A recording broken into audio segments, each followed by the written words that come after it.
numérique mondiale, où il importe que l'Afrique de l'Ouest d'abord, mais l'Afrique au niveau continental puisse parler d'une seule voix. C'est pourquoi nous émettons le vœu qu'à la sortie de ces travaux qui portent justement sur la numérisation, la taxation de l'économie numérique, que notre sous-région puisse trouver les voies et moyens pour que sa voix puisse s'entendre non seulement au niveau de nos sous-régions, mais également au niveau continental et au niveau international. C'est sur ces mots d'espoir que nous souhaitons plein succès à nos travaux et nous déplorons que le Togo bénisse, que Dieu bénisse ces travaux, qu'il bénisse tous les participants, qu'il bénisse le grand peuple frère du Nigeria et qu'il bénisse nous tous. Je vous remercie.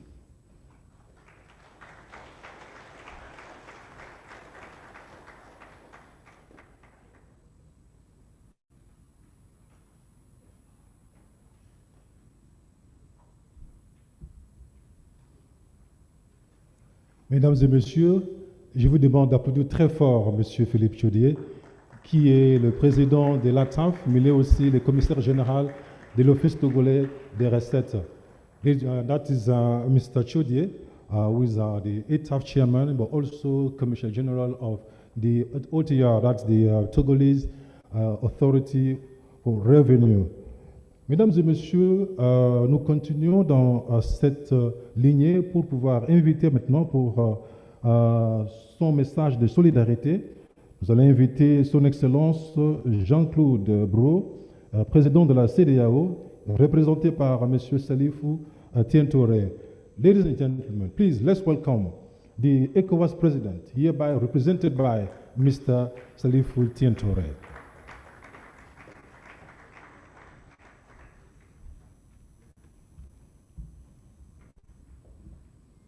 Monsieur le secrétaire du gouvernement de la République fédérale du Nigeria, Madame la ministre des Finances, du Budget et de la Planification nationale, mes hommages, Madame, Monsieur le président exécutif de FRS, Monsieur le président du conseil de FRS, commissaire général des revenus de la Gambie, Monsieur le président de Wataf, Monsieur le président de Ataf, Monsieur les représentants de CREDAF, WAUTI, et toutes les associations de la fiscalité invitées, distingués chefs des administrations fiscales des États membres de la CEDEAO, M.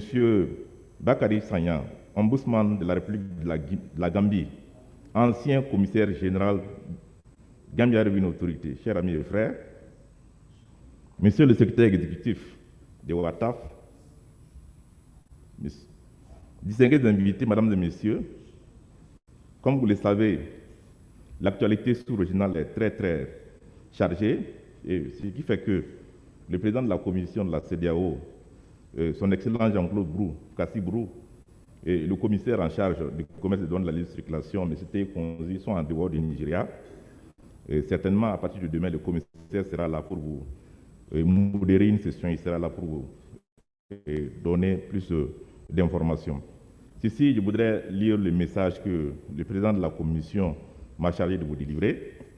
Je voudrais féliciter le Forum des administrations fiscales de l'Afrique de l'Ouest pour la tenue de cette 17e Assemblée générale qui se trouve être le 10e anniversaire du Forum. Et pour avoir choisi le thème « La fiscalité de l'économie numérique, exploration des sources de revenus inexploitées ». Un thème d'actualité dont l'appropriation et la maîtrise du potentiel pourrait aboutir à une mobilisation plus importante des ressources financières au profit du développement de nos États.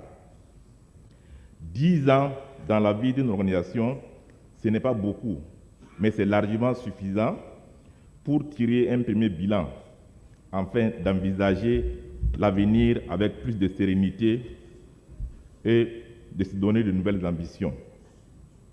La commission de la CEDEAO est très fière d'avoir été votre père et votre partenaire au cours de ces 10 dernières années.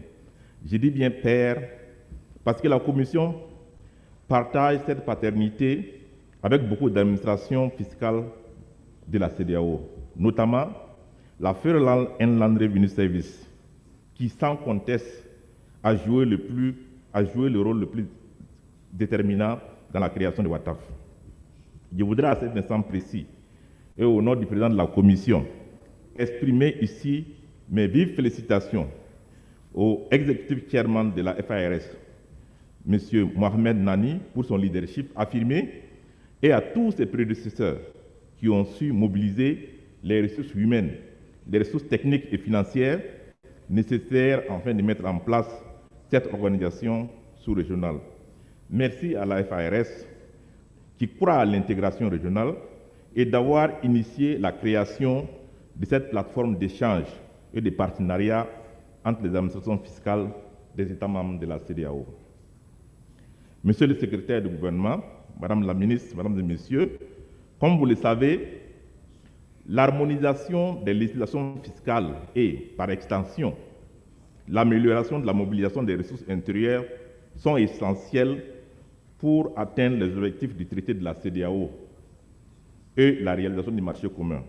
À cette fin, la CEDEAO a adopté un programme de transition fiscale avec des stratégies de réforme globale pour soutenir et renforcer les capacités des administrations fiscales des États membres à mobiliser des recettes domestiques pour leur développement.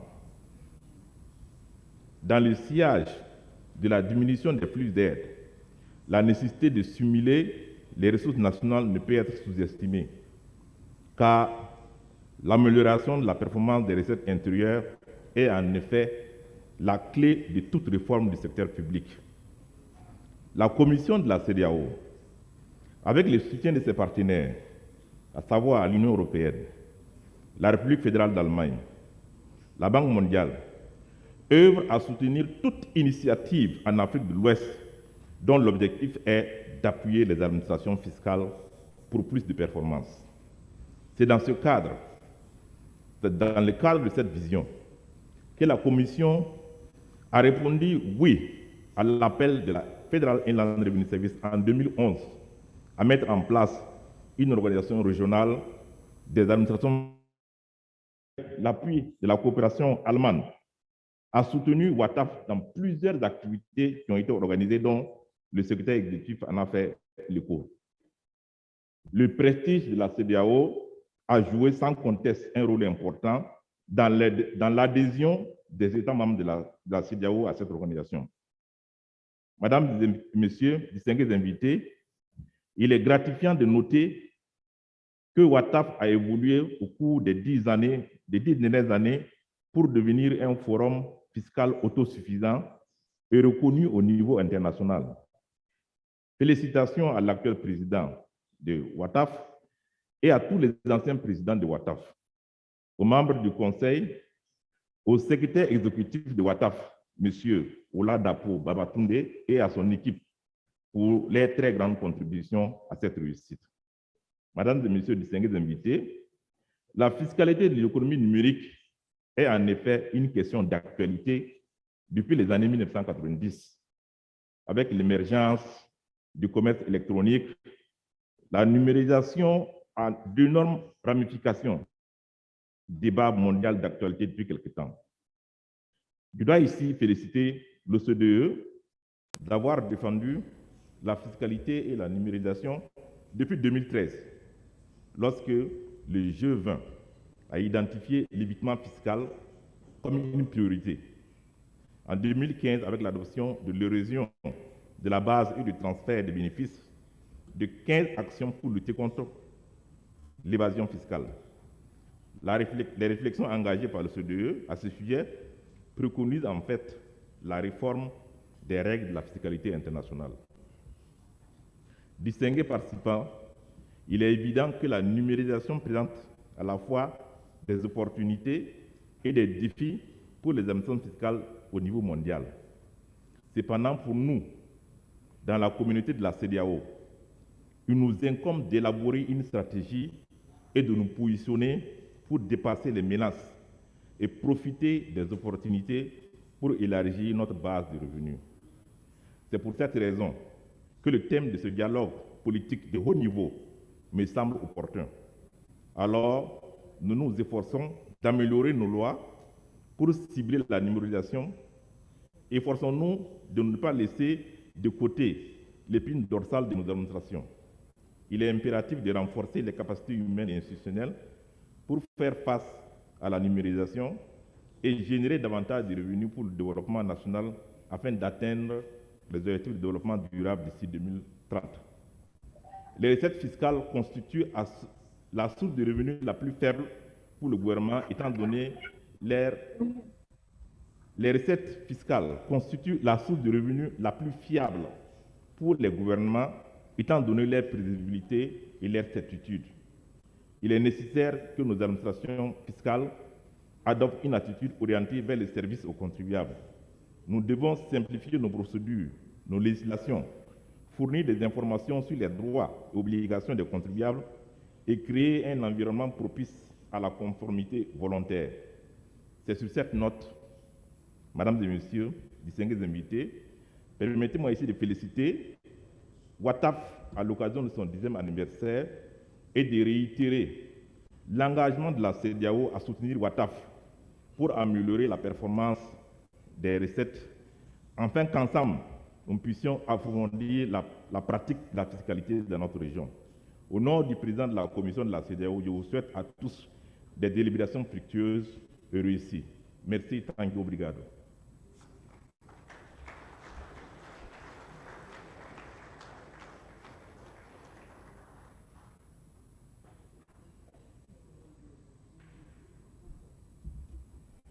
Ladies and gentlemen, distinguished guests, please let's once more give him a round of applause.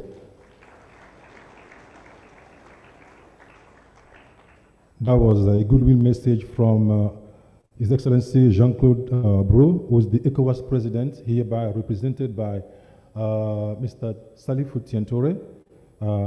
Thank you so much, sir, for that beautiful speech. Thank you. Mesdames et messieurs, vous avez écouté les discours venant de la commission de la CEDEAO, le discours de son président qui était représenté ici par M. Tientore. It's my pleasure and my honor to now bring to this stage Mr. Shuban Chaudhuri, Country Director, World Bank Group. Mesdames et messieurs, nous allons recevoir M. Shuban Chaudhuri, qui vient donc du groupe de la Banque mondiale. Welcome, sir. Please, let's welcome him with a round of applause.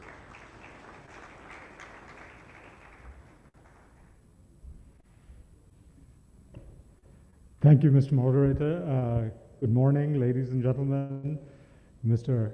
Boss Mustafa, Secretary to the Government of the Federation, Honorable Minister of Finance, Chairman Nami, Chairman of the Wataf and ATF. It's a real pleasure and privilege to be here. Unlike the other speakers so far this morning, I'm not a tax expert. So you might be wondering, what am I doing here? So it's a very simple reason. Revenue mobilization is perhaps the most critical function of government. And because without revenues, government cannot do all the other things it needs to do. And so in our role at the World Bank in supporting governments and the critical task of eliminating poverty, revenue mobilization is key. And I'm sure that is true. That's true everywhere, certainly in all the other countries in the region. But it is especially true here in Nigeria, as the Honorable Minister will know. That was one of the first things she said to me when I arrived in Nigeria. Revenue, Nigeria does not have a debt problem. Nigeria has a revenue problem. And we'd like to get the help of the World Bank in accelerating and enhancing our revenues. This is also why we're very glad and thrilled to have the kind of engagement we have with Chairman Nami and the Federal Inland Revenue Service, with the National Nigerian Customs Service. And I understand there are many state commissioners of revenue here. We are also, that is an equally important, in some ways, an even more important agenda at the subnational level. So we are very happy to support that. I'm particularly thrilled as well to be here to celebrate the 10th anniversary of Wataf, because one of the things, the World Bank, we always say, obviously we do provide financing, though, we would like to make ourselves redundant in the sense that all of you succeed in raising revenues to the point where there is no longer a need for financing from the World Bank. But the other function we try to play is to bring together the kind of the learning that happens and then the peer networks across countries, where our government partners share with each other the lessons, both good and bad, in terms of how you go about your work. And that's where an organization like Wataf is so critical. And for me, it's a real, positive thing to see Wataf grow over time from their origins 10 years ago. So I and our team here in Nigeria are certainly here to support Chairman Nami and all the other revenue-generating MDAs, ministries and agencies, both at the federal and subnational level. But I can promise you that my colleagues and the teams in the other countries in West Africa are equally committed to supporting this initiative.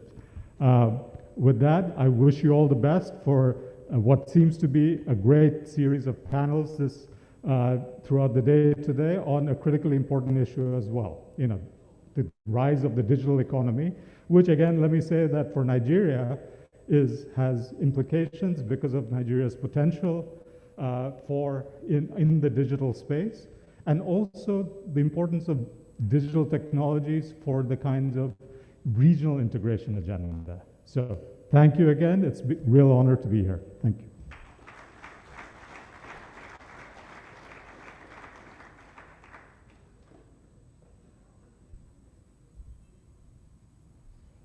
Du groupe de la Banque mondiale, Monsieur Shubham Chaudhary. Mesdames et messieurs, on l'applaudit très très fort. Thank you so much. Thank you. We are gradually getting to the real thing.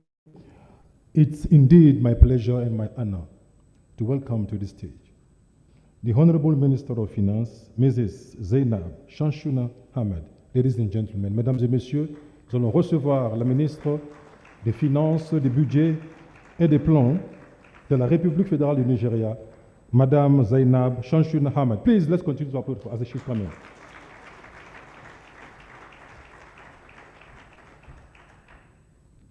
Good morning, everyone. Let me especially recognize His Excellency, the Secretary of the Government of the Federation, Mr. Boss Mustafa, the Chairman FIRS, the Chairman African Tax Administrators Forum, the Chairman West African Tax Administrators Forum, the Executive Secretary of Wataf and Council members of Wataf, distinguished guests, ladies and gentlemen. It's an honor for me and a rare privilege to be here with you today to present this special address at the 17th General Assembly and the 10th anniversary of the West African Tax Administrators Forum, Wataf, with the theme, The Taxation of Digital Economy, Exploring Untapped Revenue Sources in Africa. This theme is perhaps the most topical one at the moment in tax circles, and for good reason.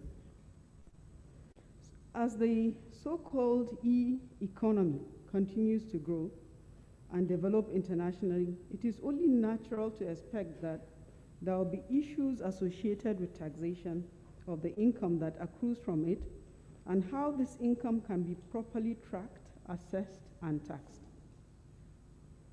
This special General Assembly of Tax Administrators in the West African sub-region provides a unique opportunity for frank and forthright discussions on how best we can protect our interests and maximize our benefits, not just as individual countries, but as a regional bloc.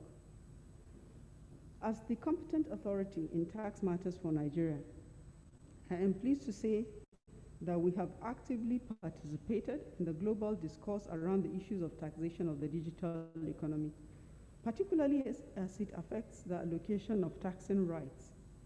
In this regard, we have continued to contribute our quota in different fora, most importantly in the OECD G20 Inclusive Framework on Base Erosion and Profit Shifting, otherwise known as the Inclusive Framework.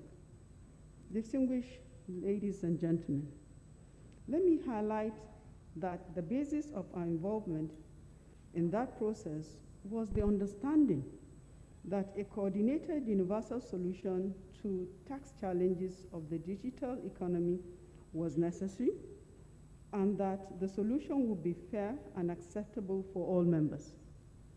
We had hoped that all jurisdictions will be participating in the project on equal footing, and that the agreed solution will benefit all while preserving jurisdictions' existing taxing rights, which are not aimed at the digital business, and that the project would provide universal acceptable rules by consensus. The question therefore arises, why has Nigeria not endorsed the OECD proposed solution to the issues affecting the digital economy? Simply put, Nigeria seeks to prioritize the importance of securing a fair deal that provides for equitable global reallocation of profits from all markets and from all jurisdictions, and it is our view that the agreement has not met this objective. I'm aware that some countries have endorsed the agreement. While I believe that the decision to do so lies within the policy choice of each jurisdiction, I crave your indulgence to highlight some of one or two implications of the proposed solution for us. First of all, the scope of the Pillar 1 covers only multinational enterprises, M&As, with 20 billion euros global revenue and above 10% profitability, which means just about 100 companies across the world are within the scope of these rules. This threshold has left many of the well-known M&As exploiting the digital space out of the scope of Pillar 1 and significantly reduce any benefit that may accrue to market jurisdictions from Amount A taxing rights. Even where the non-resident companies meet the revenue and profitability threshold, there is still the requirement of operating in and meeting local sales threshold of 1 million euros in the market jurisdiction, except for jurisdictions that have a GDP of $40 million and below, that have the in-scope revenue threshold fixed at 250,000 euros. Furthermore, the proposed scope reduction after 7 years of implementation provides for some conditions which include effective implementation of mandatory binding dispute resolution mechanism. Thus, there is no certainty of the reduction in the scope threshold, and the rule may continue to apply to only the few countries that fall under the scope revenue and profitability thresholds. Ladies and gentlemen, in addition, the building blocks on unilateral measures requires that all jurisdictions withdraw their existing legal frameworks for taxing all non-resident companies, deriving income through digital means without a physical presence, and refraining from introducing any other subsequent laws. The implication of this is that it restricts the number of non-resident companies engaged in digital economy business that may be taxed in our jurisdictions to only the 100 that I had mentioned earlier on, to the exclusion of all others, regardless of the actual number. It should also further be noted that the unilateral measures to be withdrawn is not restricted to digital service tax, but also includes other relevant measures that have not been defined, that taxes non-resident companies without physical presence in the market jurisdiction. This is a challenge because withholding taxes on royalties and fees for technical services, which represent a significant source of revenue generation to our countries where payments are made may be included in subsequent definitions of these measures. Thus, such taxes may no longer be collectible under the proposed rule. One other critical issue is that the project introduces a mandatory binding dispute resolution mechanism for amounts A and issues connecting to it, including all transfer pricing and business profit disputes, which implies that most tax disputes involving multinational enterprises cannot be determined under domestic legal framework, but under international arbitration. This will most likely lead to conflict with the requirements of domestic laws for many jurisdictions.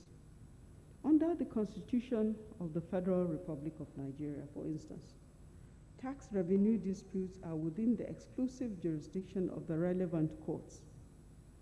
In addition to this, the cost associated with international arbitration, the unreasonableness of arbitral awards which Nigeria has experienced of recent, and the low capacity in the arbitration processes are germane concerns for the developing countries.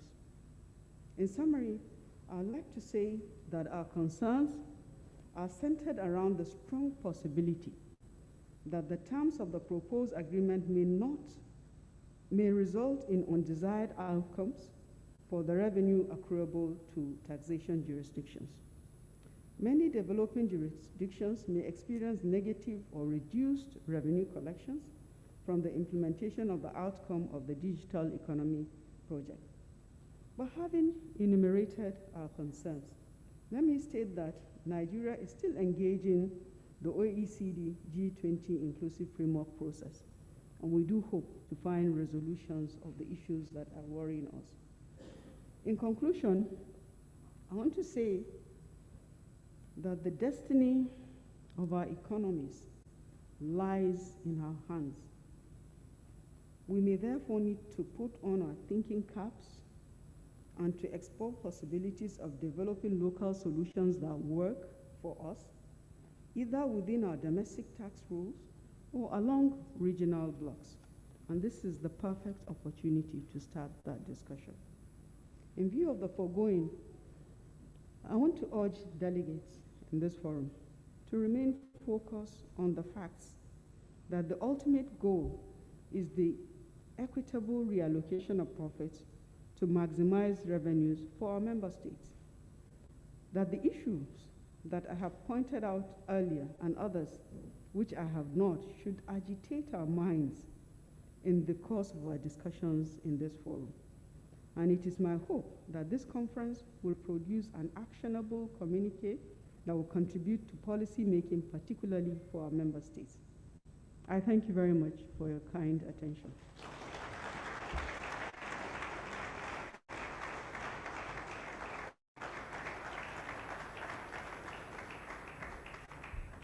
We can do more, we can do more, we can do more.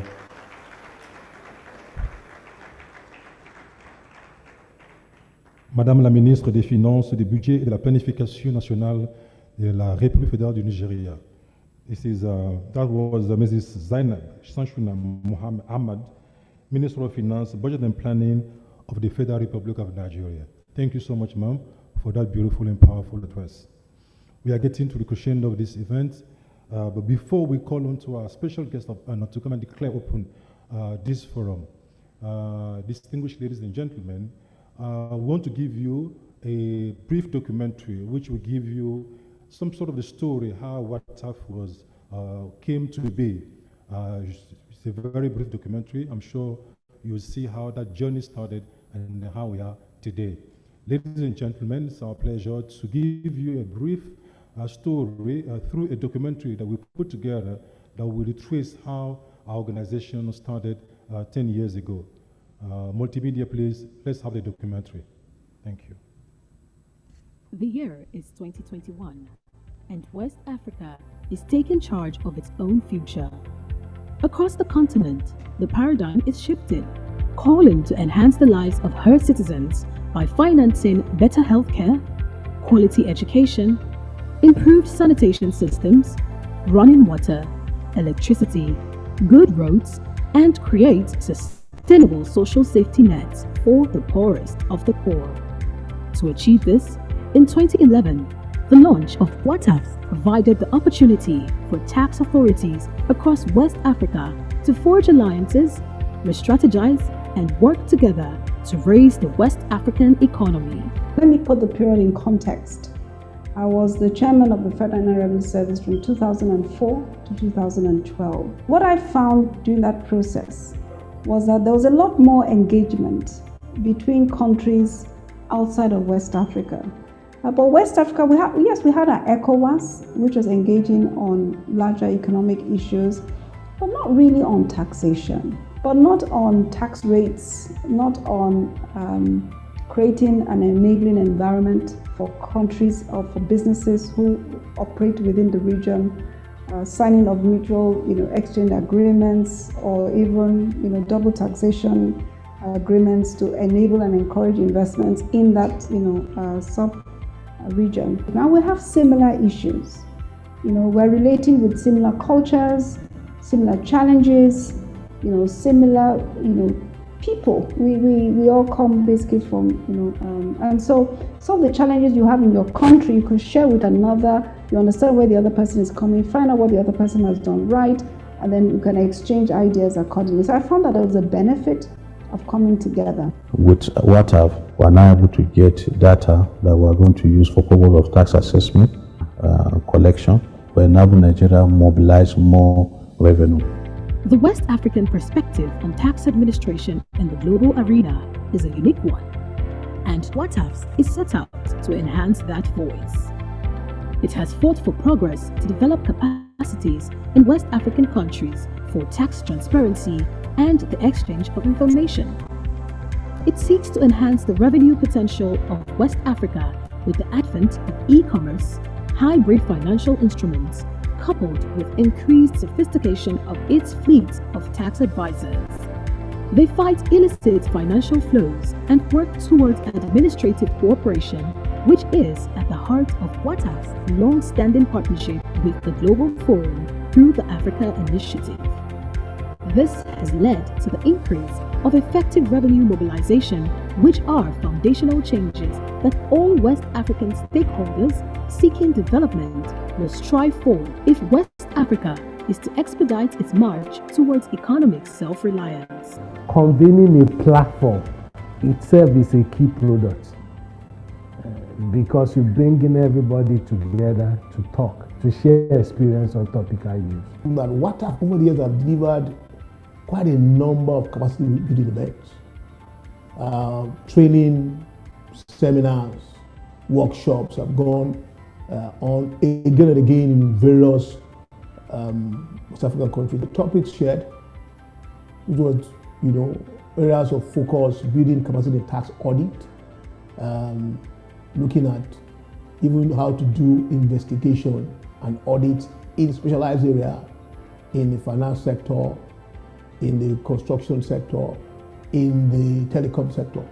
So the idea is keep being the center point for aggregating the needs of tax administrations in West Africa, and then keep engaging policy makers.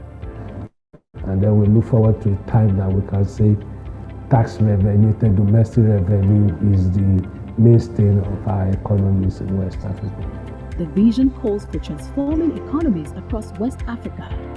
It fosters a spirit of collaboration among all stakeholders as awareness building at the appropriate level remains crucial in West Africa.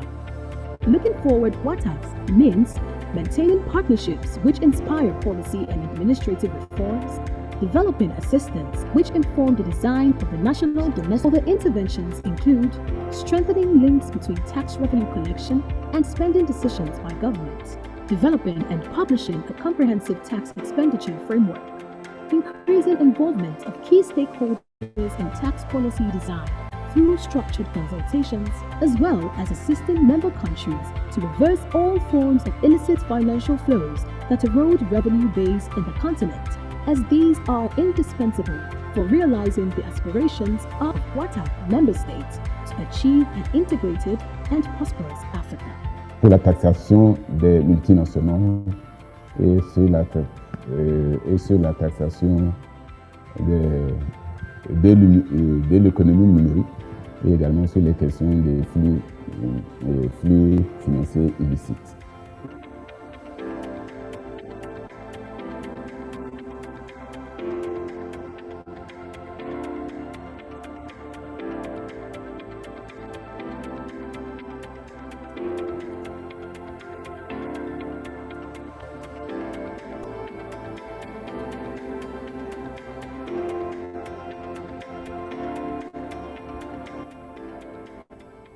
I think we have the time to review it again. Ladies and gentlemen, we will stop from here because of time and then some technical issues.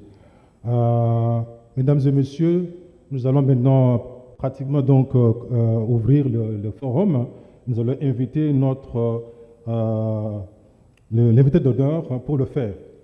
Distinguished ladies and gentlemen, it's my privilege and my honor to bring to this place for the keynote address and the opening of this forum. In the person of Mr. Boss Mustafa, who is the Secretary to the Government of the Federation of Nigeria. Please, let's be on our feet as we welcome Mr. Mustafa.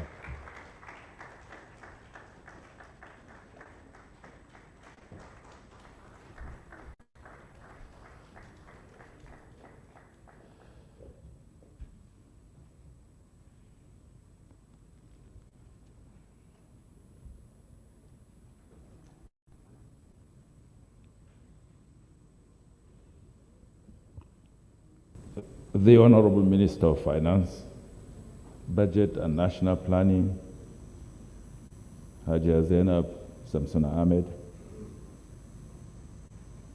the representative of the ECOWAS President, the Chairman of African Tax Administration Forum, the Chairman of Wataf, the Executive Chairman, Federal Inland Revenue Services of Nigeria, Mr. Muhammad Nami, and other heads of tax administrations in the West African sub-region, the Executive Secretary, Wataf, heads of agencies and departments here present, the Country Director of World Bank, Mr. Chowdhury, our development and donor partners, invited guests, distinguished ladies and gentlemen. Let me also acknowledge members of Wataf that are watching or participating in this meeting virtually. Distinguished ladies and gentlemen, gentlemen of the press. I am pleased to be invited to deliver the keynote address and formally declare the 17th General Assembly of West African Tax Administrations Forum, Wataf, which also serves as a celebration of the 10th anniversary of the formation of the forum. And I understand this is your third policy dialogue too. It is heartwarming to note that the theme of this year's event, taxation of the digital economy, exploring untapped revenue sources in Africa, is quite appropriate, as it reflects the fact that Africa as a whole, and the West Africa region in particular, is determined to advance the course of transiting from the trend of dependence on revenue from natural resources or foreign aid.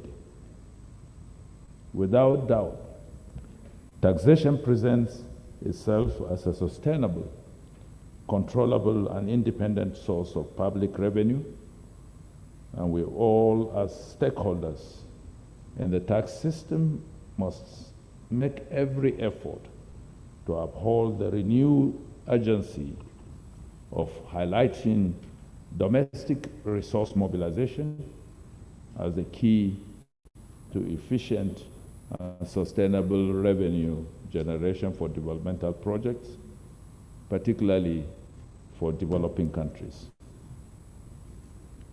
Over time, the importance of the advent of the internet has continued to grow. And one key area where there is increasingly obvious is in the development of e-commerce. Many platforms that started as social media platforms have transited into big businesses generating significant income, as it has since become commonplace for entities to consummate their business relationships remotely without a physical presence in the countries where goods and services are exchanged.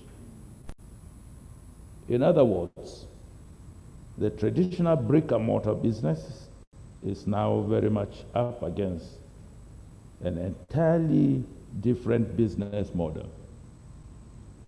Suffice to say that while this presents great economic and business opportunities, on the one hand, it also presents a challenge on the other, as governments must find a way around what is still very much an emerging area of tax administration. In this regard, Nigeria is putting in place measures to ensure that we keep up to date with these developments and answer the question of what to collect and how to collect it as far as the digital economy is concerned.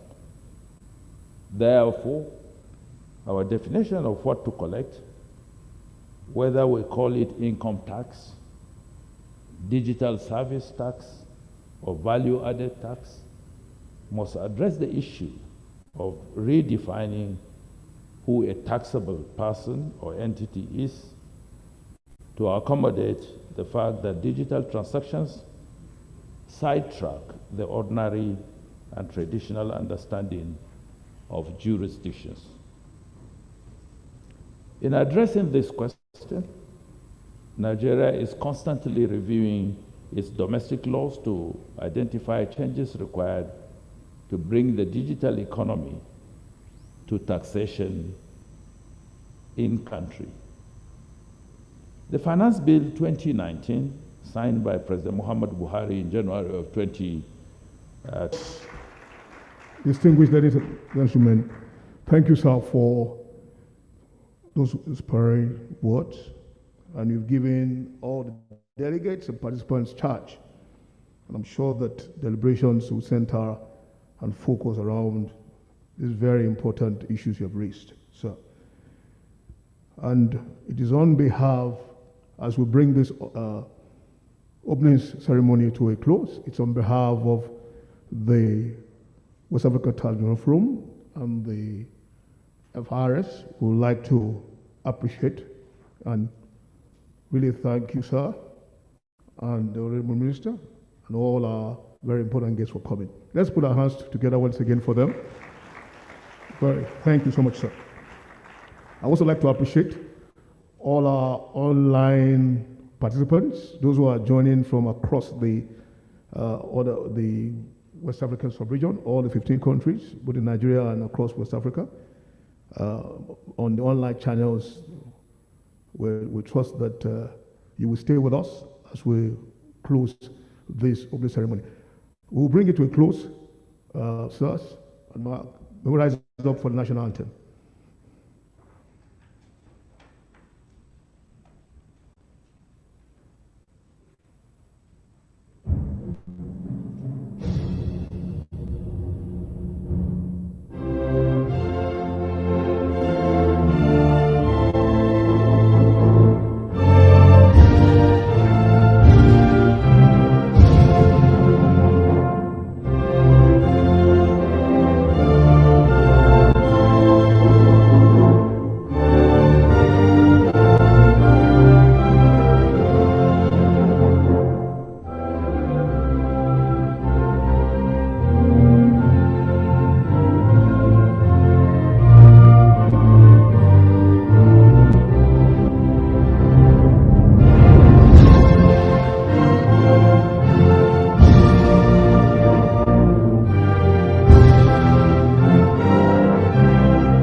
Thank you very much, our distinguished guest.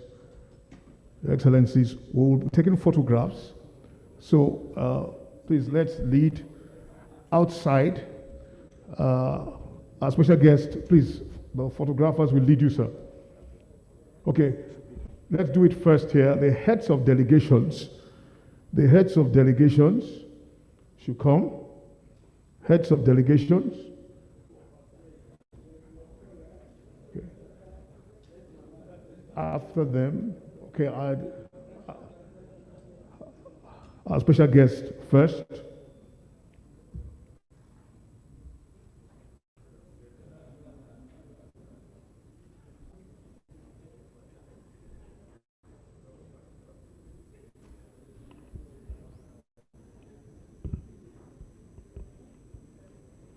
Then maybe all the delegates, let all the delegates come.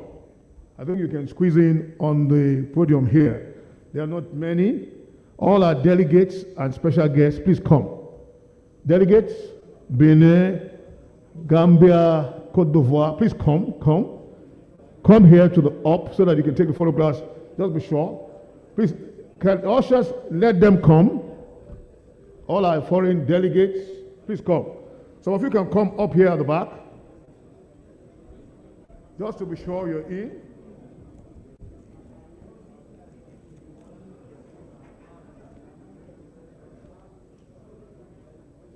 Liberia, Mali, everybody, please come. All our foreign delegates. There's space up here. Please come up. If you are further than this podium, please come up. Please come. Yes.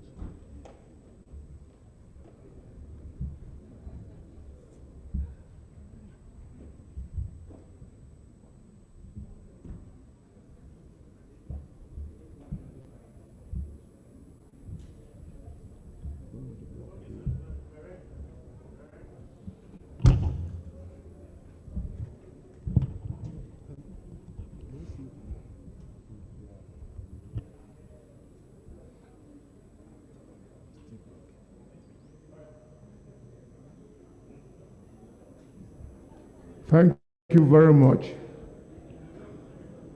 We'll proceed for tea break now. We should be back at 12 o'clock. 12 o'clock? You want to say that in French? Bon, mesdames et messieurs, nous avons une pause café et nous revenons dans 15 minutes à 12 heures exactement. And don't leave your devices here. Please take them along with you. And any very important item, please don't leave them on the table. N'oubliez pas d'aller avec vous, d'emporter tout ce que vous avez comme appareil, votre téléphone, si vous avez un laptop, ne laissez absolument rien derrière vous. Prenez ça, lorsque vous allez revenir, vous reviendrez avec ces appareils. So tea break is served outside to my right. To my right. We're back at 12 o'clock, colleagues. Thank you so much. Le thé est servi, le café c'est servi à ma droite. N'oubliez pas de prendre votre thé et revenir à 12 heures exactement. Can we get the Wataf chairman, because he is moderating this session, so that you can come up the stage.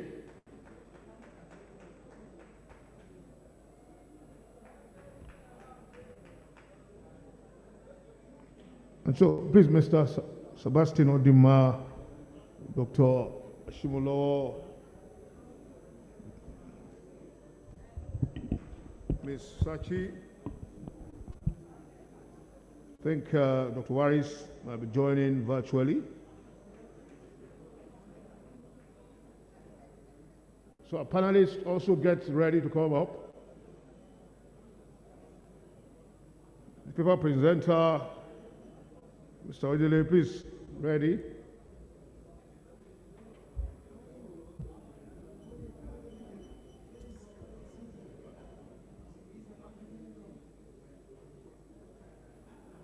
Thank you. There are still some people outside. Kindly return back to your seats.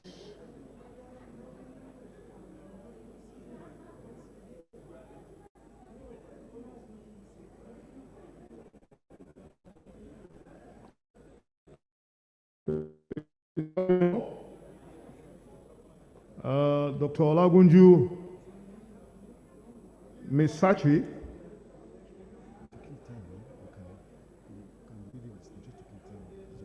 Thank you. This panel one will be focused on digitalization of the African economy, the growth of e-commerce. Technology innovations have transformed the way business is done. This has been exhibited during the COVID-19 pandemic, lockdown, social distancing, and led to business model that's just start around dealing with you from far, digitally. The taxman must embrace this transition going on with the use of electronic channels to do business. That's what we want to discuss. So we begin. Ladies and gentlemen, delegates, especially we need our country delegates to come back. So Wataf, get your delegates back into the hall, please. Wataf.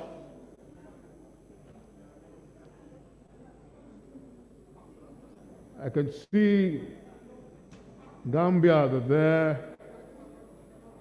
Burkina Faso, Côte d'Ivoire, Togo, Niger.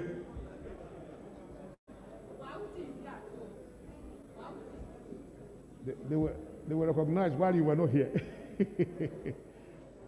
Thank you, Ma.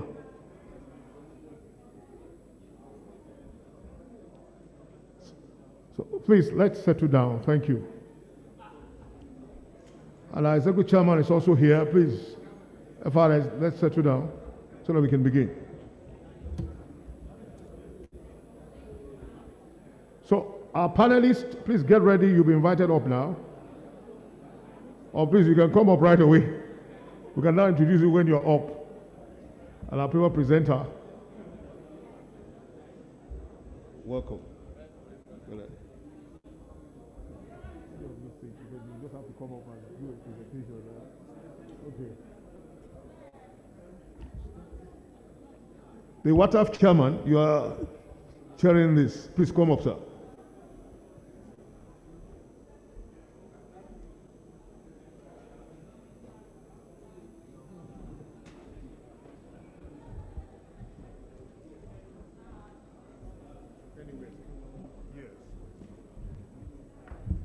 So, Mr. Sebastian Oduma, are you the one, sir? Okay. Wataf. Executive Secretary Wataf is he in the hall.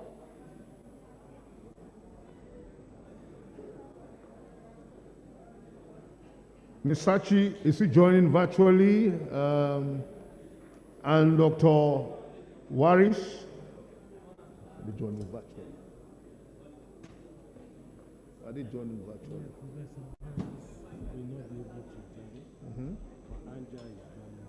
Virtually. Sure.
All right.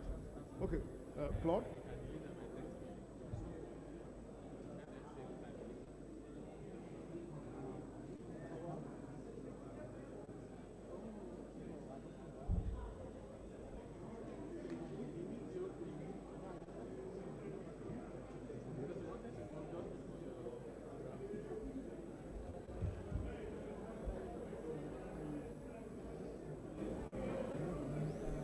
Mesdames et messieurs, distingués invités, j'espère que vous avez repris un peu vos énergies avec les petits déjeuners que nous venons d'avoir.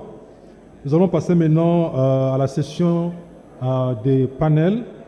Et pour cette session, elle sera concentrée sur la digitalisation de l'économie africaine, la croissance du commerce électronique. Et nous avons pour modérateur M. Yankuba Dabo, qui est le président du FAFOA et commissaire général de la Gambian Revenue Authority. Le conférencier, c'est M.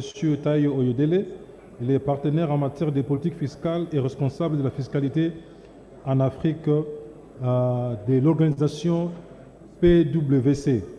Les panélistes sont M. Sébastien Odima, Dr Olagunju Ashimolowo, Madame Andrea Laura Ricardi Sachi, et j'apprends que Madame Atia Waris n'est pas avec nous. Ladies and gentlemen, welcome back.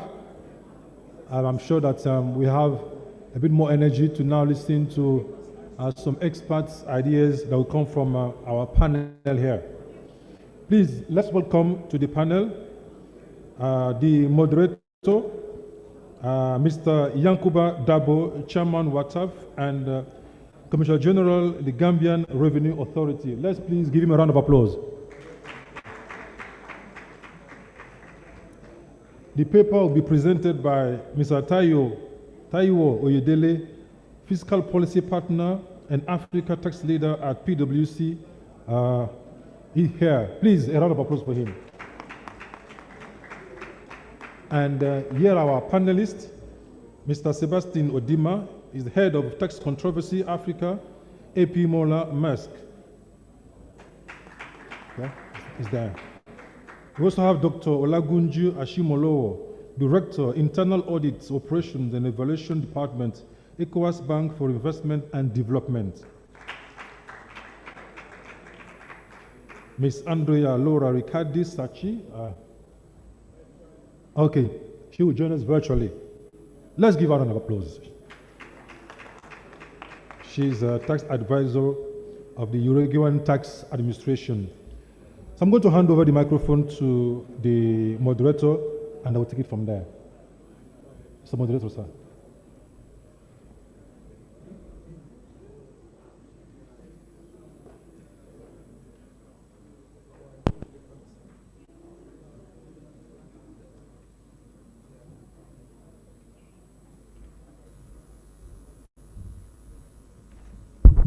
Thank you very much, MC. As he stated, this is the first panel discussions that we have today. Once again, thank you all very much for coming. We are very pleased to have all of you here today. And like it is stated, the topic today is digitalization of African economy, the growth of e-commerce, and the subject matter is technology, innovation, and development have transformed the way business processes are carried out. This is especially prominent during the COVID-19 pandemic as the measures put in place by government, example, the lockdowns, social distance, have necessitated the digitalization of business processes to aid business continuity. Therefore, Africa must, as a matter of urgency, embrace the transition to e-business culture if we are to remain relevant. This is the subject matter today. And we have a gentleman with full of experience who is going to do the presentations on this subject matter. And he is no other person than Mr. Tawo. And after his presentations, We also have panelists. They will be coming forward as and when necessary, Mr. Sebastian and Dr. Ola. Then we have Miss Andrea, who will be on virtual with us. But as the program schedule is, we will first get Mr. Chao, who is a fiscal policy partner and Africa tax leader at PwC. He is the one who is going to do the presentations for us as far as this subject matter is concerned. At the end of the panel discussion, once each of them did their presentation, you will be given opportunity to ask questions, and then the answers will be coming from the floor. Thank you once again. My name is Yankuba Dabo. I'm the chairman of the Wataf, and as well as the Commissioner General Gambia Revenue Authority. Thank you, and you are all welcome. Welcome, Mr. Tower. Thank you.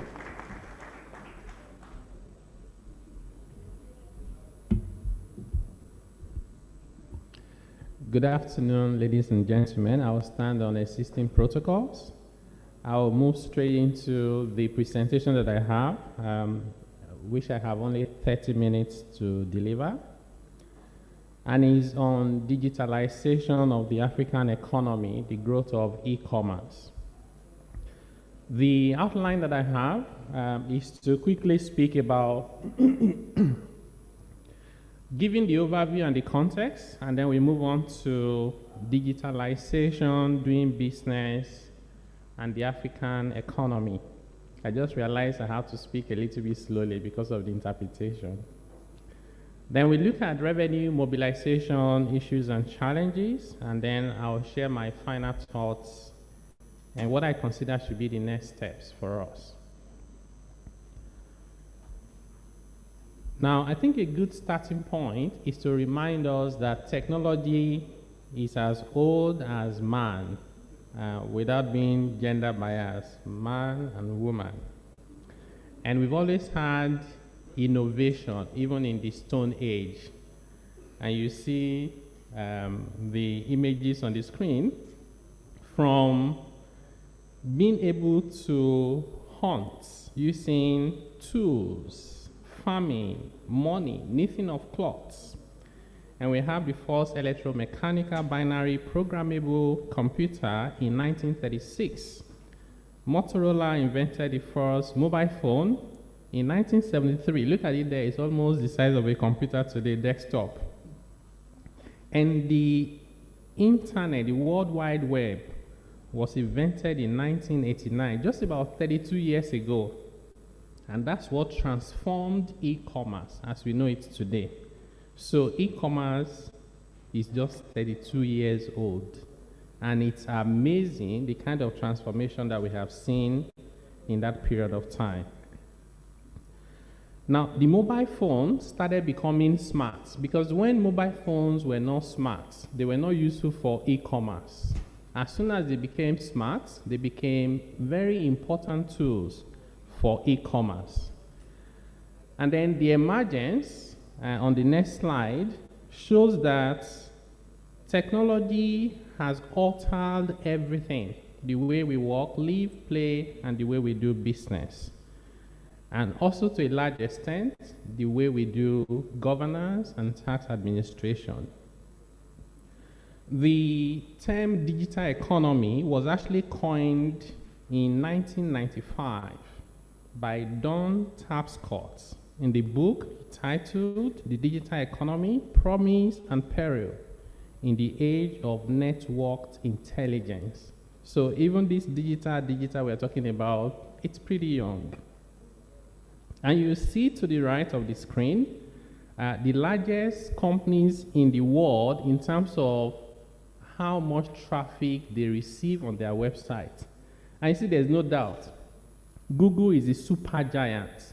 Why is that important? It's not their market capitalization, but it's even more important than market cap, because today data is worth more than natural resource that you find under the ground. And you see on the next page, the Internet of Everything, which shows that as of 2020, just last year, 1 minute on the internet, you will receive about 4.7 million YouTube views in just 1 minute, more than 5.9 million messages on WhatsApp, just 1 minute. And of course, Netflix, 764,000 hours of movies being watched in 1 minute. And I can go on and on and on. This 1 minute of 2020, if you do it for 2021, it would have increased significantly. The growth is exponential.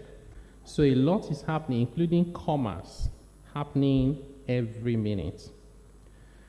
Now, social media is a subset of this. And when social media started, people of our generation said it is the platform for teenagers who have no work. Fast forward to 2021, we have suddenly and quickly realized that it's a platform for doing business. It's a platform for governance, including by policymakers. It's a platform for discovery. There are people who just go on YouTube. They didn't need anyone's permission. They just recorded a video, some of them a couple of minutes. And before we knew it, they became internet sensations. And they became people who are making money like there's no tomorrow. For those of us who are in Nigeria, you may have heard the story of Mr. Macaroni, right? Very popular guy, making a lot of money today doing adverts. He wanted to act in Nollywood, and nobody was giving him the opportunity. So he just went and did his own recording, and the public accepted him. Today, he's making a lot of money. That's the power of social media.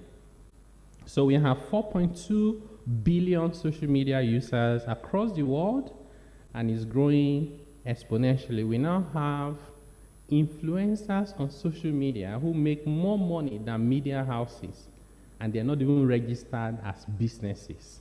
So the world has changed. So if we then move on to the next aspect of my conversation, which is this digitalization, what impact does it have on doing business, and more importantly, on the African economy? We need to remind ourselves, and this is all over the place, you must have heard it 1,000,001 times, excuse me, which is that the world's largest taxi firm, which is Uber, owns no cars. And the world's most popular media company is Facebook. It does not create content. And the world's most valuable retailer, Alibaba, carries no inventory. And the world's largest accommodation provider, Airbnb, does not own a single property. So, the model for which we design the world's tax system has shifted dramatically into a different structure, different platform, and therefore our tax system does not look like it's still fit for purpose. By the way, the current tax system of the world was developed over 100 years ago when we did not even have the internet.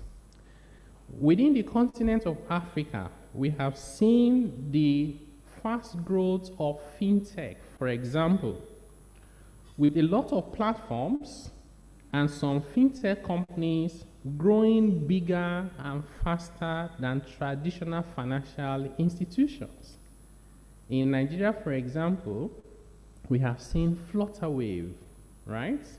And the valuation, I think, was $1 billion. $1 billion is more than the valuation today of First Bank and UBA combined. It's amazing. UBA and First Bank has been around for over 100 years. And their valuation is not up to half of just one fintech just in Nigeria. It tells you, and these guys are still growing faster than even the traditional financial institutions. So which means that gap is only going to get even wider. Now, COVID-19 has a lot of negatives. You will struggle to find one positive. The only one we can find is that COVID-19 has accelerated the adoption of technology. I remember before COVID-19 outbreak, I used to brag around that in my company, we allow our staff to work from home virtually. It was a big deal. And some people felt, well, it's your business. You can work from home if you want. Fast forward to 2021. Everybody has to work from home or find a way to work from home because it's no longer a necessity. It's a matter of business continuity. And what this has done is that the conversation about technology, which even before COVID-19 was taking over the world, has just been escalated. It has been facilitated. It has been multiplied. The essential technologies that are going to change the world and continue to change the world include Internet of Things, augmented reality, virtual reality, blockchain and virtual currencies, artificial intelligence, 3D printing, drones and robotics. So we heard Rwanda is already delivering products, medical products using drones, right? So these are not very far from home.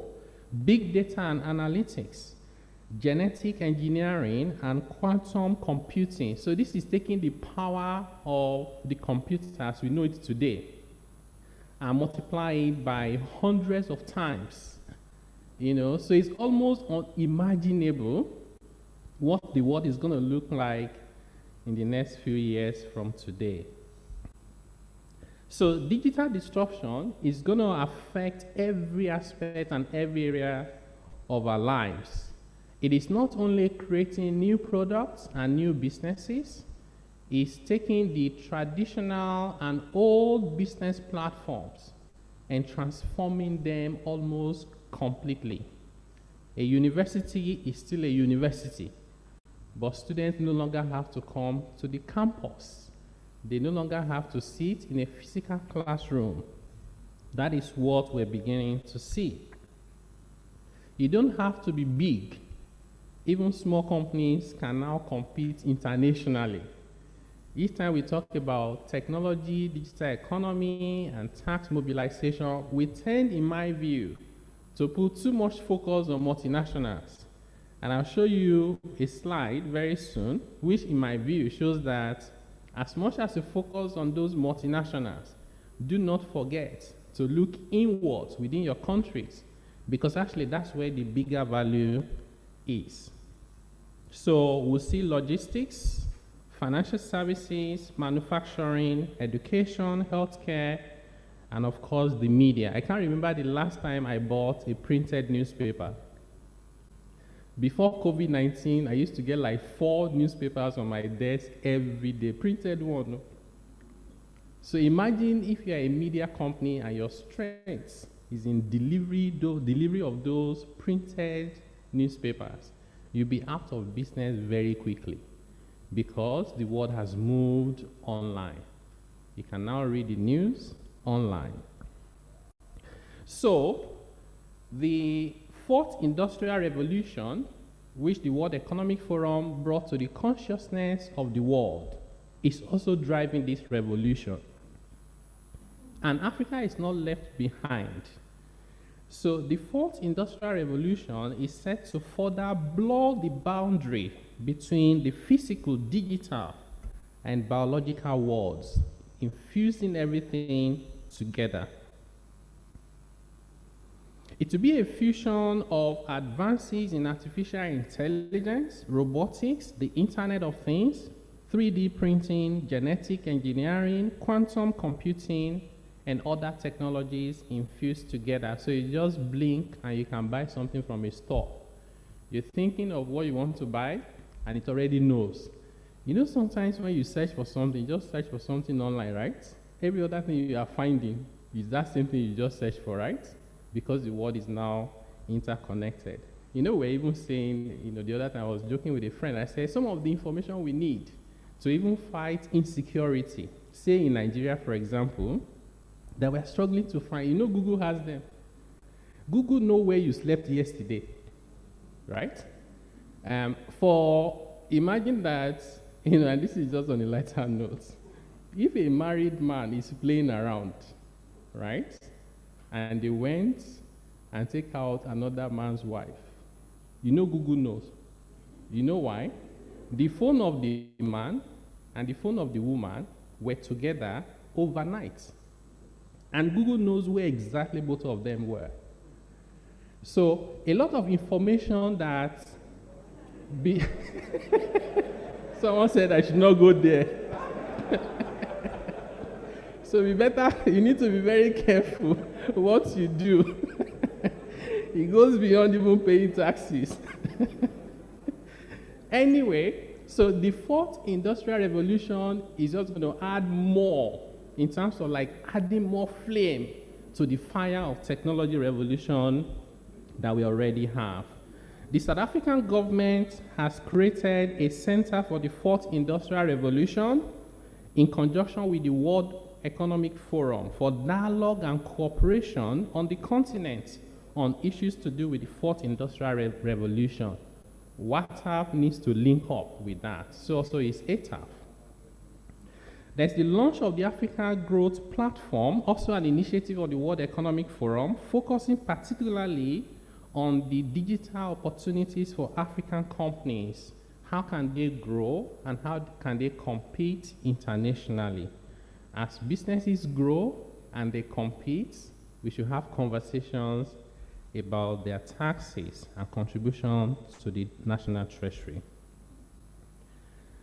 So the growth of e-commerce has cut across, like I said before, traditional goods, even books and foods and shoes and bags, which continue to be traditional, are now being delivered electronically.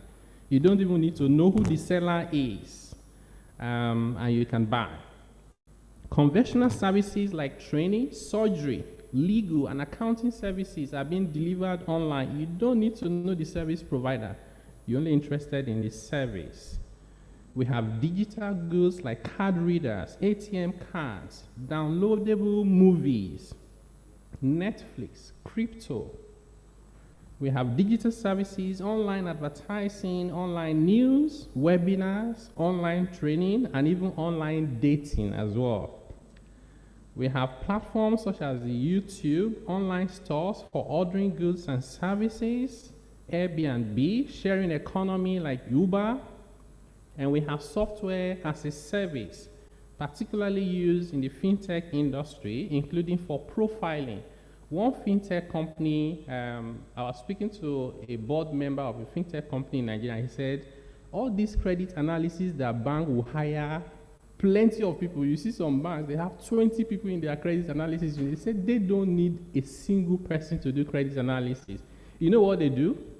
You want to borrow from them, they ask for your phone number, they ask for your email, and they make you sign a declaration to waive confidentiality. They take your phone number and your email, and a software will interrogate and analyze everything.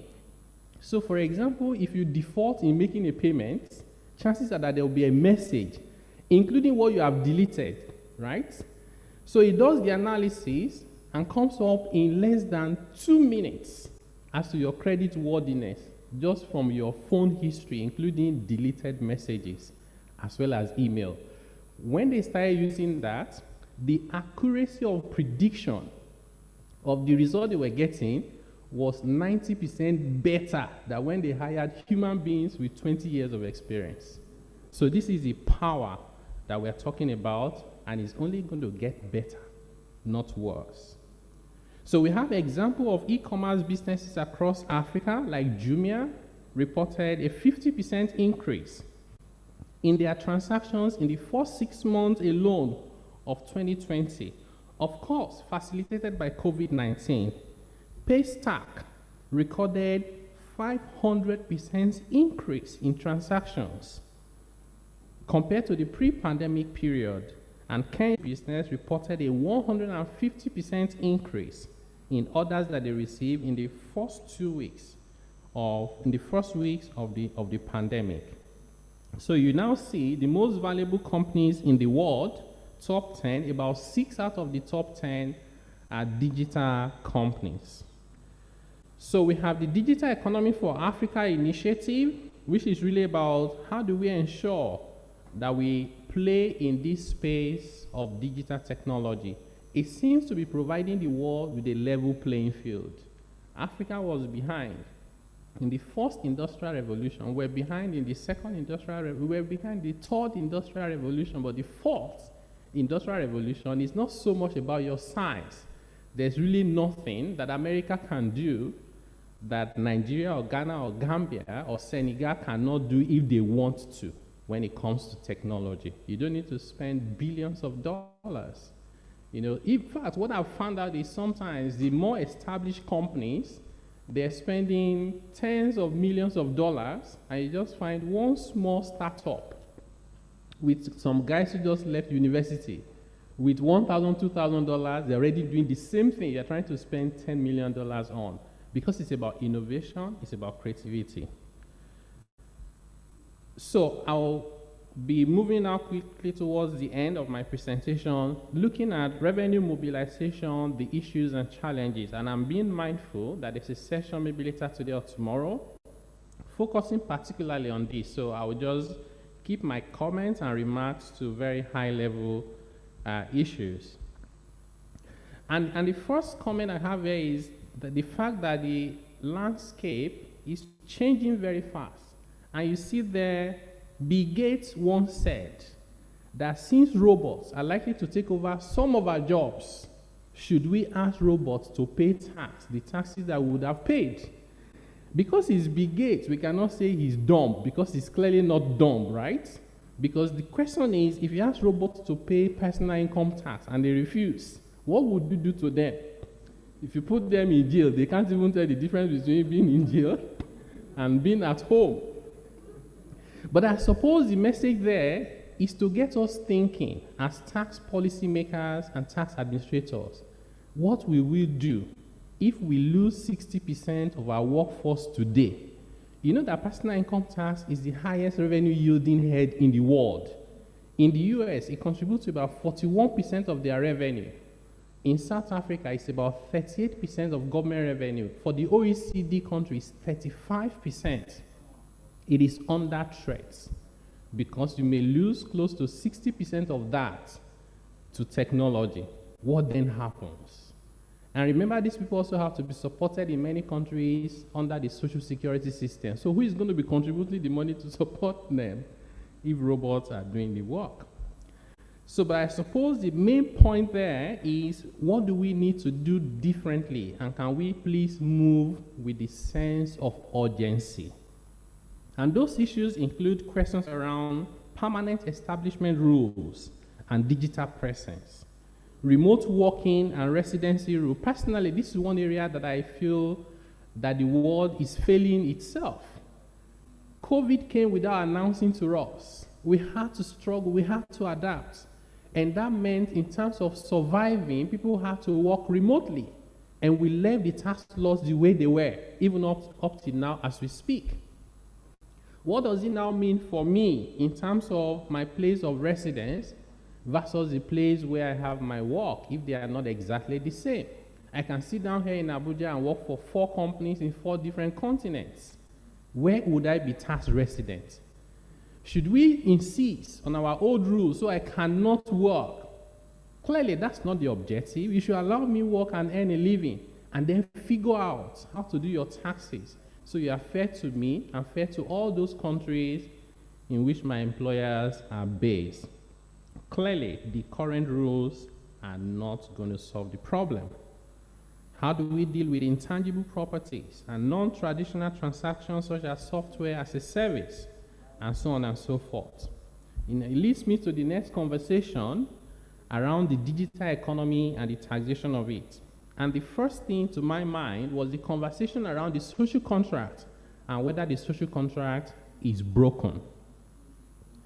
Politicians then quickly took over this conversation and said it must be something to do with the multinationals not paying the right amount of taxes. Why that is important?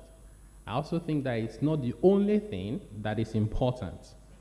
So the G20, the OECD, later on with the inclusive framework, came up with all these fantastic presentations about the 15 BEPS action plans.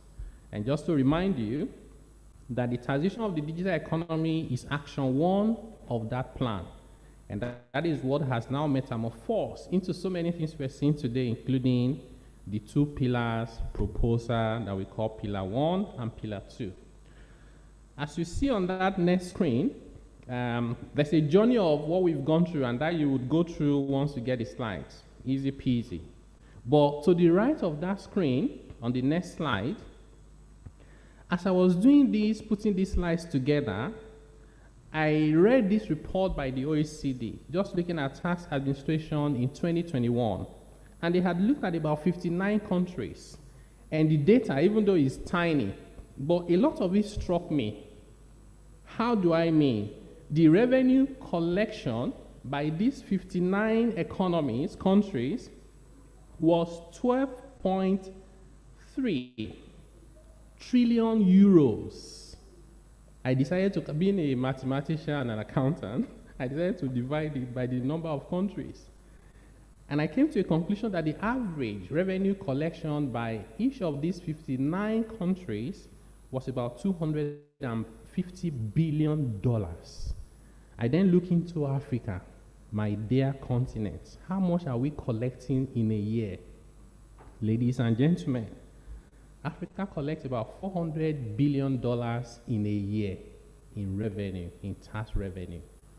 Which means, if you take two countries on the average, Africa is not even collecting what they're collecting. And of course, certainly, West Africa, back home, is not even collecting what one of those countries are collecting. So which shows that there's a lot to do. There's a long way to go. And this is also my reason for saying, even though the world tends to be spending about 90% of our efforts on BEPS, which is important, but the analysis shows that the amount at stake is less than 1% of the global tax revenue. So why you debate 1%? Because I would also argue that it's not just about the 1%, it's about the fairness of the system, and that makes it very important. But we have to be mindful that there's another 99%, and we should never lose sight of it while we're trying to debate 1%. So different countries around the world had introduced different unilateral measures to try and tackle the digital economy. And I won't go into the details. You've seen significant economic presence rules, modification of PE definition. You've seen things like turnover taxes, equalization levy like places in India, a combination of measures in many countries, and so on and so forth. So, but what is really needed to tackle this problem is a global approach, because it's not a problem that any country can solve alone, and that's where it gets complicated. How do you get the world to agree? Given that the interests of the world will never be the same. Why some countries are losing revenue? It is because other countries are benefiting from it. How do you get everyone to agree? Very difficult, but not impossible. And I'll share with you towards the end of my presentation what my recommendations are. So we have Pillar 1, essentially around profit allocation and nexus. Can we redefine how we allocate profits? And Pillar 2 is the global minimum tax. And I think the Honorable Minister of Finance, Budget and National Planning did an excellent job of summarizing what the issues are and the position of Nigeria. So I won't go into the details of all of this. As you would see, ATAP has its own perspective of Pillars 1 and 2, including identifying the positives and the areas for attention. And some of the areas for attention is, why are we focusing on residual instead of total profit? Why do we want to only reallocate about 20 to 30%? Why not at least 35%? I think we can actually be more bullish about the 35. Why not a higher percentage? Right? Why don't we have a minimum, global minimum tax rate that is higher than 15, at least 20%, and so on and so forth? And why this mandatory binding dispute resolution? So Nigeria also has its own perspective of why we haven't signed, and I do agree with the analysis of why Nigeria has not signed. Apparently in Africa, it's only Nigeria and Kenya. The other countries are mostly the islands and tax havens, that haven't signed. But knowing why Nigeria has not signed, I'm 100% behind Nigeria. I think many countries signed based on political pressure. But then they're going to find the hard reality when they need to domesticate, because you have to explain it to your lawmakers. So I'll say good luck with that. So we've seen African countries using technology. So this is not like, we are not doing anything. From South Africa around payee tax collection tools, to Rwanda, where they have fiscalization of tax receipts, to Kenya, where they have the iTax system using some artificial intelligence, to Ghana, where they decided a couple of months ago that they're replacing tax ID with national ID. And it's projected that that alone would expand the tax net by over 300%, from 5 million to 15.5 million people. Rest of the world, we've seen Singapore with predictive modeling, to Finland, where they have how they deal with the cash economy, to Mexico, where they have a solution for false invoicing when you lie. And this solution can analyze 10 million invoices in minutes. Before then, you needed more than 10 experienced tax officers working months, day and night, to do the same work that this software does in minutes. And Italian Revenue Authority has a solution for risk assessment of taxpayers. So my final thoughts. COVID-19 has become the single biggest catalyst for digital transformation and has moved digitalization from a niche market into mass adoption. So it's no longer a nice to have, it's what everybody has to do. This is according to the African Union Commissioner. And for me, in trying to wrap up, the key message is Africa needs to develop a fit-for-purpose approach to digital taxation. It doesn't have to be something we copy from Europe. It doesn't have to be something we copy from America. And if we have to copy at all, we have to then paste special. In trying to address this issue, we must be mindful so we don't impose double taxation, just as we do not want to end up with double non-taxation. We have to carefully address the issue of fixed-based permanent establishment, best transfer pricing, nexus in terms of VAT on online sales. How do we deal with stamp duties for electronic transfers and receipting and agreements? How do we address online filing and payment? How do we deal with big data to ensure that we have the knowledge to tax the right people at the right time at the right rates? How about digital currency? I'm one of the guys who disagree with our central bank in Nigeria to say we hereby ban people from buying virtual currencies. What we needed to do is to try and regulate and understand. So as people make money, we develop the rules so we can share in their prosperity. Rather than being reactive, we need to become proactive. Africa must find a balance between taxation of the digital economy without stifling innovation and development. Neither should there be double taxation nor double non-taxation. And COVID has shown that technology is no longer a nice to have, but a necessity for survival. Tax authorities cannot afford to be left behind. And as I close, my closing comment is, one, as we play around with all of this, let's remember that we need to keep things simple.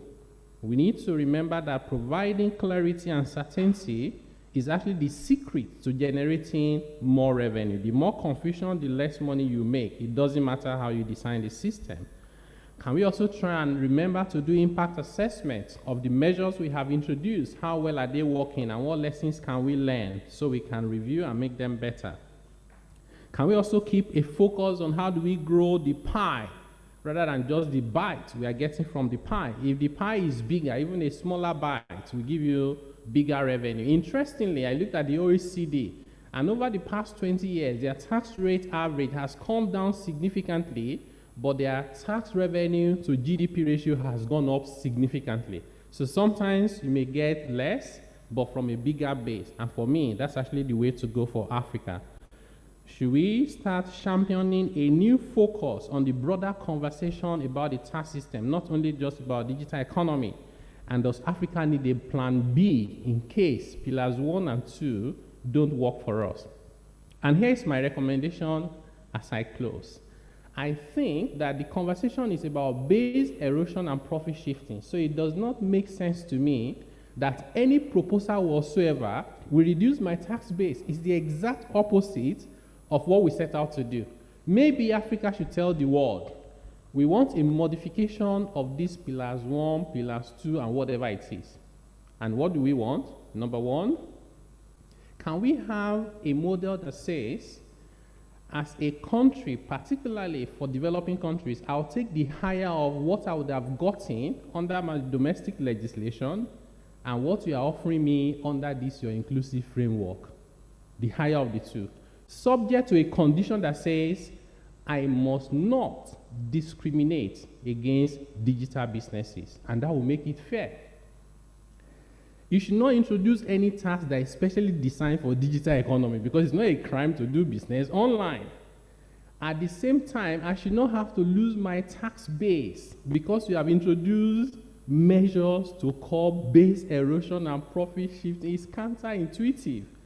If they can allow Africa to drive a model like that, even including arbitration, we only have a conversation if the higher is the inclusive framework, then I'll go for your arbitration. But your arbitration must never make me fall below what I would have collected within my domestic legislation. Thank you very much for paying attention to me.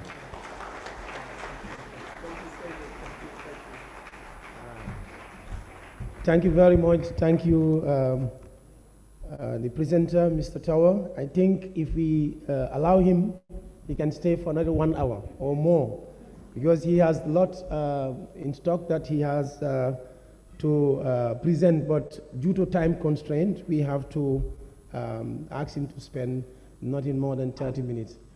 I must say that I am really impressed and happy. I believe it or not, I did not see this crowd in the morning. Would you believe that? Because I just came in from that door, and then I sat, I give you my back. And then after I was called to speak, I just speak, and then I went back. But now is the time I'm really seeing that the hall is full of people. I am sure Baba Tunde must be very happy today. I am sure my brother Mohammed also must be very happy, the chairman of FRI. And then I am also delighted to have all of you in this house. I really am impressed that I think all of you will take notes of the presentations and the discussions, so that at the end of the day, we will also allow questions from the floor, and then my able presenter and also the panelists will also answer some of your questions. But just to say a few words, I know the presenter you are following, but he did mention something like 4.2 billion internet users all over the world. This is amazing. Sometimes we don't really take note of some of these statistics and data, but I'm happy that my brother have keeping note of that. And he did also mention what impact those digitalization has in the world. It has increased the market size for businesses. We all believe in that. That's an open secret. And thank you for letting us know that. And he also mentioned about COVID-19 has changed the digital world. Some people who have not been using the internet over the period. COVID-19 has also forced us to, everybody to be internet friendly. And that's a hard fact. So it has this advantage, but it has also advantages. The less newspapers, we have less readers of the traditional newspapers. Thank you for letting us know that. I used to buy newspapers in the past a lot, but with the coming of the internet nowadays, all the papers on the net, I use the internet to read most of the headlines and the details of the areas that I'm interested. And he made mention of first revolution, second and third, and of which all Africa is left behind. But the interesting thing he made in the presentation was about the fourth revolution, and that he made mention of the fact that Africa has now the talent, the capabilities. And I trust, and I believe in that, because I have a son who is about 12, 13 years. What he can do with computers, I cannot even do the half. When we have problems at the house, he is the one we always call to come and help us. So I believe that what he said is the truth. We have the talent in Africa. So the fourth revolution will not be left behind. And et cetera, but a lot of the things you just take note when the questions comes, you can bring the issues of double taxation, issues related to the big data, is related to impact assessment over some of the new ideas that we brought over a period of time. It is not always bringing ideas, bringing new things, and then you just move on like that. It is also important what you mentioned, the fact that we need to assess. We need to do the impact assess. We brought this project, that project, that project over the period. Now we have to sit down at one point and assess and see what those projects have believed. Are they good or they have more advantage or disadvantage? Thank you, my brother. Thank you so much for the great presentation. At this point in time, I want to invite the panelists. One of them, Sebastian, who happens to be the head of the tax controversy, Africa AP, Mola, Max, an expert in shipping. I have a question for him, and the questions, he will try to attempt to answer the questions and go into the details of other areas, and then you can also pay attention and take note, so that at the end of the presentations, you can also come up with questions. My brother, the question is this. Given the critical role shipping and logistics firms like yours play in the global e-commerce, what have been your experience with the rapid rise of the e-commerce in Africa, and what tax issues has it raised, if any?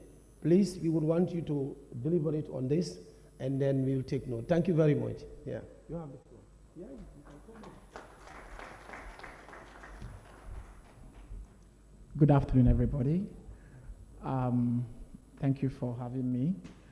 One of the things I want to do is just try to break down when we talk about, first of all, we know that shipping and logistics is what enables trade. And it's the reason why even during the lockdowns by different countries, some of them still made provision for some of the vessels to call at the different countries. But the main thing is that when it comes to e-commerce for shipping and logistics, so I'm going to deal with them, fragment them a little bit within the short time.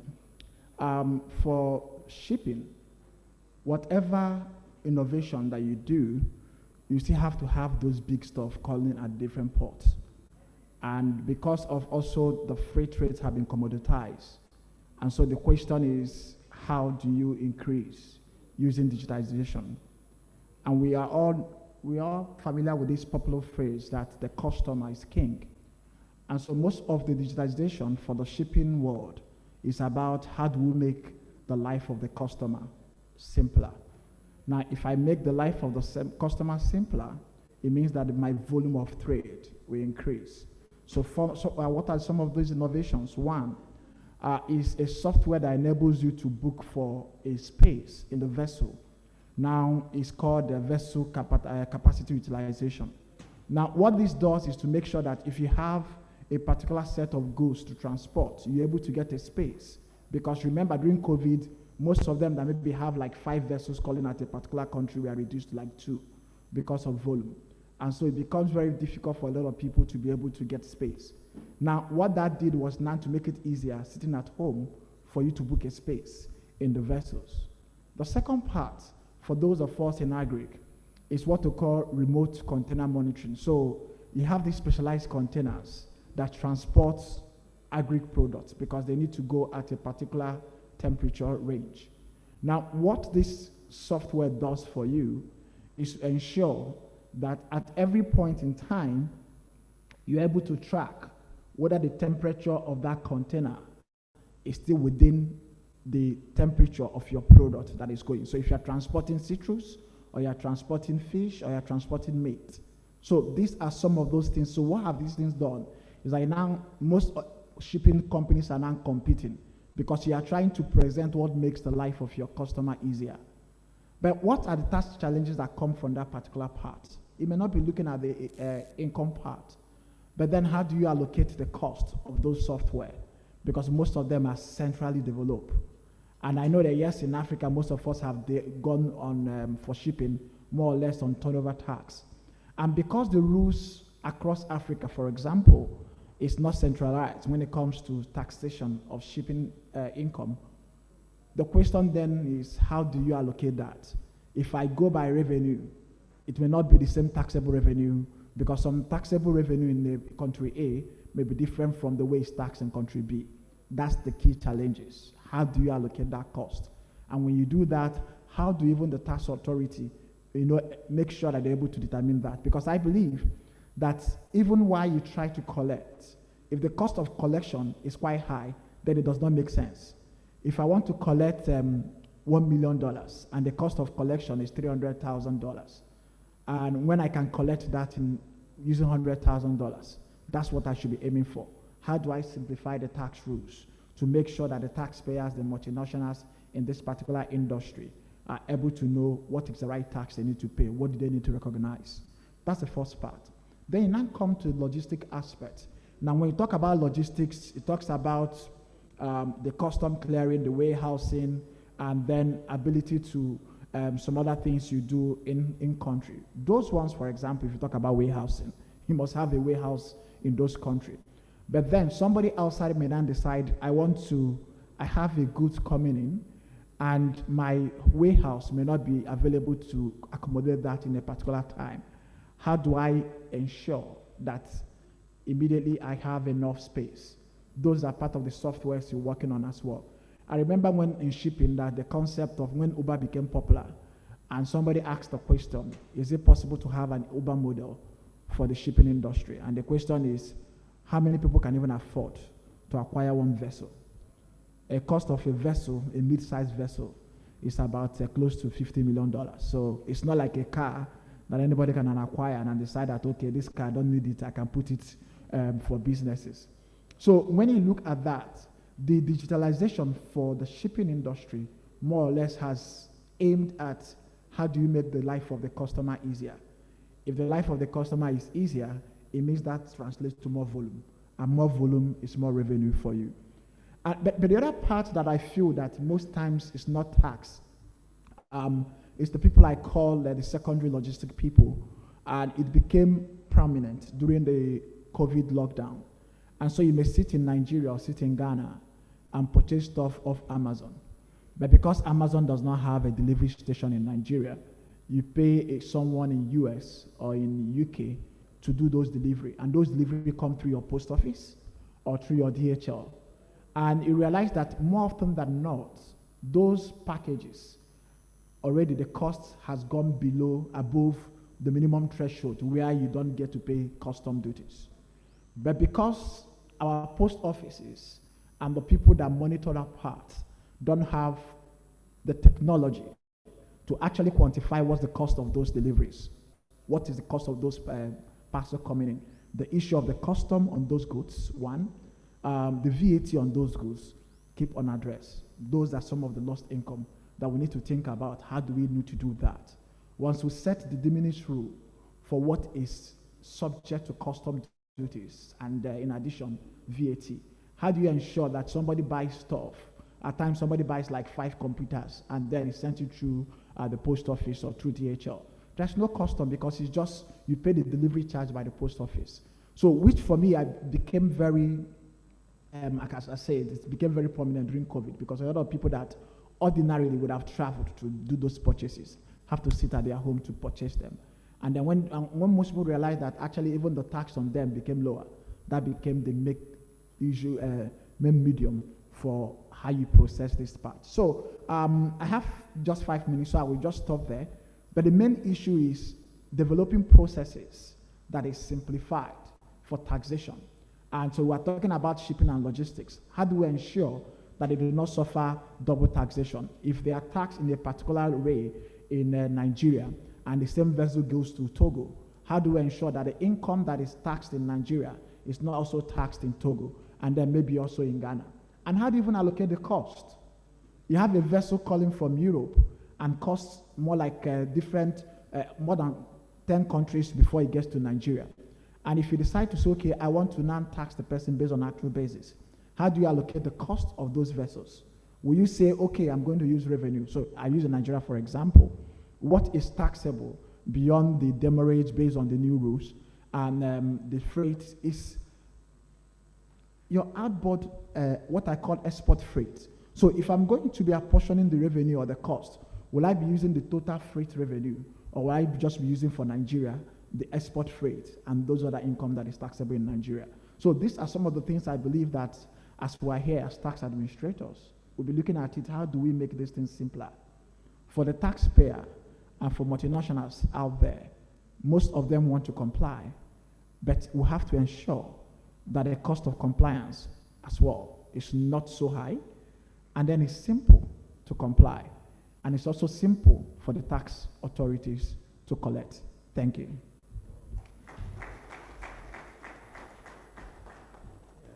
Thank you very much, Sebastian. I think that was very good. You've given us a very good education on shipping, and I believe my fellow participants have learned a lot during these short discussions that we had with him. And also, I would urge you to put down some corrections in case we are done with presentations. You can put it forward. Maybe he can elaborate more.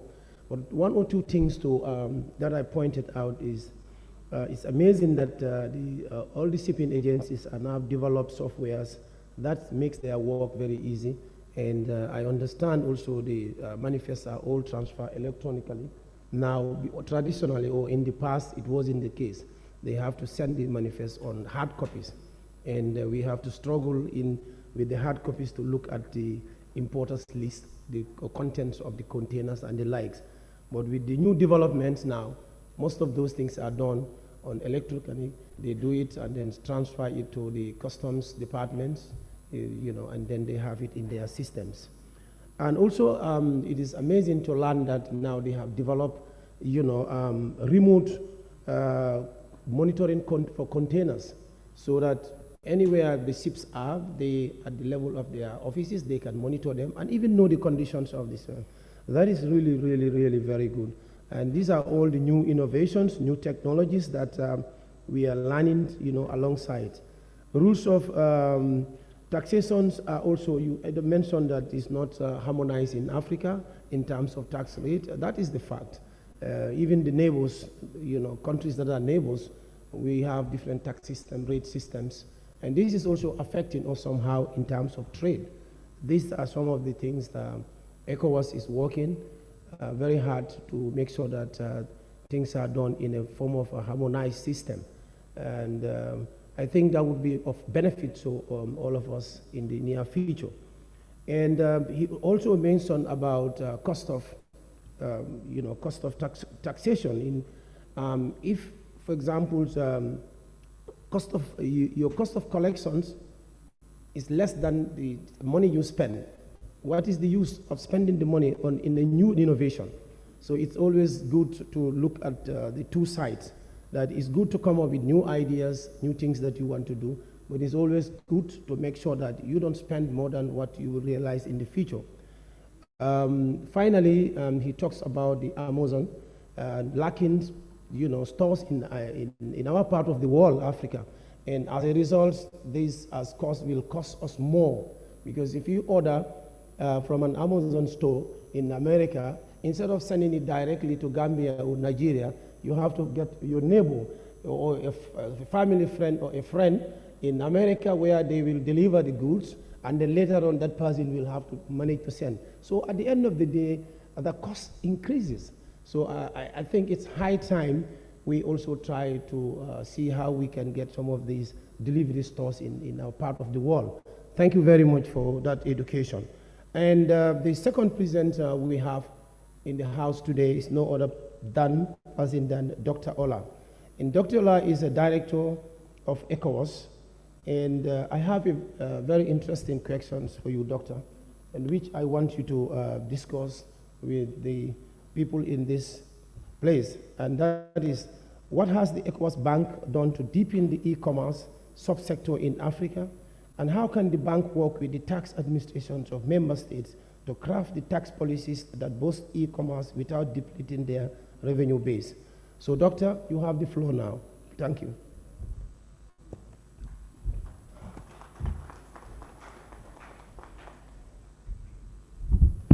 Thank you, Mr. Chairman, and good afternoon, dear participants. This afternoon, I'll be talking to us on what the ECOWAS Bank for Investment and Development is doing towards deepening the tax base in member countries, and how we can assist the tax administration authorities to increase their tax revenue base.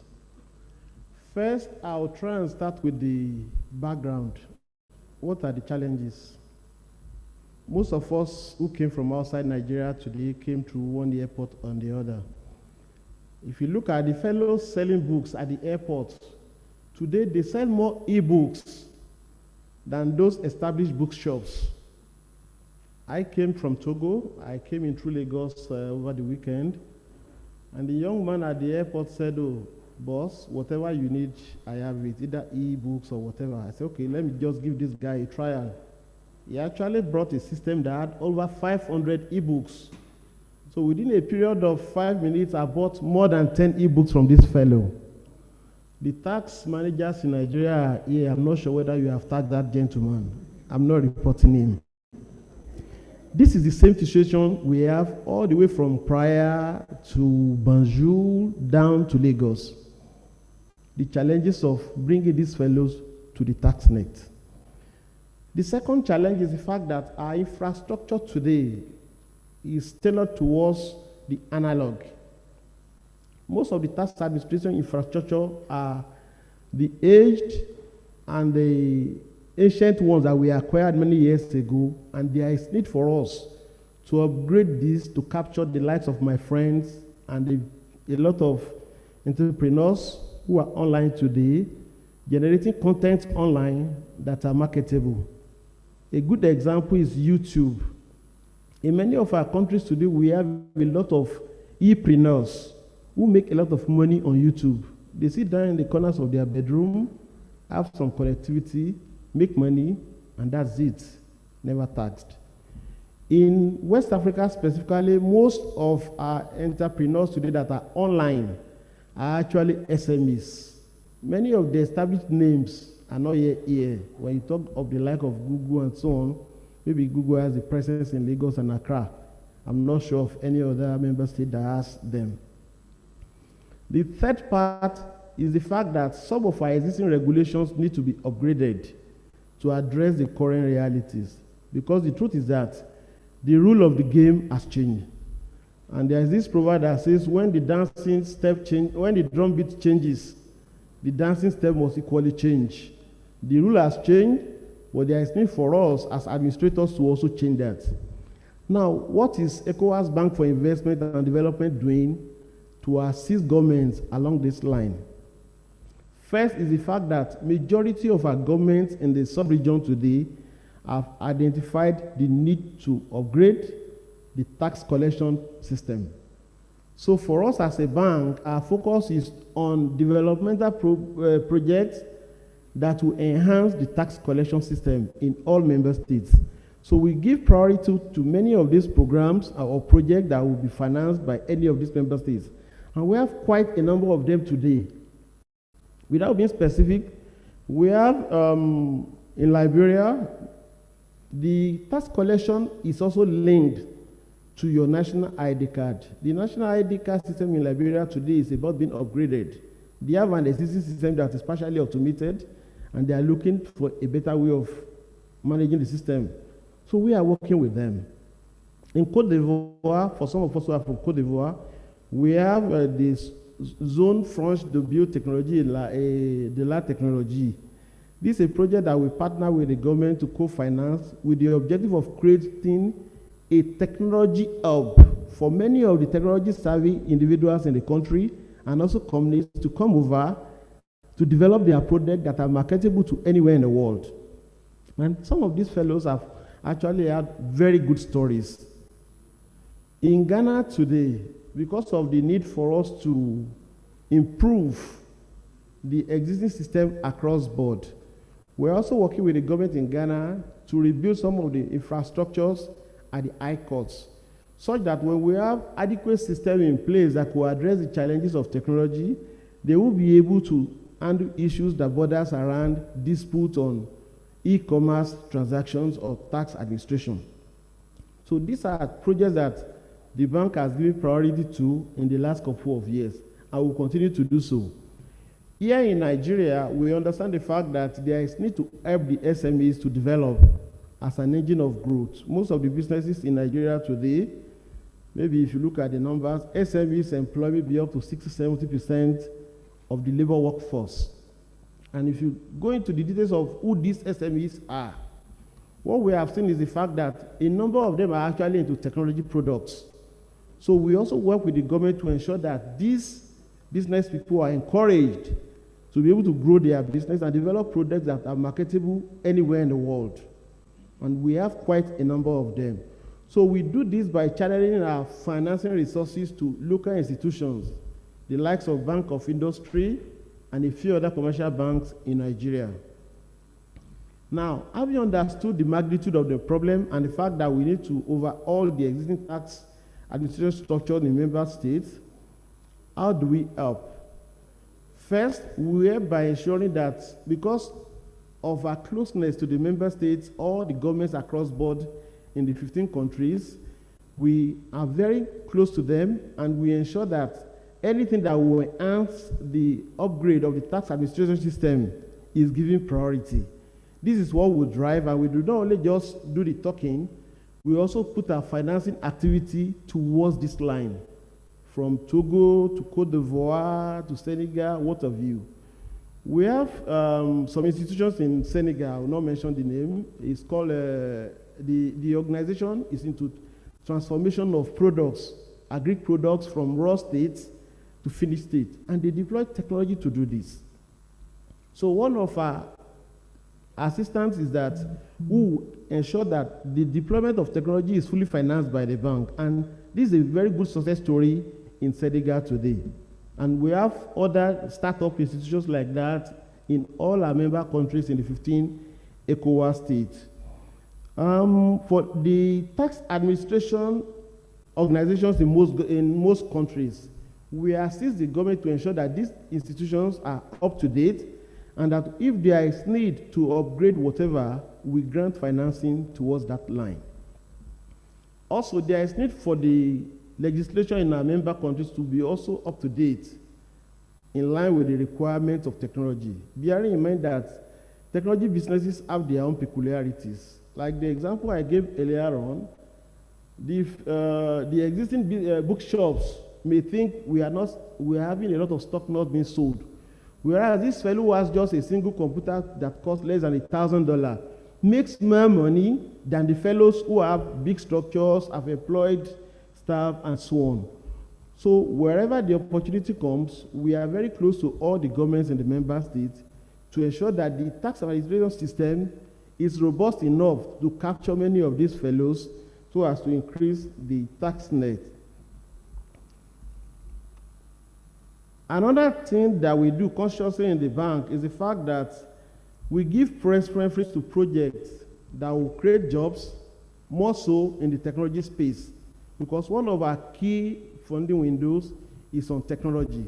So any technology-based program of funding, as soon as it's brought to us, we give such projects priority so as to improve the tax collection space in many of these member states. Also, knowledge is very key. If you don't have the knowledge of how to administer tax in the technology space, it could be very challenging for many of us as tax administrators. So we have taken it upon ourselves as a financial institution for this sub-region to invest in knowledge acquisition for all sectors in the member states. So our priority is to ensure that if there is any lack of knowledge anywhere, we step into this. And we also create synergy between all the member states on products and programs. Today, we have regional programs that cut across national borders. One of such is the Abidjan-Lagos corridor. So what we ensure is that if there is any program that we want to finance, we look at the intricacies between all the countries so as to harmonize working relationship with all the countries in the member states. And this has actually helped in one or two instances, and we intend to do many of these as we go along in our financing activities. Then laws on e-commerce. We have created an avenue in the bank to ensure that lawmakers and so on are able to talk to each other on e-commerce specifically, so that at the end of the day, the ability to manage the e-commerce platform, develop laws or improve the existing laws that will help the country and the institutions are in place. These are some of the things we do in the bank and will continue to do so in partnership with many of the relevant developing financial institutions across the board and across the world. Thank you very much. I'll be available if there are other questions and clarifications later on in the discussion.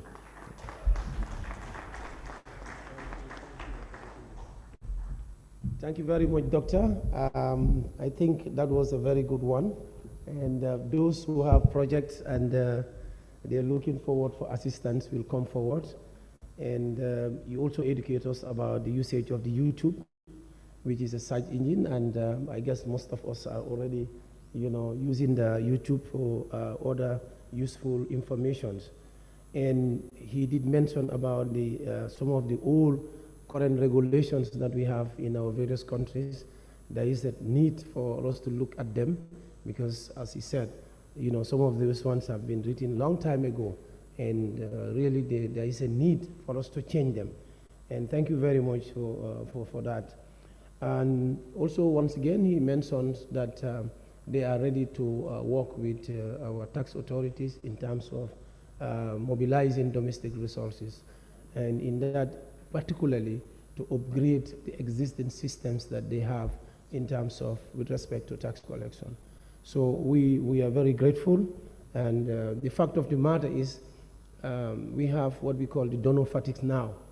So African countries, we should all try and endeavor to make sure that we spend more on domestic revenue mobilization so that our countries can have their own money to spend. You see, it's very interesting. When you have your own money to spend, nobody gives you condition. But where we depend on foreign aid, grants, then the IMF, World Bank, and the others, they attach condition to what we should do and what we should not do.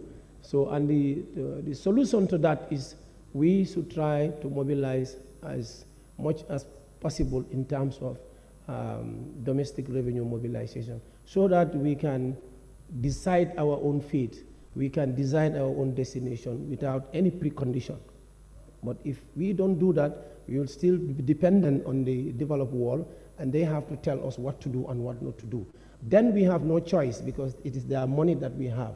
So in order for African countries to stand on their foot and try to do the developments in our own countries the way we want it, we have to make sure that we have the desired revenue in our country, and that is the only way out is to help our tax authorities in terms of equipping them, training them, building their capacity, as much as making sure that they are equipped in terms of IT technology, and that is what we are discussing today. So on that note, I want to say a very big thank you to my panelists as well as the presenter of the paper, and we have another one, but that one is online. So I'm not too sure whether the technology will allow us, if he's still following us. Well, the IT is still around. Yes, Babatunde is telling me that the other fourth panelist is online, and maybe we can give her opportunity to come. And that she's no other person than Andrew Laura. And the questions we have for her is, what issue has e-commerce raised for tax administrations in South America, Uruguay, for instance? How was this issue resolved, and what lessons are there for Africa? So that's the questions we have for our panelists online. If the IT people are around, you can help us so that he can come in and do her presentations, and then after that we will have questions and answers from the floor. Thank you.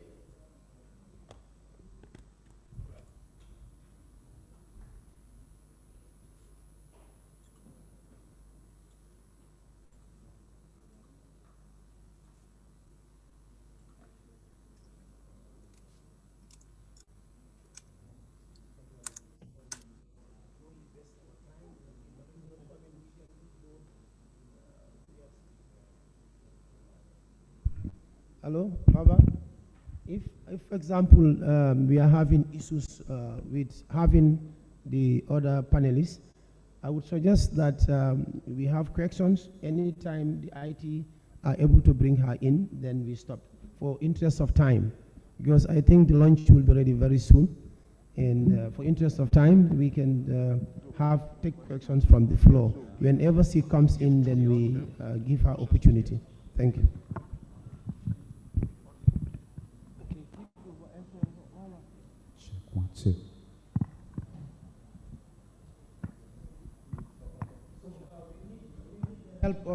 We need the help of the Wataf staffs, Babatunde, your staffs, if they are around.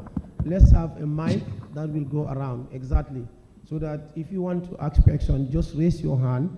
You don't have to move around. Just raise your hand, somebody will come over, and then you ask question one at a time, so that the panelists can be able to handle your questions properly. So let's have one from the other end. Thank you. And basically, the way you do it, you have to stand up, as a matter of fact, so that everybody will see you. And secondly, you have to tell us who you are and which organization you work for, and then your title there in that organization. And once you say that, then you can come up with your question. Thank you. Thank you very much. My name is Agboro Michael. I'm representing the chairman of the Independent Corrupt Practices and Other Related Offenses Commission. I'm a deputy director. I'm an investigator. My question is directed to Mr. Taiwo Yedele. I really appreciate your paper presented. Well, I wish to state that education is the bedrock of development.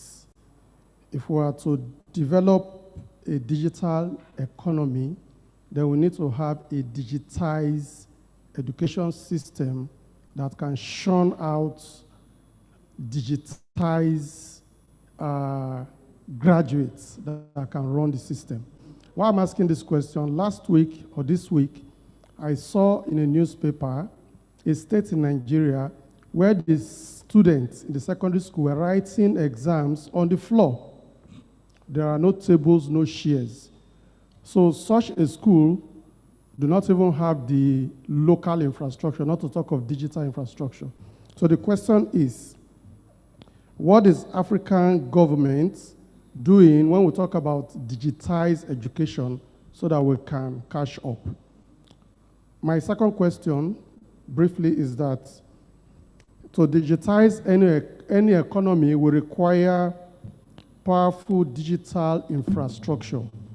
And in this area, you talk about both broadband penetration and availability. For instance, it was estimated that in Europe, both rural and urban dwellers will have access to at least 100 MBs per second broadband data available to them. But in Nigeria, you buy data, they give you 3 MB per second. You want to download, you want to make a payment, it keeps rolling for all eternity. So the question is that, is it possible for us to meet up with the world in this digitalized economy with the kind of infrastructure we have available?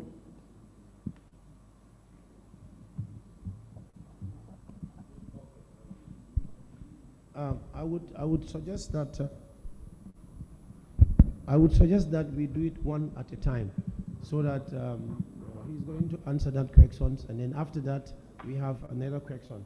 Otherwise, we will tend to forget some of the questions that are asked. So you have the floor.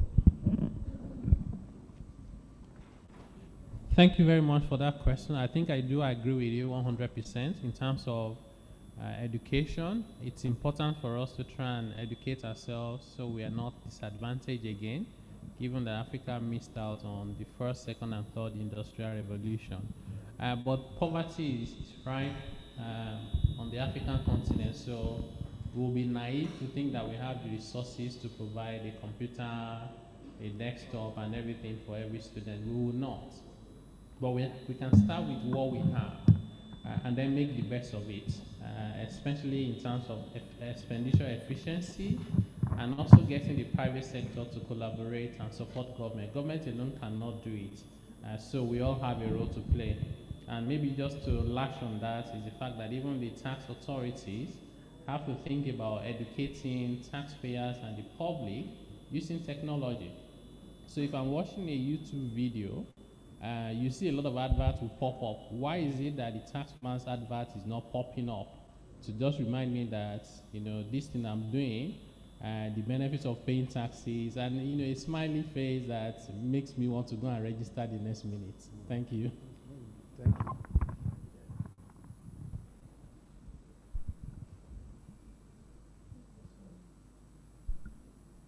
Okay, thank you very much. Maybe we can move on to the. There is somebody. Yeah, okay, you can come in here. Thank you, Chair. My name is Dick Erie. I work with Federal Revenue Service and I coordinate the compliance group. My question goes to Taiwo, actually, the paper presenter. The e-commerce, or from what you presented to us, we saw a dynamic evolving economy or business activities that we need to quickly track as a revenue administrator. Now, and I also know that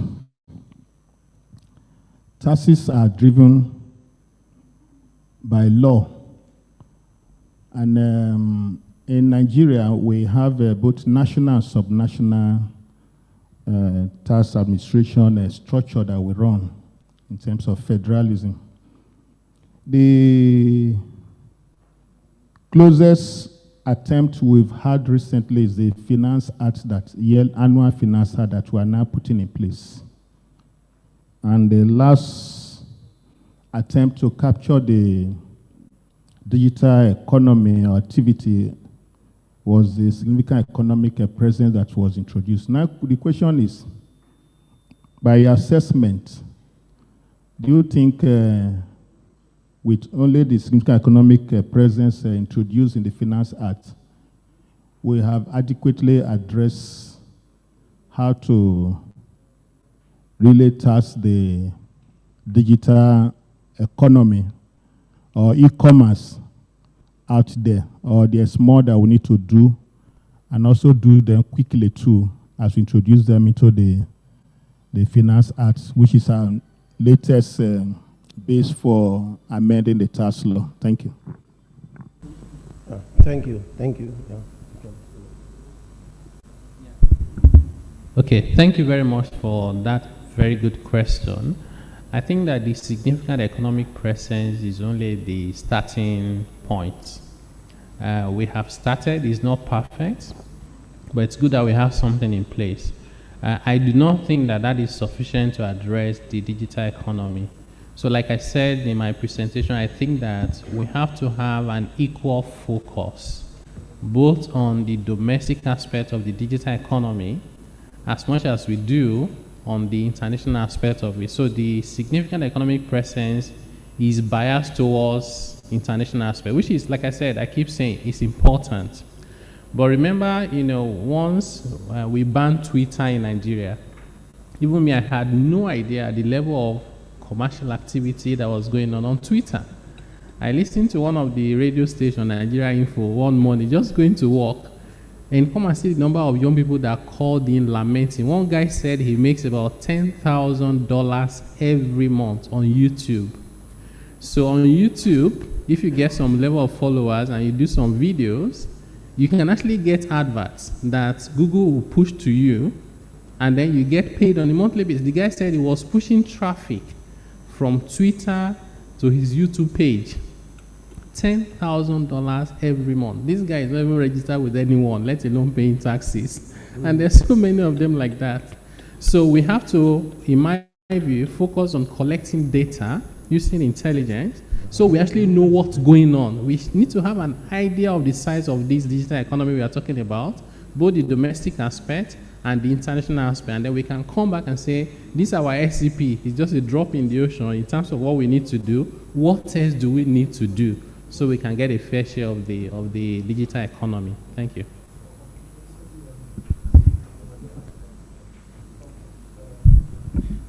Yes, that is no other person than my able Deputy Commissioner General, and Head of Domestic Taxes, Mr. Isa Jallo. Mr. Jallo, you have the floor. Yes, I saw your hand there. We have our online presenter also, but we will take one or two questions starting from Isa. Yeah, thank you. I hope you can hear me now. Yes.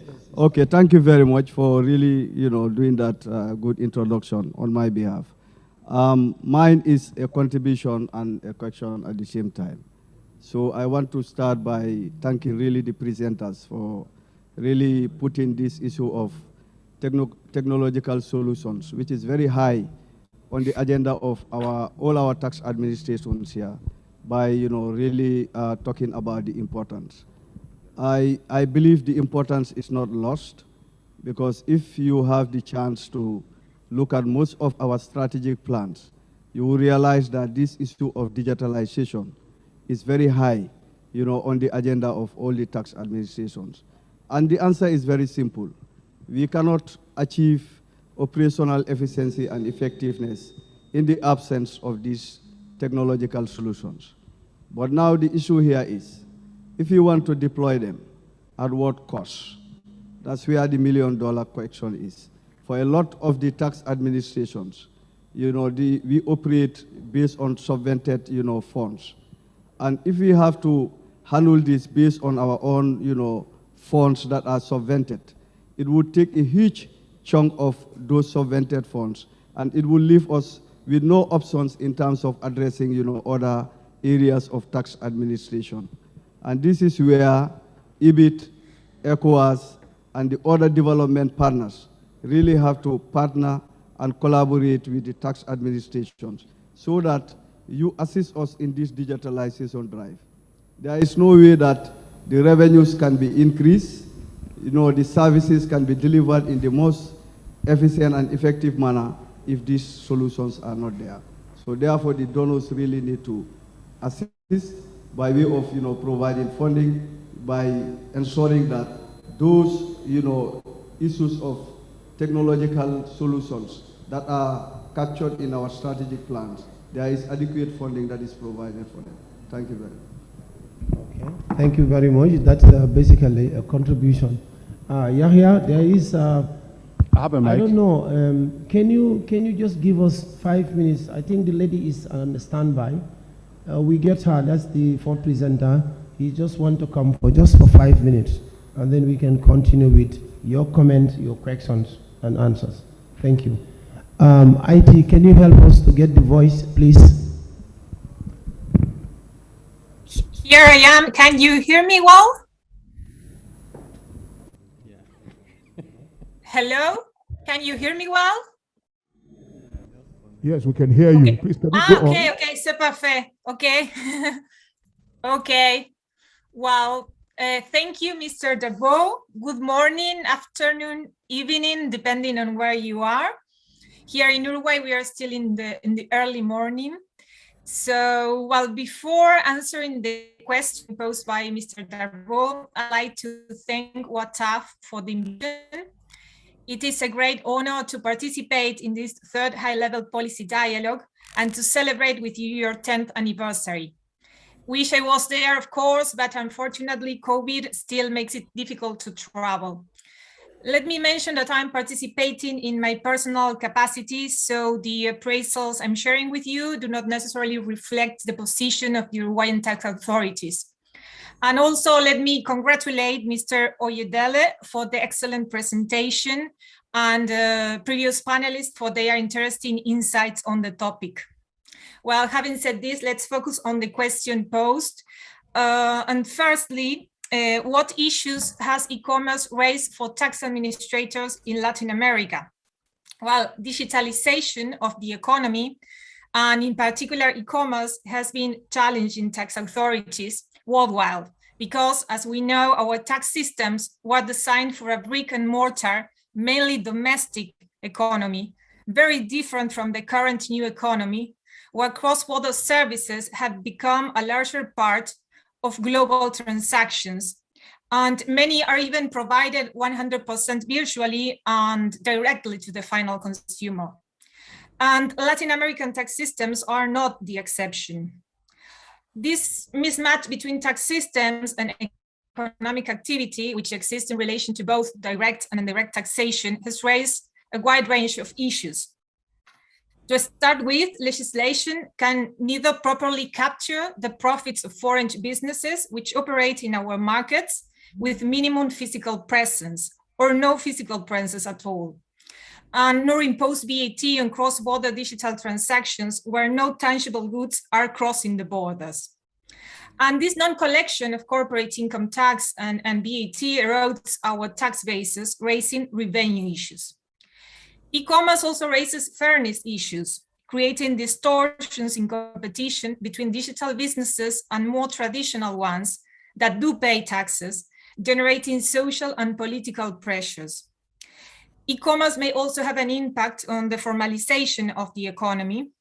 In particular, economic activities which are increasingly facilitated by digital platforms are not always visible to tax administrations or self-reported by taxpayers. And we are referring to the so-called gig and sharing economy. But what is most important in my view is that outdated legislation generates great and undesired uncertainty for both taxpayers and tax authorities, and this creates inefficiencies for both sides. Of course, the acceleration of the digitalization of businesses and the adoption of e-commerce consumer habits during the COVID-19 pandemic have intensified all these issues. And however, while digitalization has raised several issues, it is also fair to recognize that thanks to digitalization, new technologies have emerged and new opportunities are available to improve tax administration and tax compliance. Well, secondly, and on how were these issues resolved in Latin America and for example, in Uruguay, well, let me tell you that while many Latin American countries have introduced new provisions to their VAT legislation to capture and enforce VAT, especially targeting cross-border transactions involving intangibles and digital services, and in particular, business-to-consumer transactions, a few countries have taken measures in the field of direct taxation, and my country, Uruguay, is one of them. One of the reasons that may explain why Latin American countries have decided to mainly address VAT challenges is the relevance of consumption taxes in the region's tax mix. Indeed, VAT taxes on goods and services are a major source of revenues for Latin American governments. They are around 50%. But there may be another reason for this course of action, which is that in the field of indirect taxation, we can say there is certain international agreement around the destination principle. In contrast, in the field of direct taxation, things are not that simple. We have seen how countries have reacted unilaterally and differently worldwide, and how this has triggered the need to find a global consensus-based solution, which, as we know, has come up with the two-pillar solution. So in this context, many Latin American countries may have decided to wait for the inclusive framework outcome. However, it is important to say that Uruguay started taking measures in both fields, VAT and CAT, before the two-pillar discussion commenced in 2019 and after the 2015 report on Action 1, when no concrete measures were recommended. Let then me share with you the Uruguayan experience in relation to income taxation. Though these measures are far from perfect, they do represent a first step taken in the country in addressing the taxation of certain digital businesses, which fulfill the objectives originally set for, which were establishing a level playing field between digital providers and traditional ones, granting tax certainty to taxpayers, formalizing underlying economic activities, and simultaneously facilitating tax compliance for smaller taxpayers who may not even have expertise to determine and fulfill their tax obligations. Uruguayan efforts to address the tax challenges of the digital economy in respect to CAT commenced, as I said, some years ago with the introduction of different measures within the income tax system. This meant that no new tax was created, but also meant conditioning the effectiveness of the new measures to the distributive rules foreseen in the 24 double tax agreements signed by the country. One of the first measures taken relates to income from advertising services, including online advertising. From January 2016 onwards, income derived from advertising services supplied to local businesses is deemed to be of Uruguayan source and therefore taxed. Later, in 2017, the aim was to specifically address the taxation of digital platforms intermediating in the demand and supply of land passenger transport. And as from January 2018, more general rules were introduced, though limited to two types of digital business models: the intermediation in the demand and supply of services in general, not just land passenger transport, and the transmission of audiovisual content.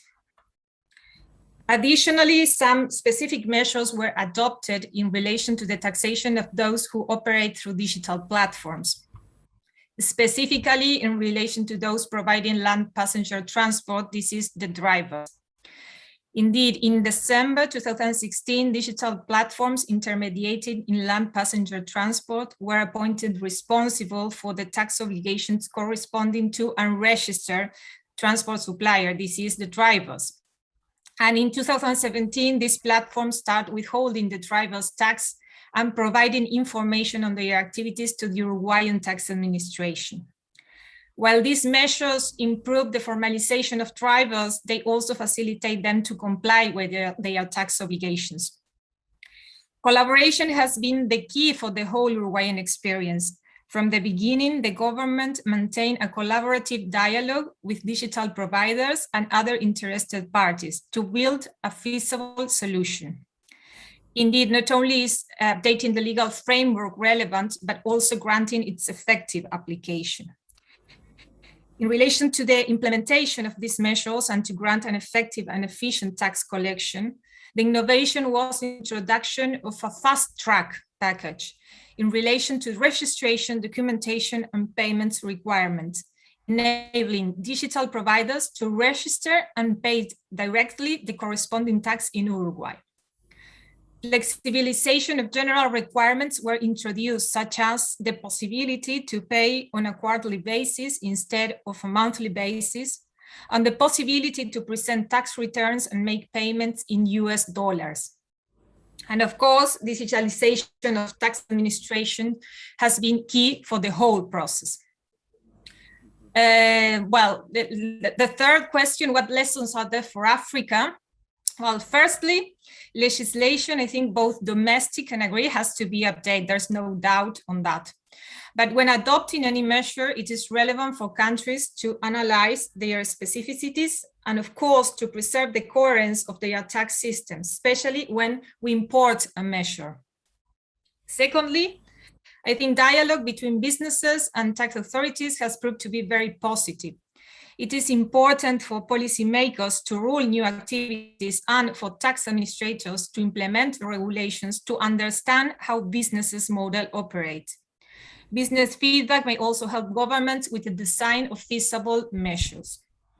Thirdly, when addressing the digitalization of the economy, excessive administrative and compliance burden should be avoided. While digitalization has posed many issues, it has also opened a wide range of opportunities, as we said.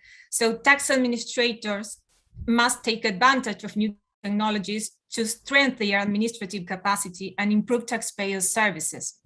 In this regard, it is key to conform expert and interdisciplinary working groups, including computer specialists inside tax administrations. Last but not least, further international dialogue and collaboration between tax authorities, as well as joint efforts, are essential to solve global issues in a long-lasting manner. Well, I think that's all. Merci, thank you for your attention. Okay. Thank you very much, Madam. I think that was a good attempt to present, even though it was difficult initially to get you online. But at least we must congratulate you. Now we can go back to our questions and answers. That include the recent presentations. Can we start from there. Let's take a couple of corrections before we. Yes, you can come up, yeah. Okay. No, I think somebody's behind. Somebody's behind the mic.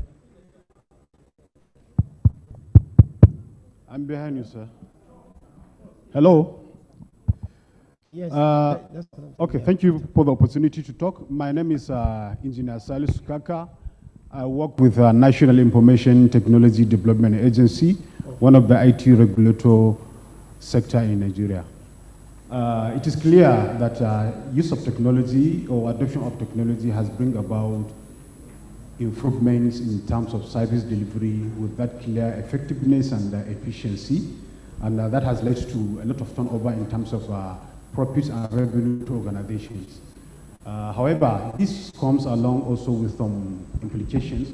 For instance, there is mention of robotic tax, and I read about the reasons behind establishment of robotic tax by South Korea in 2017. It was as a result of realizing that there is job loss, increase in job loss in the students, so they imposed this robotic tax, and that has led to slow down of adoption of technology across various sectors, because perhaps the tax was too high or unbearable to the provider. They feel, okay, let's go back to our conventional way, using the human manual and other things. So the question now is, Africa, what measures are we trying to put in place to ensure that the tax regime we are trying to put in place on these digital services is not such that it stifles innovations? Because when there is low adoptions, definitely there will be low innovations. Mindful of the fact that Africa, our technology space is still weak, we require innovation, especially indigenous development and utilization of these applications. So what measures are there in place too?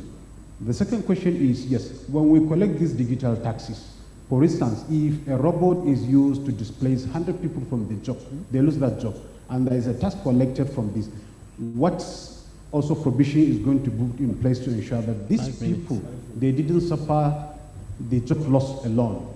The tax collected from the robot that displaced them, something directly goes to them or indirectly goes to them. So there should be provision to ensure that that thing is provided. Thank you. Okay, thank you very much. One of the panelists or the presenter will take up that correction. Yeah, you can come back. So thank you. Thank you very much for that very good question. I think, so this goes to the heart of the conversation. While we're thinking about taxing the digital economy, I think maybe Wataf, along with ETAF, can also drive the development of a policy.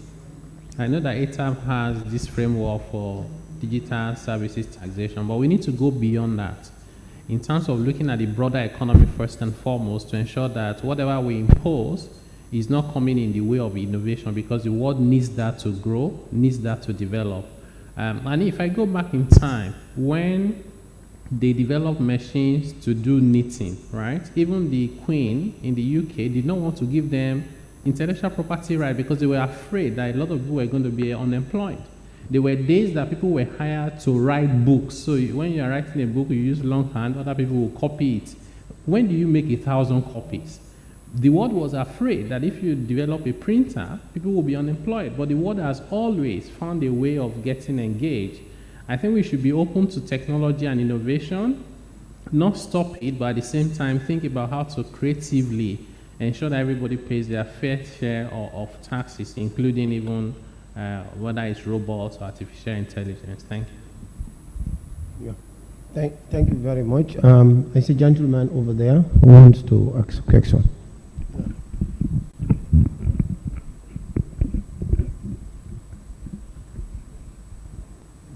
Did you get him a mic, please? Bom dia a todos. Portanto, eu sei que eu chamo Keta Baldé, representante da Guiné-Bissau. Eu sei que a língua portuguesa é uma língua oficial da CEDEAO, mas não é frequentemente falado nos diferentes encontros. Portanto, voltando à minha intervenção, eu queria me dirigir ao primeiro painelista, que levantou muitas questões fez uma referência geral dos problemas que existem a nível da economia numérica. Portanto, a economia numérica preocupa todos os países, particularmente todas as administrações fiscais do mundo, particularmente as administrações fiscais da África, porque nós não conseguimos, de fato, mobilizar receitas internas ou recursos internos para poder financiar os nossos orçamentos gerais. Daí o grande problema.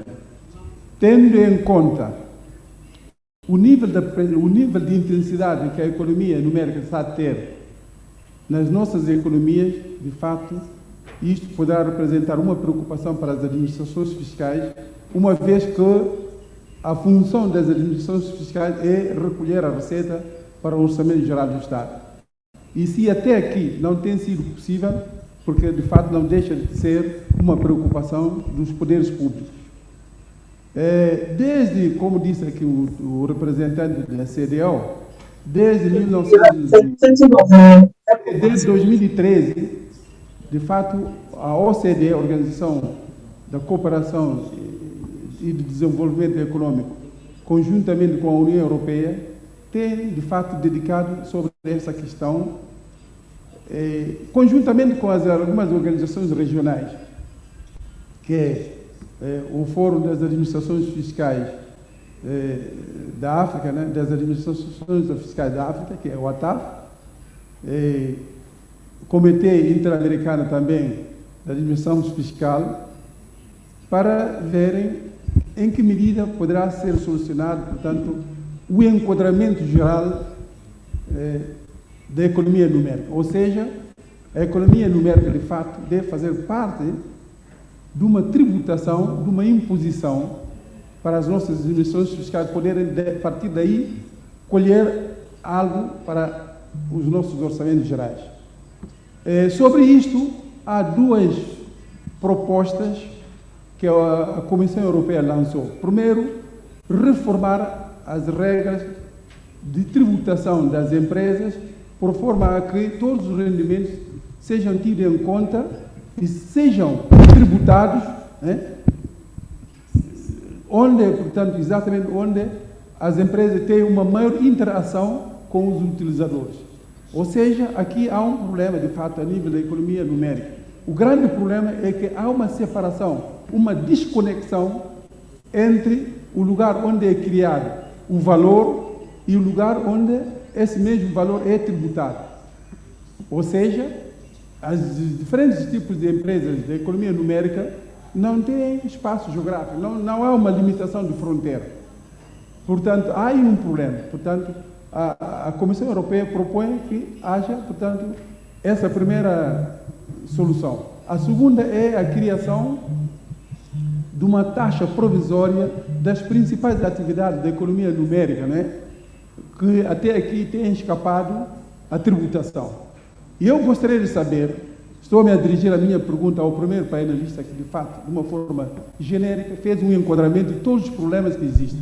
Eu gostaria de saber se há uma alternativa a essas duas propostas de solução que a Comissão Europeia preconiza para entrar em vigor, provavelmente em 2023. Eu gostaria de saber se a nível da TAF há uma solução, portanto, que está a ser apontada, portanto, para o enquadramento equitável da economia numérica. Muito obrigado.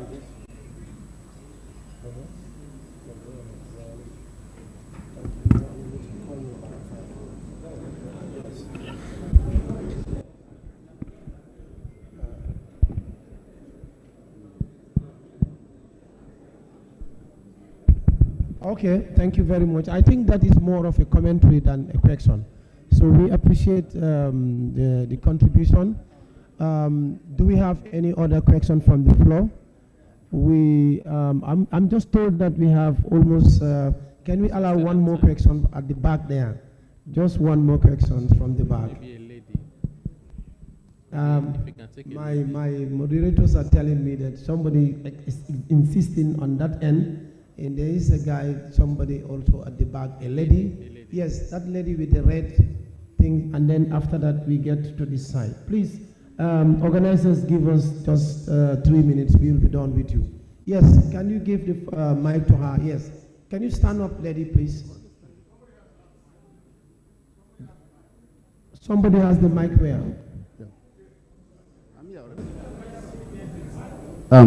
Good afternoon. Okay, you can come up here. Good afternoon. Adam Matkudu from FIRS. Yeah. My own is taxing digital economy is a function of availability of data. And this data, their sources could be under our control, which we can define the structure and the elements we want to be transmitted. Some could be outside our control, in which the owners will be talking of one thing or the other, investing in a technology or the other. Now, bearing this in mind, the question of integrity of data is now an issue. For use, for decision making, there must be aggregation of this data. My question now is, what are the regional agreement recommendation on the safeguards to apply in this data aggregation for a single point of truth? Thank you.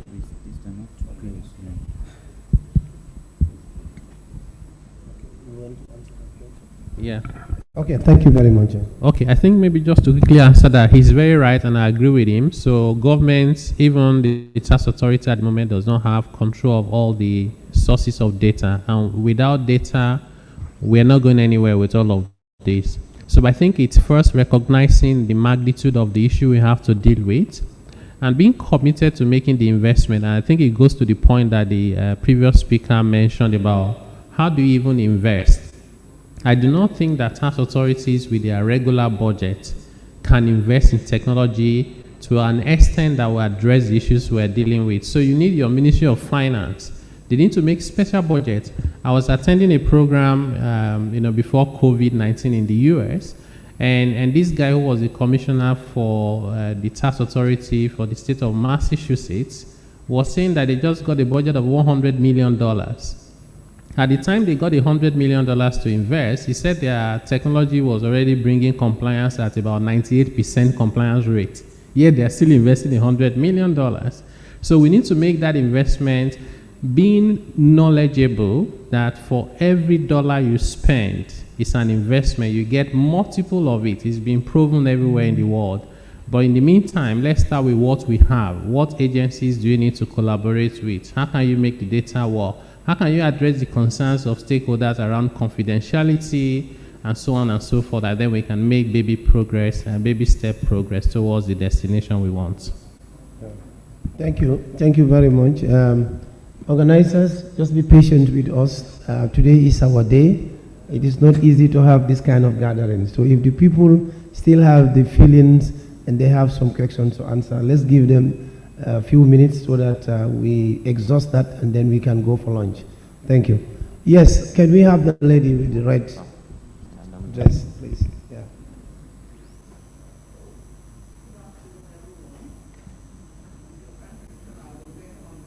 The mic.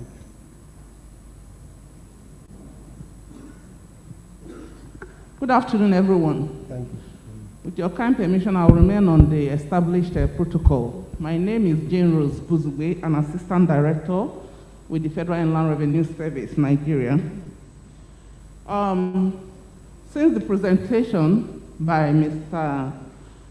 Taiwo Oladile, I've been pondering on my side about what he mentioned about Mr. Google being able to help us with our security challenges. I don't know if you are agreeing with me that the whole of West African sub-region is suffering so much of instability and insecurity, which is as well affecting the revenue collection level.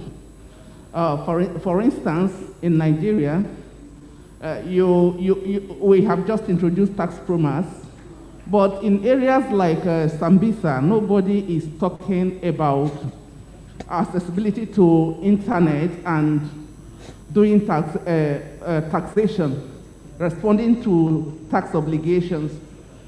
Same in somewhere like Enugu State, where for days people don't even go to their businesses on the basis that they stay at home order.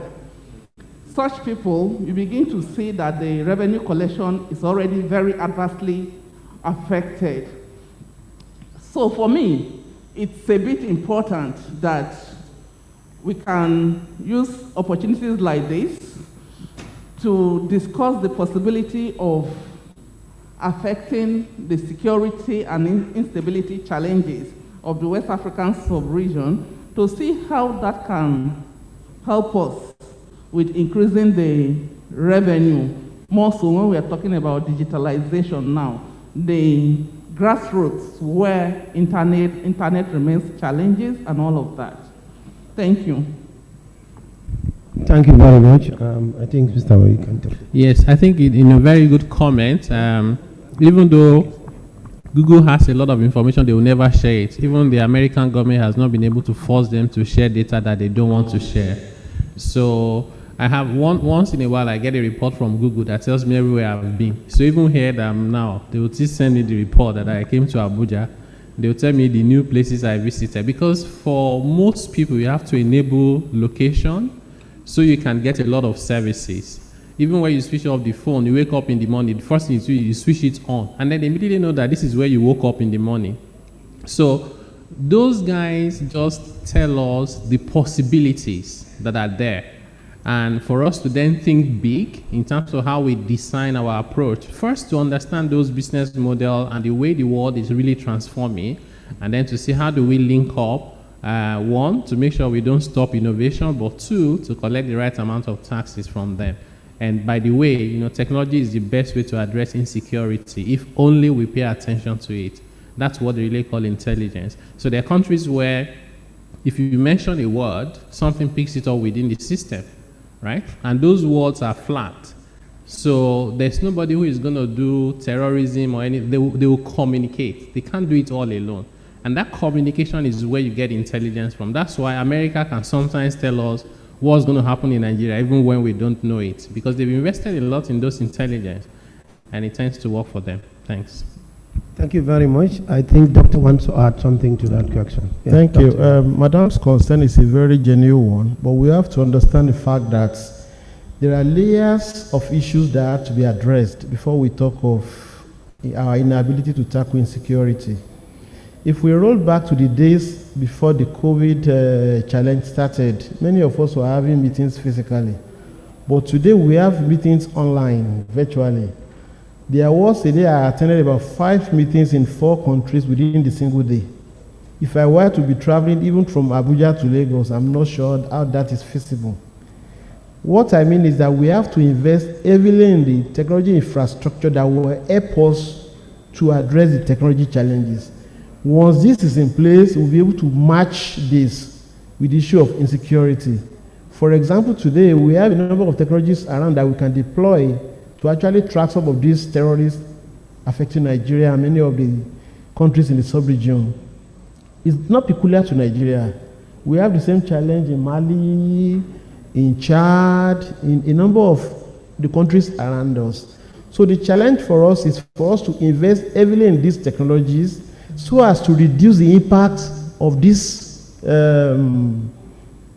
crooks, fraudsters, and also terrorists in our operation. So the key challenge for us is, as policymakers, as stakeholders, is to look beyond the present situation, encourage our individual institutions to seek for budget, seek for financial resources to invest in technologies that will help us to address the current challenges.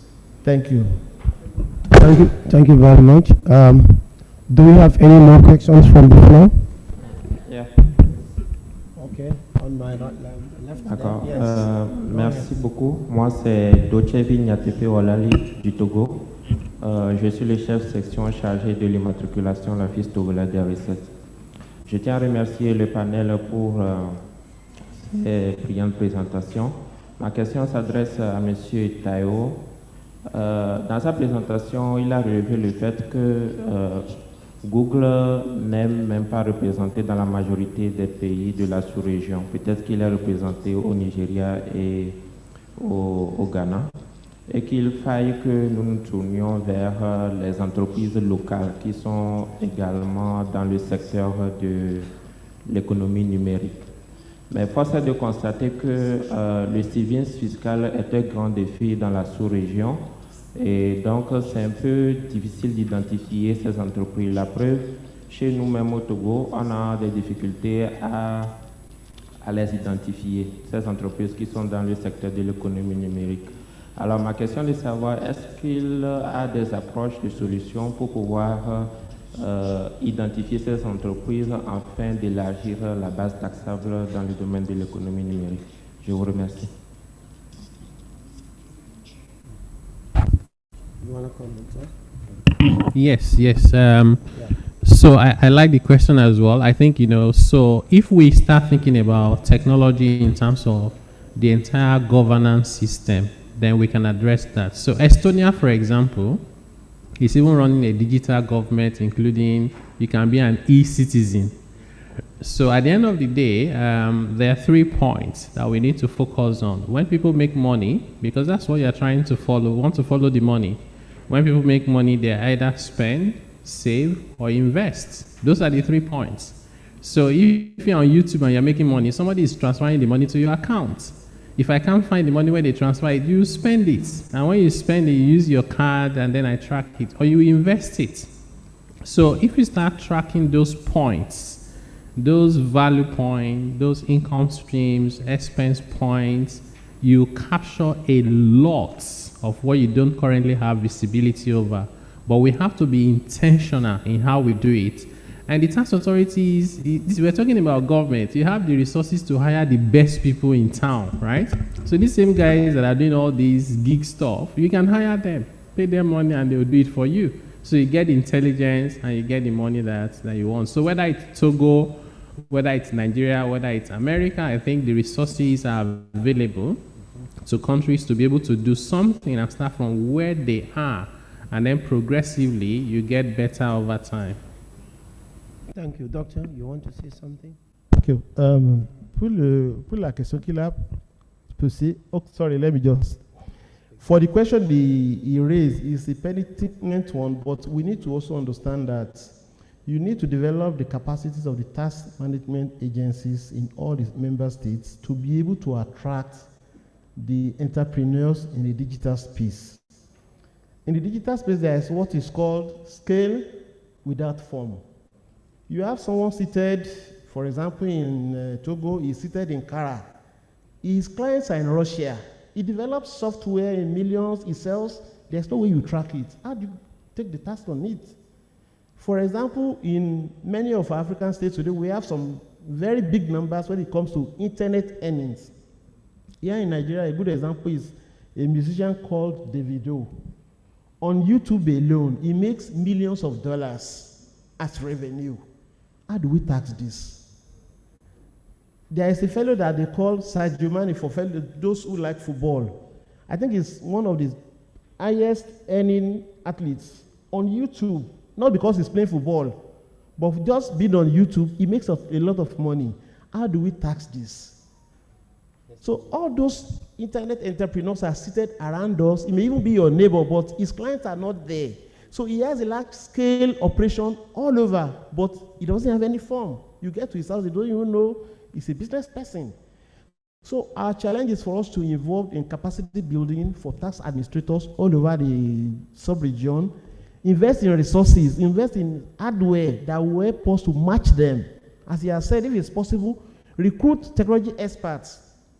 I'm an accountant, but you don't have to recruit someone like me. You can actually recruit technology experts, developers, to help you out. What are these guys doing? Once you have adequate information as much as he has, you'll be able to attract and also assess the tax appropriately and tax him as well. Thank you. Okay. Thank you very much, Doctor. I believe we can wrap up there if there is no other question, because I was told that the lunch is ready. And also considering the fact that we have another panel discussions after the lunch. So we don't have to eat too much time, and then we also want to close a little bit early. We don't want to keep you here till 6 o'clock.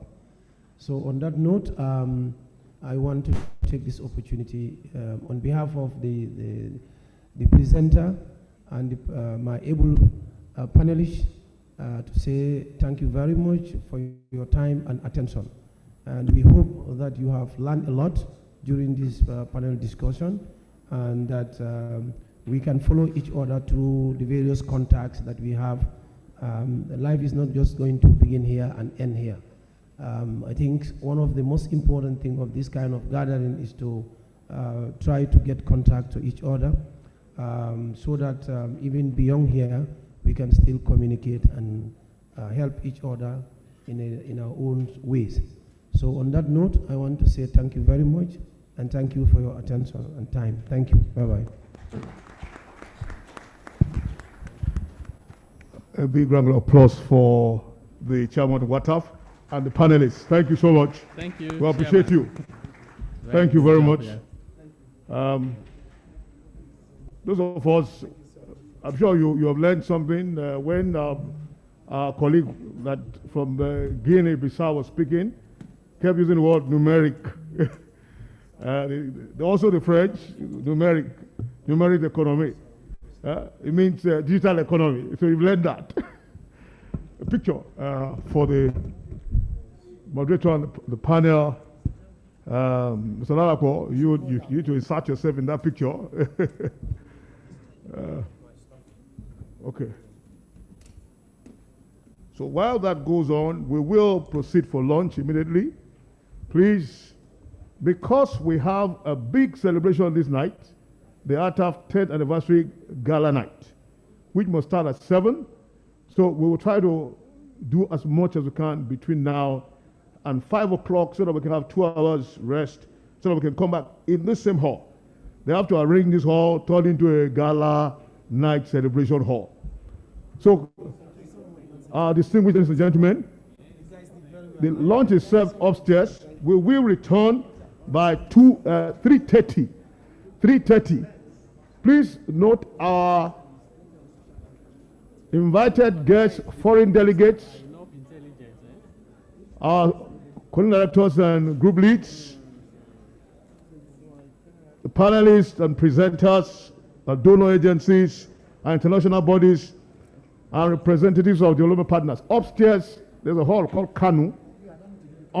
As you go up, you can find on your right or left, because the staircase go this way and that way. But it's on this side of the hall, upstairs. That's where all our group leads will go, and our committee directors, all our country delegates, and invited guests, panelists, and donor agencies, and representatives of development partners. The rest of us, there is space already there also that has been demarcated for you. So don't forget, do not leave your devices in this hall or your important personal items. So we shall return at 3:30 so that we can end and prepare for the big celebration. Bon appetit. Thank you so much. So let's proceed for lunch, please. Please, Wataf Secretariat LOC, let's lead our foreign delegates and our special guests to the hall where they're having their lunch. The rest of us, everybody goes upstairs. Everybody upstairs. But we'll have a special place we've designated for our foreign delegates. And let's go, please. Thank you. About West Africa, we had an ECOWAS, which was engaging on larger economic issues, but not really on taxation, but not on tax rates, not on creating an enabling environment for countries or for businesses who operate within the region, signing of mutual exchange agreements, or even double taxation agreements to enable and encourage investments in that sub-region. Now we have similar issues. We're relating with similar cultures, similar challenges, similar people. We all come basically from and so some of the challenges you have in your country you can share with another. You understand where the other person is coming, find out what the other person has done right, and then you can exchange ideas accordingly. So I found that there's a benefit of coming together. With Wataf, we're now able to get data that we're going to use for purpose of tax assessment, collection will enable Nigeria to mobilize more revenue. La perspective ouest-africaine sur l'administration fiscale sur la scène mondiale est unique et le FAFOA a pour objectif de renforcer cette foi. Il s'est battu pour le renforcement des capacités des pays d'Afrique de l'Ouest en matière de transparence fiscale et d'échange d'informations. Le FAFOA cherche à améliorer le potentiel de revenus de l'Afrique de l'Ouest avec l'avènement du e-commerce, des instruments financiers hybrides associés à une sophistication accrue de sa flotte de conseillers fiscaux. Il lutte contre les flux financiers illicites et œuvre en faveur de la coopération administrative qui est au cœur du partenariat de longue date du FAFOA avec le Forum mondial par le biais de l'initiative africaine. Cela a conduit à l'augmentation de la mobilisation efficace des recettes qui sont des changements fondamentaux que toutes les parties prenantes ouest-africaines en quête de développement doivent s'efforcer d'atteindre si l'Afrique de l'Ouest veut accélérer sa marche vers l'autonomie économique. Convening a platform itself is a key product because you're bringing everybody together to talk, to share experience on topical issues. That Wataf over the years have delivered quite a number of capacity building events, training, seminars, workshops have gone on again and again in various West African countries. The topics shared, which was, areas of focus, building capacity tax audit, looking at even how to do investigation and audit in specialized area, in the finance sector, in the construction sector, in the telecom sector. So the idea is keep being the center point for aggregating the needs of tax administrations in West Africa, and then keep engaging policymakers. And then we look forward to a time that we can say tax revenue, the domestic revenue is the mainstay of our economies in West Africa. La vision appelle à la transformation des économies à travers l'Afrique de l'Ouest.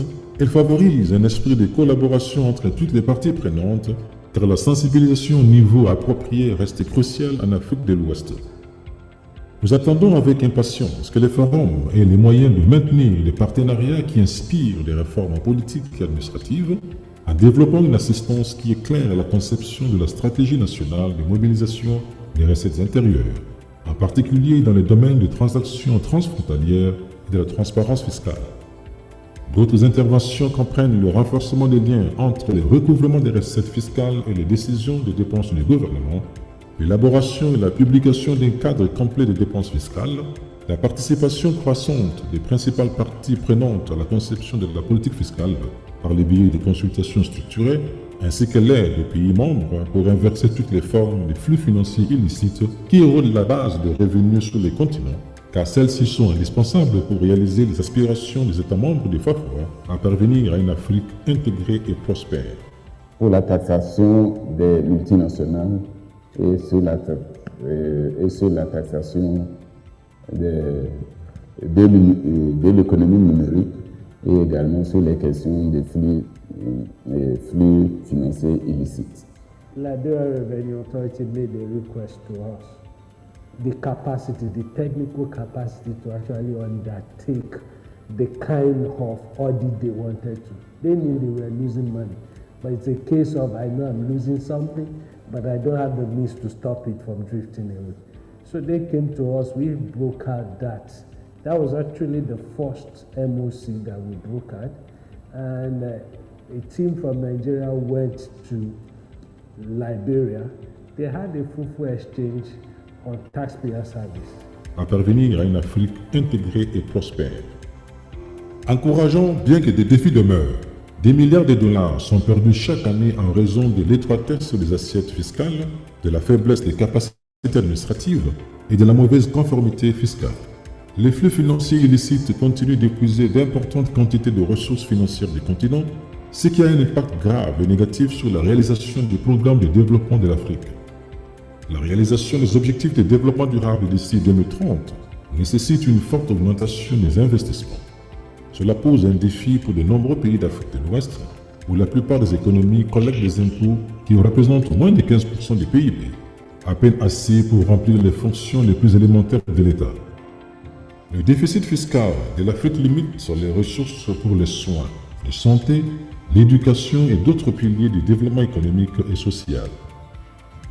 Il n'existe pas de solution unique et du point de vue technique du forum, il existe une grande marge de manœuvre pour collecter plus de recettes grâce à des interventions qui s'attaquent au faible niveau du paiement des impôts, à des systèmes fiscaux plus simples avec un nombre limité de taux et à des exonérations qui stimulent la collecte des impôts en utilisant les nouvelles technologies.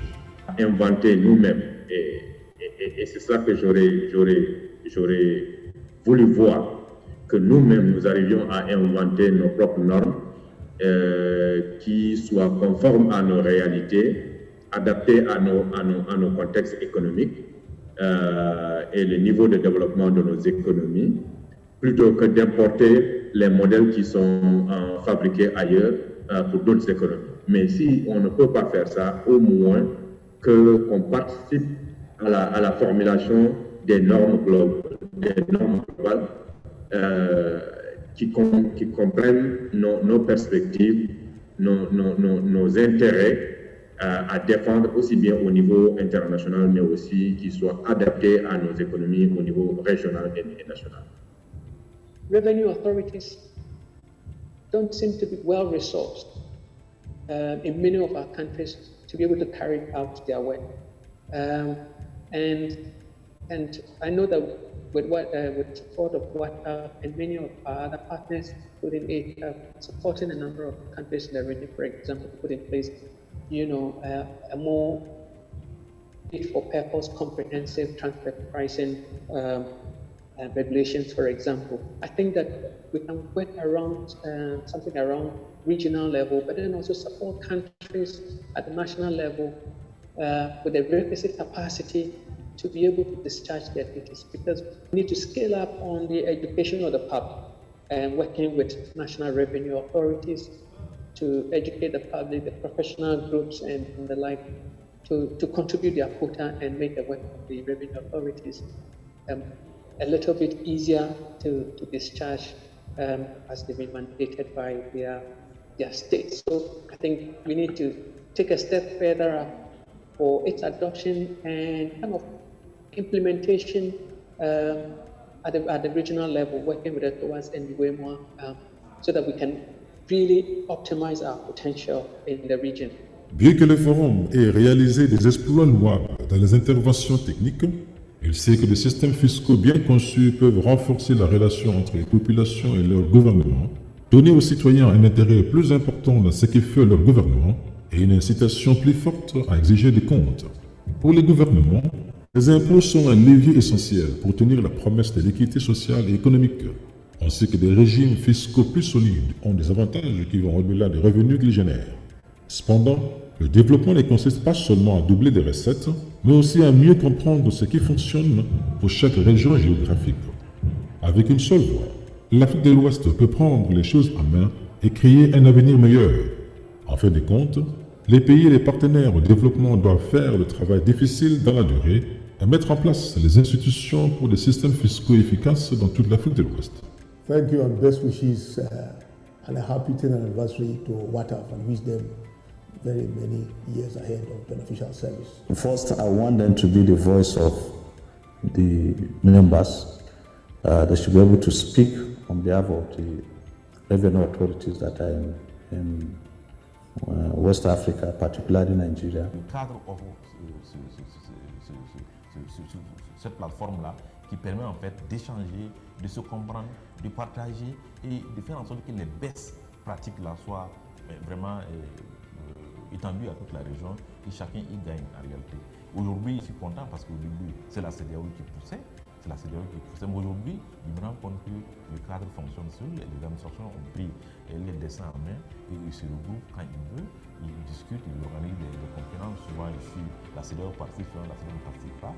Mais je constate que ça marche. Je crois que c'est tel le but de rechercher. Nous pensons pouvoir peut-être continuer à approfondir cela pour que ça puisse donner encore des résultats meilleurs que dans le passé. Essentially, I think we wish Wataf a happy anniversary. We are living in a difficult time because of the COVID, but let's not allow. Les dessins en main et ils se regroupent quand ils veulent, ils discutent, ils organisent des conférences. Souvent, je suis la CEDEAO participe, souvent la CEDEAO ne participe pas. Ben, je constate.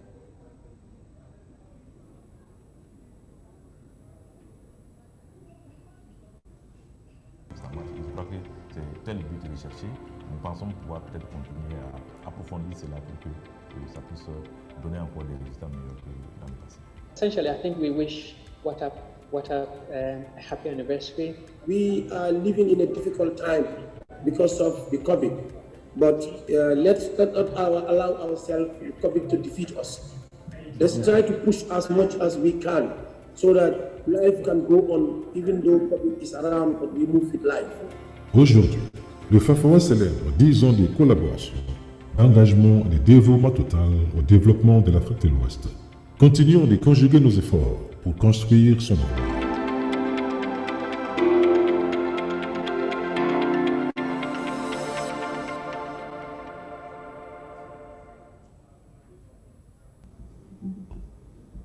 So I hope we had a beautiful meal. So we're about to start the second panel discussion. Wherever you are, outside the hall, please, you may need to start making your way in the hall so that we can get back to the business of the day. Ladies and gentlemen, distinguished guests, please, wherever you are, you may start finding your way back into the hall so that we can get back into the business of the day. Mesdames et messieurs, partout où vous êtes, si vous avez fini de manger, veuillez regagner la salle pour que nous reprenions les travaux de ce forum. Nous avons un panel de discussion qui va suivre. Ça ne prendra pas beaucoup de temps parce que nous savons que nous avons un dîner ce soir. Donc, peut-être en moins d'une heure, on aura fini. Let's get back into the hall. We have a very important event this evening, the dinner and award night. So we need to get it on the way and then go so that the hall can be prepared and arranged for the dinner. Wherever you are, please make your way back into the hall. S'il vous plaît, regagnez la salle pour que nous reprenions les activités. Nous avons un grand événement ce soir. Et il y aura une remise des trophées, c'est un grand dîner de gala. Et il faudra surtout préparer la salle, réarranger pour recevoir les invités. S'il vous plaît, regagnez la salle, comme ça nous reprenons nos discussions. Merci. Thank you.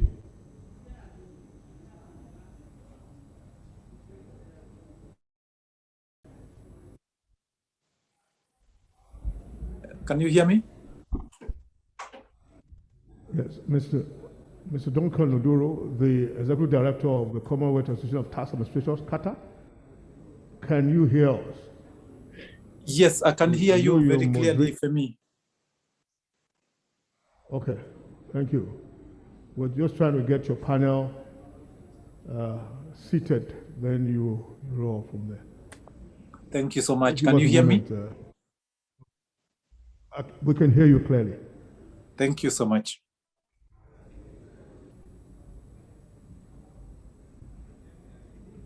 Ladies and gentlemen, distinguished guests, I want to welcome you back into the hall so that we can continue the business of the day. This is going to be the next panel discussion, and this one is centered around new and emerging technology solutions for tax compliance. To moderate this panel discussion, we have Mr. Duncan Onduru, Executive Director, Commonwealth Association of Tax Administrators, that is Qatar. Please, let's give him a round of applause. Mr. Duncan, are you there? Yes, I'm right there. Fantastic. Nice to have you, sir. With you for the panel, we have Mrs. Chaka Ben Obi, Group Lead, Digital and Innovation Support Group, Federal Inland Revenue Service, Nigeria. Please, let's give her a round of applause as she's making her way to the stage. Is she there? Please, ma, we we pray that you come over so that we can start.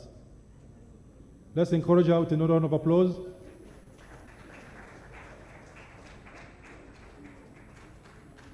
And already seated. Okay, she's coming. Great. Nice to have you, ma'am. Let's applaud for her. Please don't. Yes, ma'am. So already seated is Mr. Raul Zambrano, Director, Technical Assistance and ICT, Inter-American Center for Tax Administration, SIAT. Please, let's give him a round of applause. Rapidement, donc, nous avons notre panel qui est déjà là. Ces discussions seront modérées par M. Duncan Onduro, qui est directeur exécutif Association des administrateurs fiscaux du Commonwealth.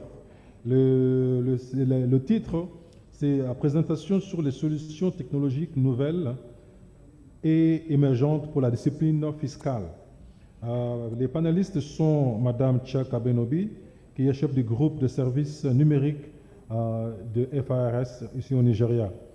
Il sera avec M. Raoul Zambrano. Il est directeur de l'assistance technique de la technologie du Centre interaméricain des administrations fiscales, SIAT. Okay, so Mr. Duncan, I'm going to hand over the microphone to you for the business of the day. Thank you so much, and I'll see you very soon. Thank you so much, Master of Ceremony. And first of all, if you can assure me that I can be heard, then I can proceed. Can I be heard?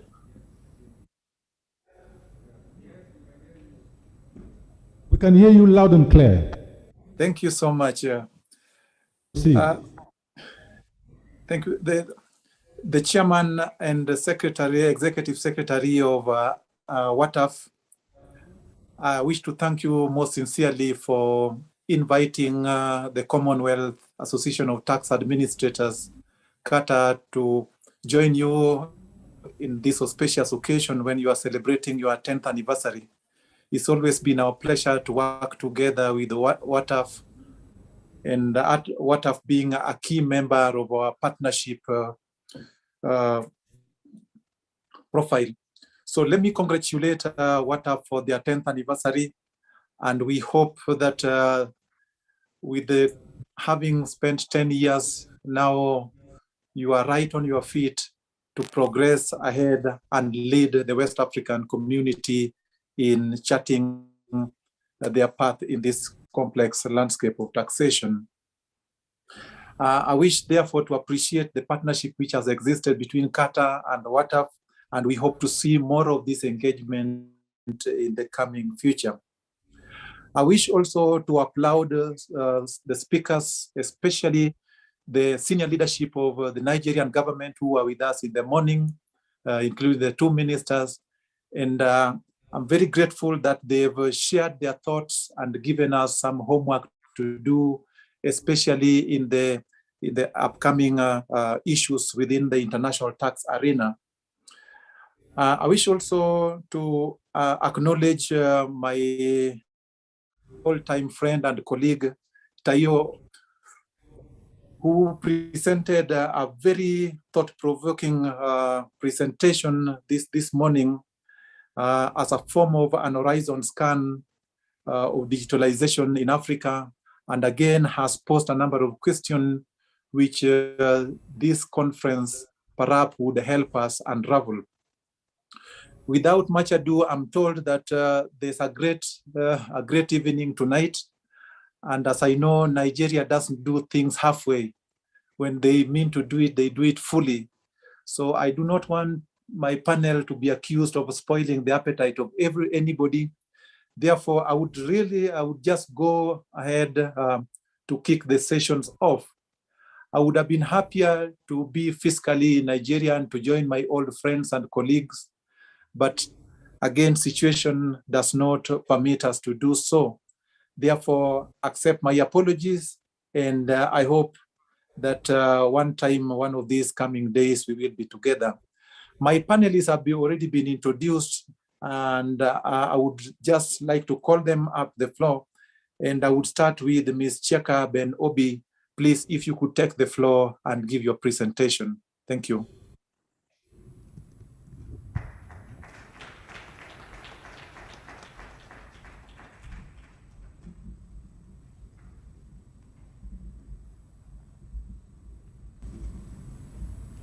Let me start by saying good afternoon to everyone on the floor. I hope we had a good lunch and will manage to stay awake throughout the session. Please allow me to stand on existing protocol in view of the short time that we have left before dinner. My name is Cheka Ben Obi, and the topic of my presentation is on new and emerging technology solutions for tax compliance. I am the group lead, Digital and Innovation Support Group of the FIRS. The outline of my presentation will be starting with a brief introduction on the subject, what the outlook for tax functions are, the emerging tax technologies capabilities, and then using FIRS as case study on what we are doing so far with regards to using new technologies to rethink our tax administration, the benefits and impacts of what we have deployed, then some of the challenges that we're also experiencing and how that is driving us to rethinking our strategy and redefining the skills and capabilities required to drive this value. I will then give a brief summary of what my final thoughts are. The brief introduction of emerging technologies. As you may all agree with me, emerging technologies is one of the key trends impacting tax functions. It is enabled by data and have become a continuous form of disruption to business, products, services, and experiences. It has also radically changed the way people consume content and communicate and access products and services. Hence, the disruption associated with it is causing businesses to continuously look to adopt new technologies such as Internet of Things, robotic process automation, blockchain, and artificial intelligence to evolve and be sustainable and stay competitive. This has resulted in newer tax laws because of the new ways of doing business, which deal with borderless value creation and big data. Therefore, the tax function must be ready to deal with this business transformation. Having said that, let's just look at what the outlook for tax functions or tax authorities are going forward. There are two elements involved on this, or two sides to it. One side is the professional content, dealing from executive insights to management insights to operations. And the other is the technology solution. It is the technical solution that is providing the advanced technologies and proven platform to the professional element to be able to analyze, give insights, get advice from data, and then advance analytics of the data. There is no one-size-fits-all for all tax technology solutions. However, for every emerging tax technology solution, they should have the following capabilities. One, digital identity. The solution must be able to support the tax administration in a secure and unique identification of taxpayers. The solution must also be sensitive to taxpayer touch points, enabling the engagement of taxpayers with tax administration processes as when necessary, such as through access to real-time support, like contact centers, websites, an app. Coincidental, I was just having a discussion a few minutes ago with one of my colleagues on the necessity of having an app, an FIRS app, to enable interaction or more efficient interaction with taxpayers. So perhaps she can see that I agree with her that the app is necessary. Or any form of communication in more automated way to interact with the taxpayers. The solution must also be able to handle data reconciliation engine from different sources, and this is aimed at enhancing the accuracy and reliability of the data being submitted to the authorities. It must also have a tax rule management and application, creating and distributing tax laws in administrable and verifiable formats to allow stakeholders to integrate tax rules within their own preferred system. There should be workflow and collaboration among the teams. There's entity management with global tax and regulatory compliances that will provide alerts, reminders, and escalations aimed at addressing compliance monitoring. There is also the not very popular one, the tax controversy management application. This is peculiar for companies operating in multiple jurisdictions for dispute resolutions. You need to go. So that's all right. The next slide, please. So let me then share the FRS experience on how we are using new and emerging technologies to rethink tax administration. The FRS has brought innovation, convenience, and transparency. And if you look at these words, the acronym is ICT. So it's a way of saying we're applying ICT not just in information communication technology, but also in innovation, convenience, and transparency to the doorsteps of taxpayers in order to facilitate monitoring and enable ease of compliance. These initiatives are aimed to optimize FRS revenue generating efforts by creating an efficient tax system and providing quality service to taxpayers for increased revenue yield. The initiative addressed the challenges experienced by both the taxpayers and the FRS themselves.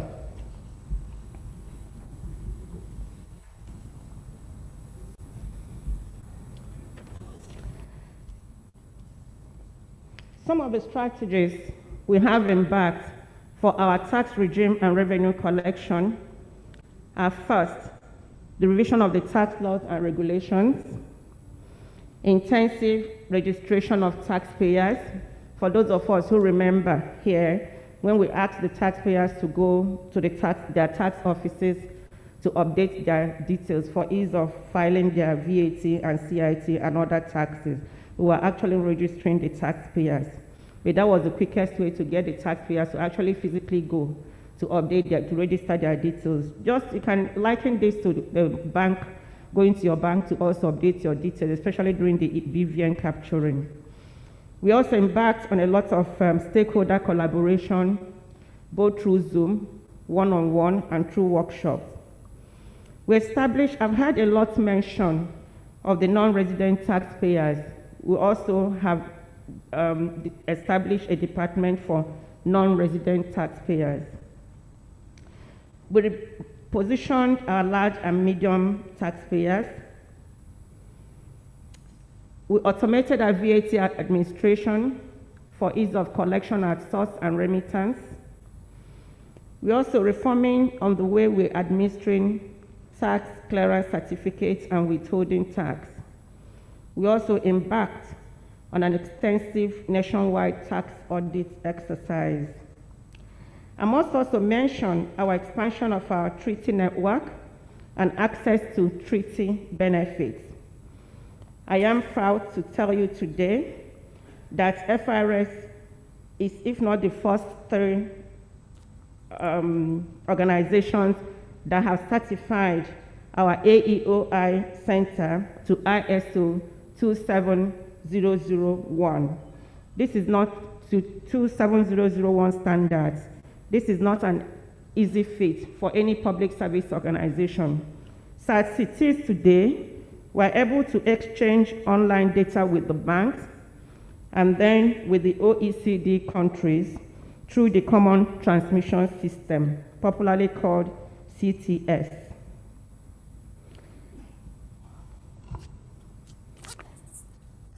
In talking about introducing innovation, convenience, and transparency, and transparency. This is what drove us to developing the Tax Pro Max solution, which is an end-to-end tax administration solution with the following modules: registration, assessment and filing, payment, receipting, reporting, issuance of tax clearance certificates, automated utilization of credit notes, audit, enforcement, and debt management modules. Now, not all of these modules have come into operation. However, the modules that have come into operations, we've not taken a big bang. We have been developing the modules one after the other. For example, registration, receipting, and tax clearance certificate modules became operational in June 2020. The assessment and filing and payment for VAT became operational in September 2020. The filing and assessment and e-payment for the CIT, as corporate income tax, became operational in December 2020. While the automatic utilization of the credit notes for CIT filing became operational this year, January 2021. The filing for withholding tax, withholding VAT, stamp duties, pay as you earn, personal income tax for non-resident taxpayers, and then corporate income tax for insurance, aviation, and shipping sectors became operational in Q3 of 2021. By Q3, we looked at August and September 2021. What has the performance of the Tax Pro Max been since deployment? This is the statistics. We've been able to register 253,000 taxpayers plus. For local receipts, we've generated 940,000, 941,000. For foreign receipts, 24,000. One might wonder why only 24,000 for foreign receipts. This 24,000 is from those that are actually paying their CIT, whereas the 940,000, 941,000 are actually receipts generated whenever a withholding tax or VAT are filed or remitted. For the credit notes local, we've generated 837,500, and for foreign, 36,179. Now, one might wonder, in view of the workflow, it is the receipts that eventually turn to credit notes. However, the reason we have this number for foreign credit notes, these are receipts or these are transactions that occurred long before we deployed the solution in June of last year. So they're just beginning to generate their credit notes. For tax clearance certificates, we've had 155,000 plus applications and have issued nearly 120,000.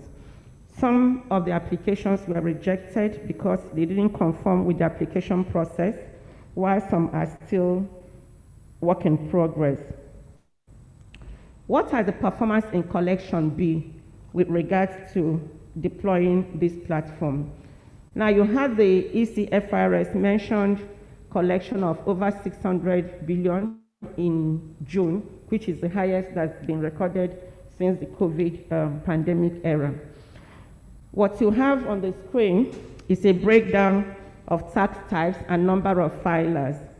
For example, we have the corporate income tax. We've recorded 28,659 filers. Bear in mind that the use date started in June this year. And that's the figure with regards to how much we've generated so far. And then education tax, NIDL, VAT, CGT, it is the sum of this that gave up the 600 plus billion that EC spoke about. Now, it's interesting to know that it's only one filer that we have with regards to the personal income tax.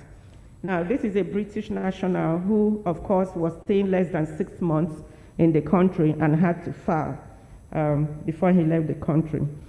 The payee, even though you have 61 for payee, what the MDAs are currently not doing, which is just the Army and Police, which the Federal Inland Revenue Service still collects. Though they are remitting their payee, but they are not actually going online to file for the employees that they're doing this remittance on their behalf. So that's our next challenge, to engage and sensitize the payment schedule officers of the MDAs so that they can actually start filing for these employees that are doing the payee deductions.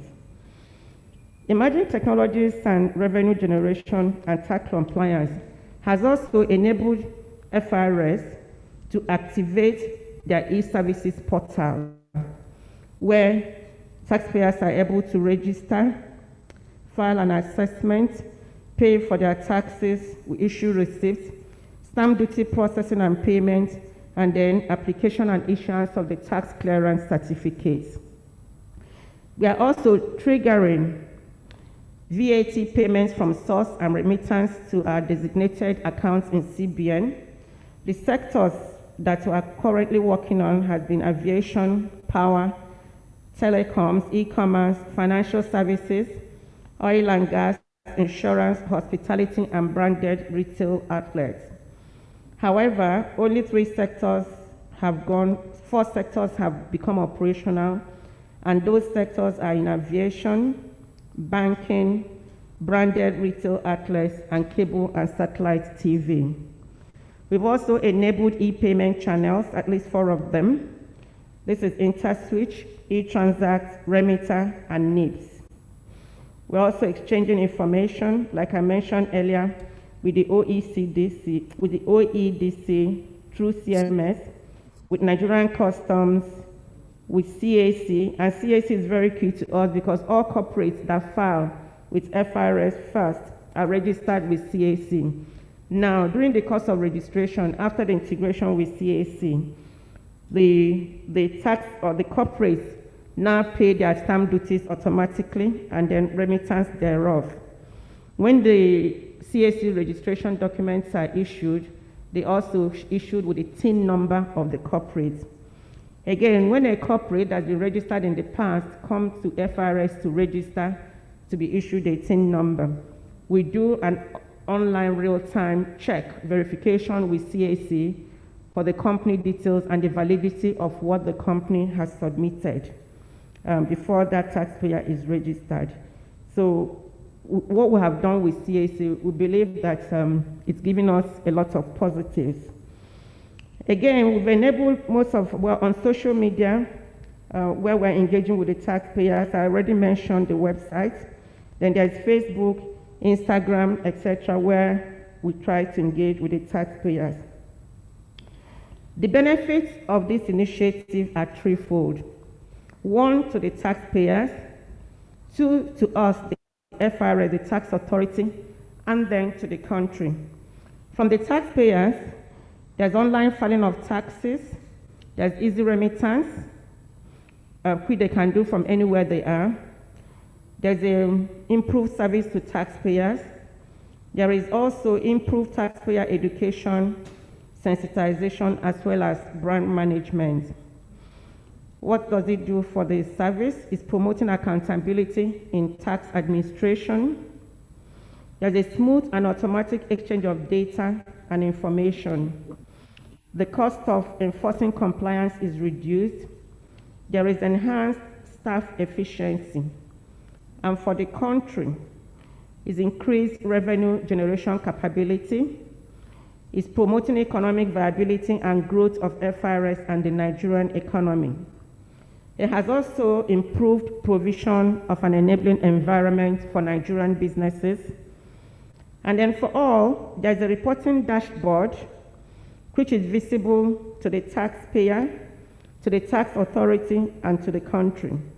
The reporting dashboard provides a powerful reporting and analytic tool, aggregating data from the platform and simplifying data reports for planning and decision making. The impact of this for revenue collection and tax compliance on non-oil sector can be seen from this chart. If you look at 2014, The gap between collection for oil and non-oil sector is less than 200 billion. That's the collection from oil is just less than 200 billion than non-oil. This was in 2014. In 2015, non-oil was nearly 200 billion more than oil collection. Then in 2016, there was a leap. Non-oil was about 1 trillion more than oil collection. That remained same in 2017, about 1 trillion. Then in 2018, oil peaked again with just almost same figures that we saw in 2014. Then in 2019, non-oil also went up, leaped by recording over 1 trillion more than the oil collection. Then in 2020, it was nearly 2 trillion more. That is non-oil. And then for the first 7 months of 2021, that is January to July, oil collection is at 709 billion, whereas non-oil is on 2.4 trillion. That's about 1.7 trillion more for the first 7 months of the year. Now, if you look at the compliance on collection trend, I'll just narrow it down to what the oil has been and what the non-oil has. If you look at the PPT, we are 61.8% to our target, whereas on company income tax, we're on 102.9% of our target. And then gas income is about 30% of our target, whereas stamp duty is almost 98%, so also is non-import VAT. So the total collection versus our target is about 72.25% of our targeted collection. This journey for FRS in adapting emerging technologies to tax administration and compliance hasn't all been foolproof. We've had our own challenges and our own issues. However, this shouldn't be a discouragement to tax authorities that are aiming to embark on this journey, because there is no alternative. However, it's good to know and learn from those that have done it before so that you know the pitfalls to avoid. First, there's the complex tax rules as perceived by the taxpayers. As we say sometimes, that perception is everything. There is no single off-the-shelf solution for all elements of tax. So it's something that we all need to sit down and draw. What exactly do we want to achieve? What solutions are available off the shelf to enable us achieve all this? And then it was this kind of engagement that made FIRS end up designing its own tax administration solution, because we were tired of having the disparate solutions that we're interfacing with. As I mentioned about disparate technologies in use in the environment, it's heavy investment. Adoption has to be followed up with a lot of enforcement. Technology is seen as adding additional layer to what we're already doing. Power in Nigeria, was a big issue for us. It's still a big challenge for us. You require a lot of additional hardware together with the one being provided by the service provider. Again, depending on which way the tax authority decides to follow. We must not underestimate internal resistance to the change. As a matter of fact, if you put on a scale the external challenges and internal challenges, which one weighs more? The internal resistance weighs a lot more than external resistance. So we must be ready for it and then begin to engage and get buy-in of our staff as early as possible. From our experiences in deploying these emerging technologies and the challenges thereof that we faced, FIRS began to rethink of its strategy. One, it may be too much to imagine a future where people enjoy paying their taxes. However, FRS imagines a future in which the experiences of paying taxes will become virtually painless by deploying the appropriate technologies. Hence, FRS will focus on closing current gaps in the revenue collection system, while also identifying new untapped sources of revenue, especially in taxation of the digital economy. We heard a lot about digital economy this afternoon by the master himself, Taiwo Oyedele. FRS also recognizes that technology in itself will not change behavior. Current trends in tax administration modernization suggest that to achieve effective voluntary compliance, implementation of these technologies must be complemented with the adoption of compliance improvement models. Making FRS services available to taxpayers is imperative to ensuring compliance and increased revenue. The FRS shall continue to improve upon its technological advancement in order to effectively provide quality services to the taxpayers.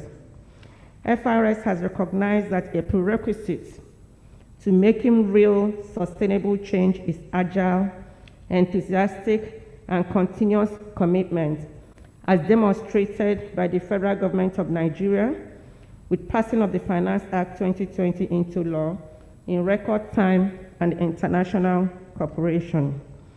And finally, FRS is ready and partnering with stakeholders for initiatives that will increase tax compliance, make transition to the reform agenda seamless, increase revenue generation, and accelerate Nigeria's economic growth. As we are rethinking our strategy, we are also redefining skills and capabilities. Redefinindo perícias e capacidades.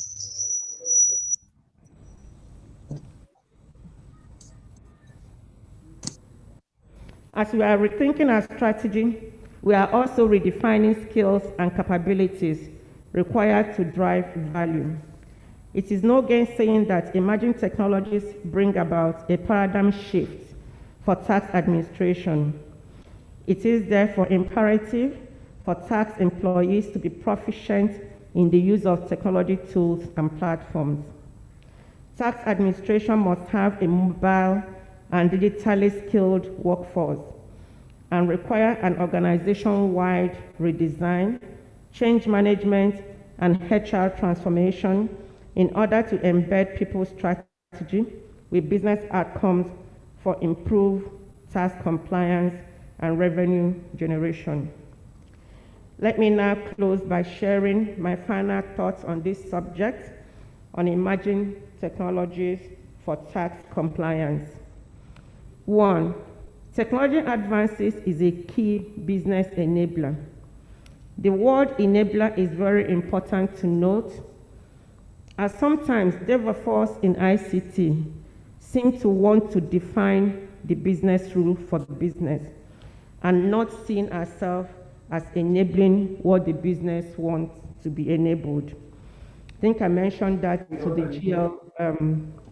GCOG this afternoon. We had a small discussion around it. 2, emerging technologies has presented huge opportunities for tax administration, from automation of business processes to collection of information, application of artificial and business intelligence, stakeholder engagement, improved compliance, and immense contribution to economic development. The path to successful implementation of technology is complex, sometimes requiring legislative support, effective design of administrative and technical procedures, and extensive consultation processes with key stakeholders. However, tax administration contemplating the implementation of these technologies can leverage the growing body of experience. I thank you all for your attention and listening. Thank you.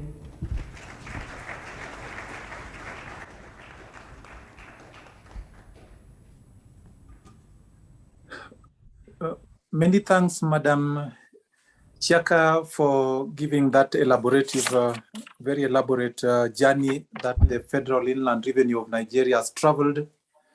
And through the presentation, I hope the other countries present with us this afternoon would also be interested in sharing your journey. You've highlighted some of the success stories, and you've also come up with some challenges and how you've navigated through these challenges. That was very good. Now, our speaker has maintained time, so we are doing well, and I wish to thank her for that. She took around 27 minutes, which is very good for such an elaborate presentation. So in the interest of time, I would move to give the floor to my great friend, Raul Zambarano. Zambarano, kindly take the podium.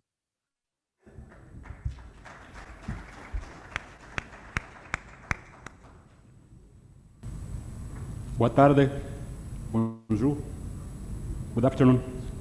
I will speak in English, and or should I say something that resembles English? So, Duncan, my dear friend, if you have, if you not listen to me loud and clear, don't blame the communication, just blame my accent in the English language. But I try to do my best. So, thank you. I shall start thanking Wataf, and particularly Babatunde and FIRST for having us here. CIAT, as you may know, is a sister organization with Wataf, and we have 4 African member countries, Nigeria being one of them, so it's a common member. It's an honor to be here for the first time. Thank you very much. As I can see you with your phones, I bring mine also, and as our colleague from PwC this morning told us, some companies there know that you are with me right now, and probably they know that we are talking about taxes in the digital economy. So you cannot deny it, you will be blamed for it.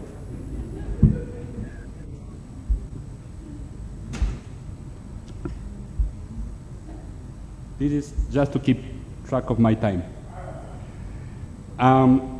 This morning, the secretary told us about some taxes, income tax, VAT, and a possibility of a digital service tax.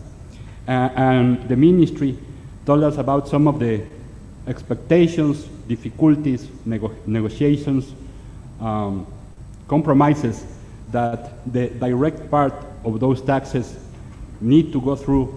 And we are in that process within the inclusive framework under the lead of the OECD, and we might get some somewhere in the near future. But the other part that the secretary mentioned has to do with VAT, the consumption taxes, indirect taxes, and there is little discussion there. So I will try to give a presentation, and will ask my colleagues there to put the presentation on the screen. And since we are in this environment, in this after or post-COVID situation, we will try to go beyond digitalization and IT and go to telepathic technology, and I will ask my friend to advance in the presentation. So, what we are talking about is that there is no real discussion in terms of consumption taxes, indirect taxes. The destination principle is accepted and is something that we can start working with.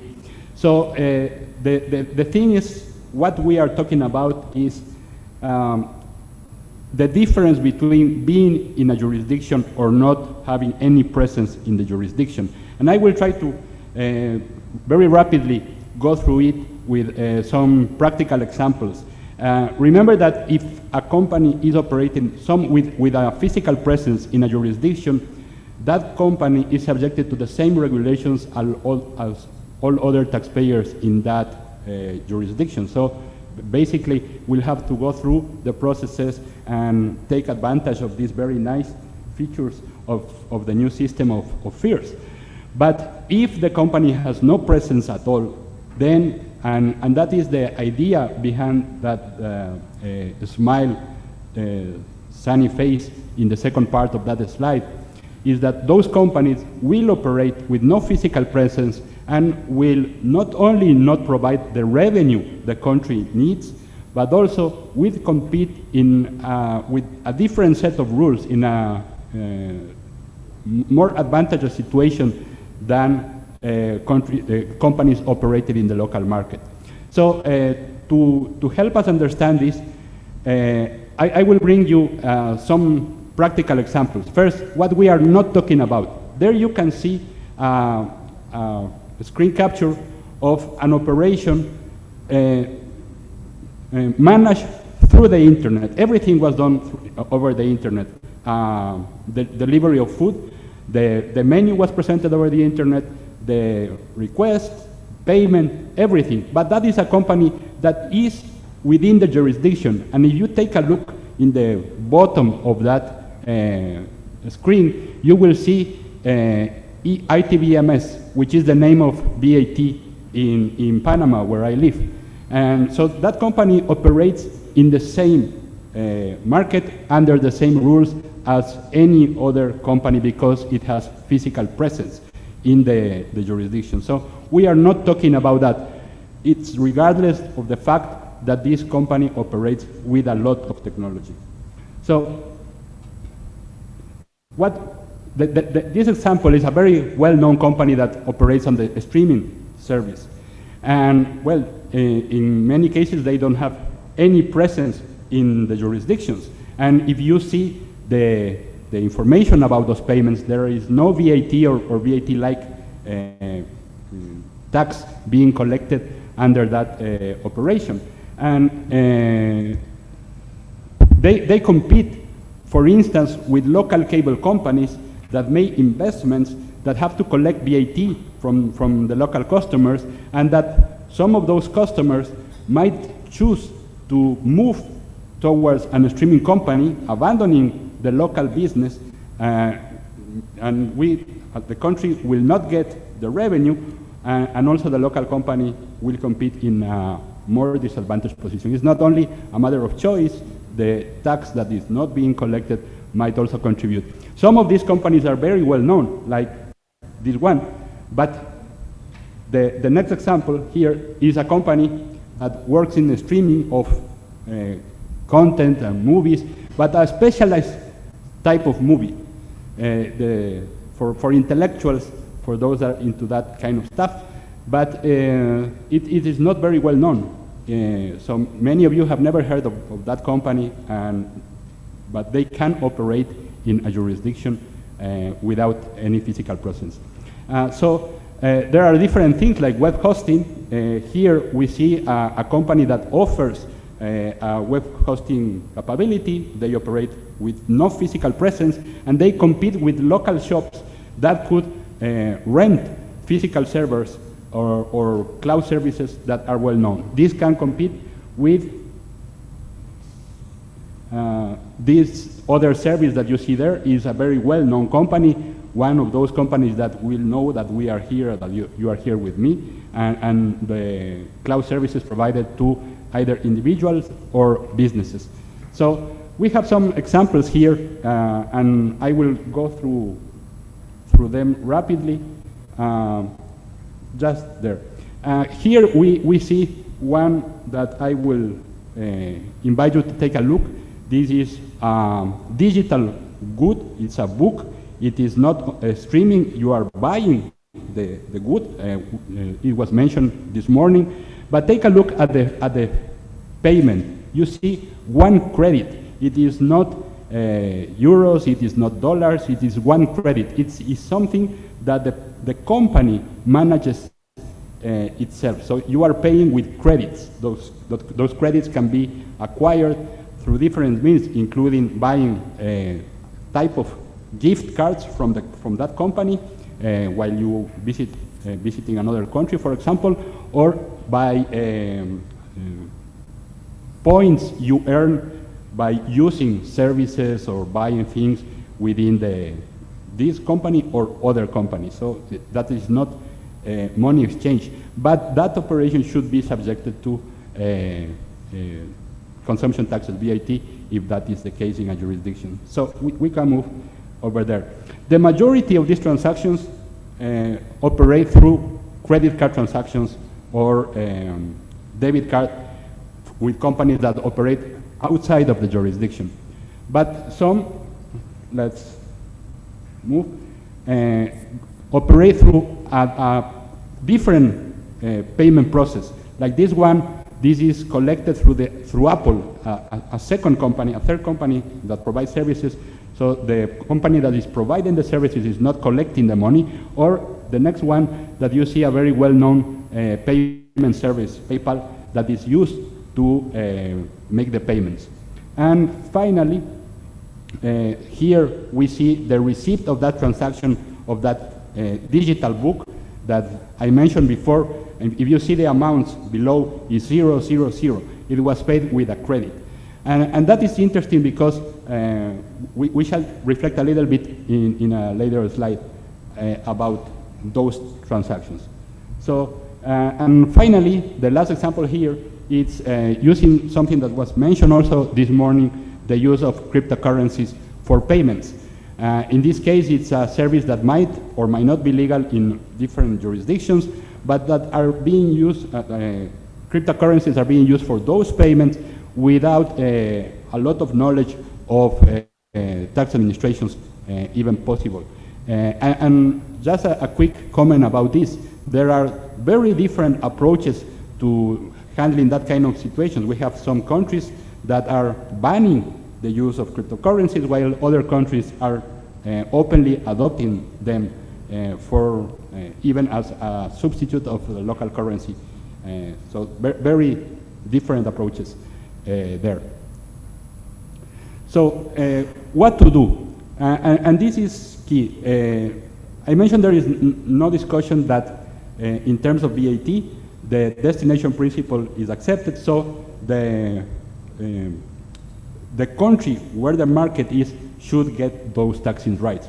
It is not as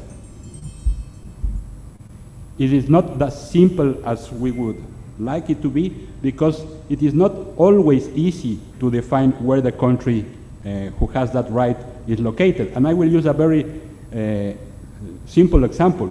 Remember that a streaming company, very well-known streaming company that we mentioned very early, in practice, when you travel abroad, you are able to access that account from the different country. You change from one market to the other. And in your house, at home, someone might still be using that service I will be using here in Nigeria. So what country has the right to those taxing rights is something that should be understand and be very clear for all parties.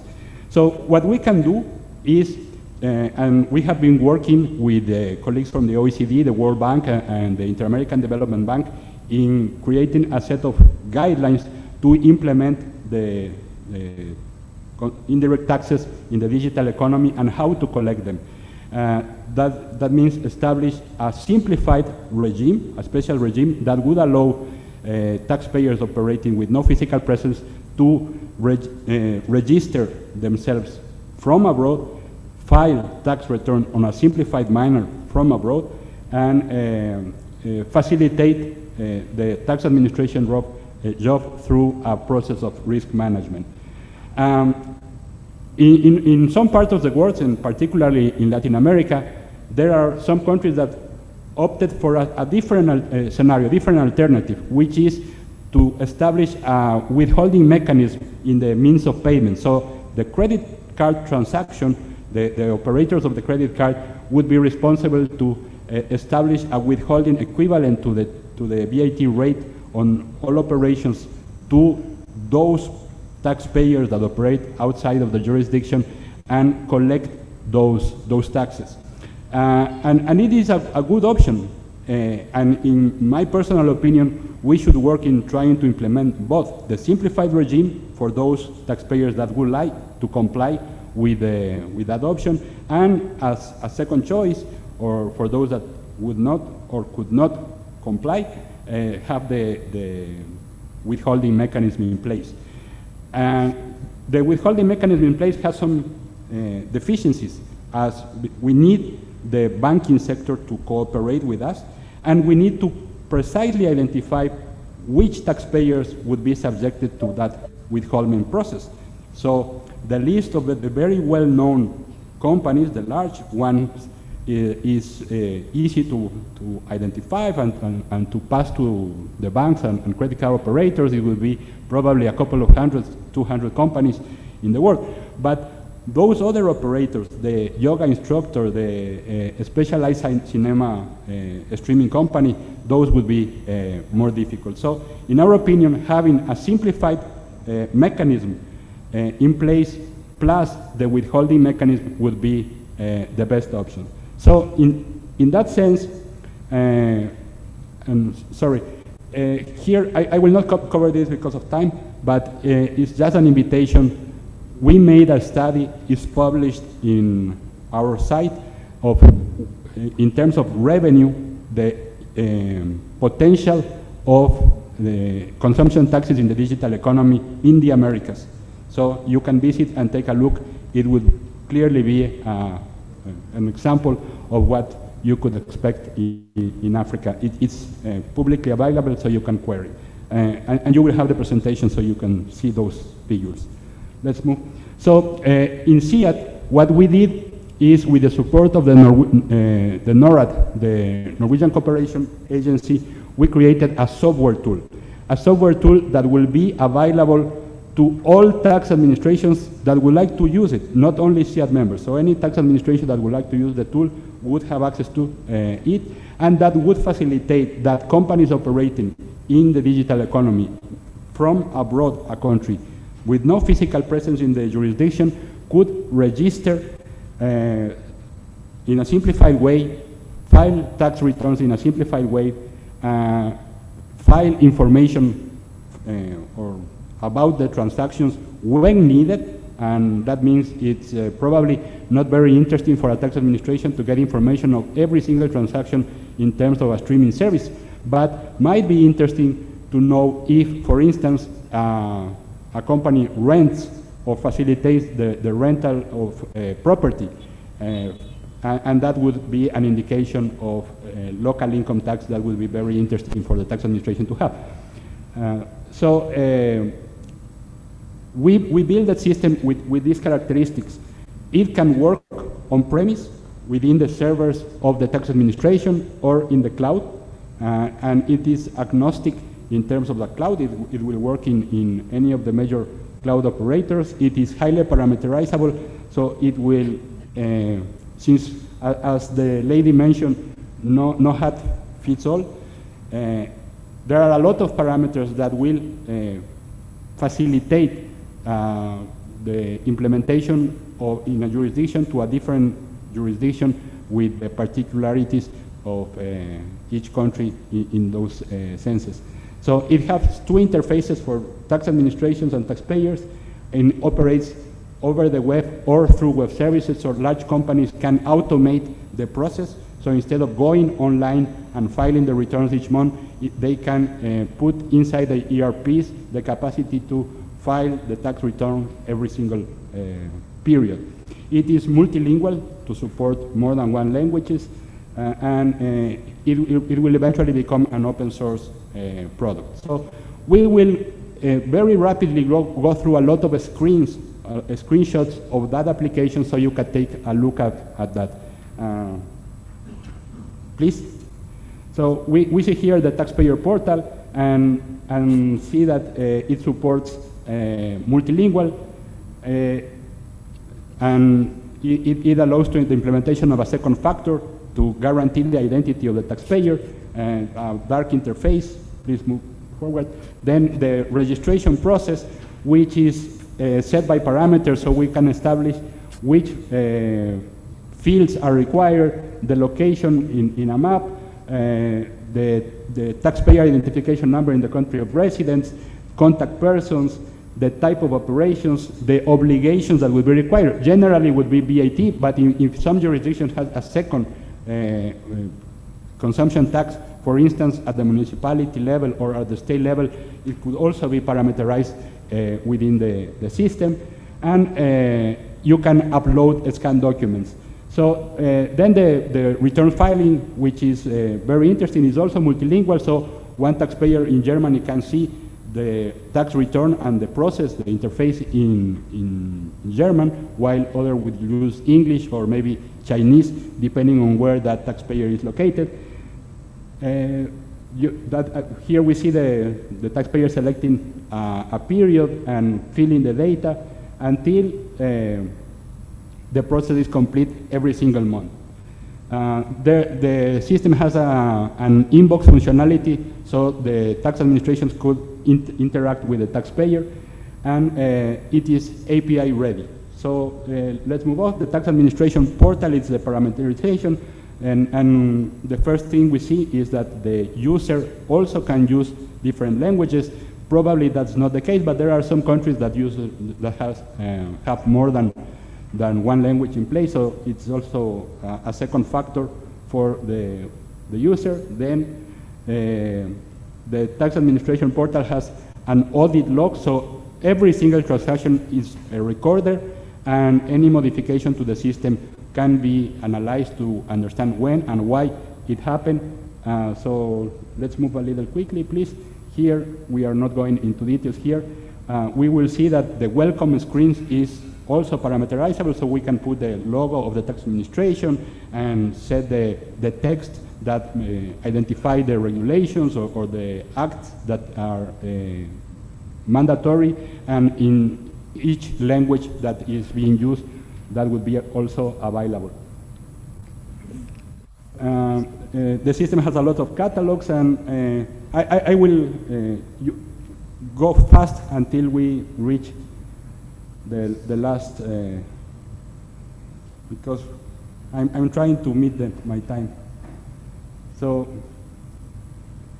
there is very interesting thing in terms of form maintenance. We have the ability to pre-fill the tax return with information from the system. That means as soon as the taxpayer provides the information, the TIN, or enters into the system, the name of the taxpayer is known, any previous credit is also known, there is computations and check-ins, and very interestingly, the possibility of having web services to get information for a second system. For instance, a tax rate from the central bank, or a conversion rate of money, if that is the case, and it is required. So we can have that. Let's move towards the end. 3 more minutes, Duncan. We have some statistics available. All those things are within the system that can be used. And here, the one before. And the implementation, it works in all those cloud systems there, and with one of those databases. Some are required licenses, some are open source, and that is a choice of the tax administration to select which database will be used. And finally, the questions you might have. So can it be used if the tax administration is not from a CIAT member country? Yes, it can. I also mentioned that. How much it costs is free. The solution is free, but since it has to run over something, you will need either the physical machines or a cloud services, plus you might or might not need a software license depending on the database that you will use. But from the software itself, it has no cost. You can set it up yourself. Yes, that's true. Unfortunately, we know that not all tax administrations have enough IT capabilities of doing that by their own. So we will provide some online tutorials and things like that to support that, and maybe, depending on the ability, hopefully our colleagues from the FIRS will help any other Wataf member country if you decide to adopt the system in the future. There is an email address of the project manager that if you are interested, you can query to get more information. So Thanks, obrigado, merci, and thank you, Duncan, and all of you for your patience.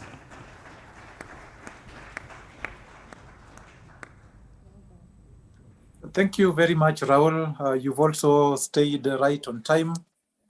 And Raul has focused basically on the indirect tax, the VAT, and the challenges posed by the absence of or the lack of fiscal presence of the taxpayer in a jurisdiction.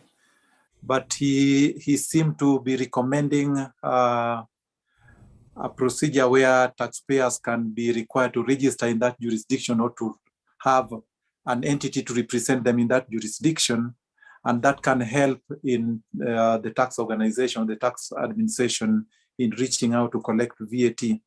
But I think he has also emphasized that we need to have a simplified registration process for this, for it to work, and so that it's not onerous or too burdensome for those taxpayers. And finally, I think this software solution that is providing the SIAT NORAD tool is very important. So it gives us opportunity for revenue administrations who are interested. I think this is a discussion we really need to follow up. And lastly, Raul has also mentioned the recent publication which SIAT did on VAT and the digitalization and all that. These are very nice publications. Some of us have gone through it. It's very informative, although it's meant for the American, but you'll find areas of commonalities that can be relevant even in our jurisdictions in Africa. So I thank you so much, Raul and Madam Chiaka. With the few remaining minutes, we are going to open the floor for intervention, inputs, and questions. And to help us do this, I would call the Master of Ceremony to take charge. Please go ahead. Thank you. Indeed, I'm already here for you to help you take those questions. So, ladies and gentlemen, we have opened the floor for a few questions. Because of the interest of time, we may not take too much, probably 1, 2, 3.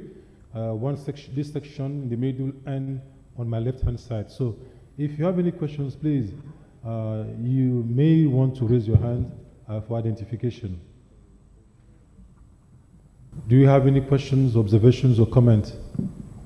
Si vous avez des questions, des commentaires ou des observations, veuillez lever votre main. Okay, we have one.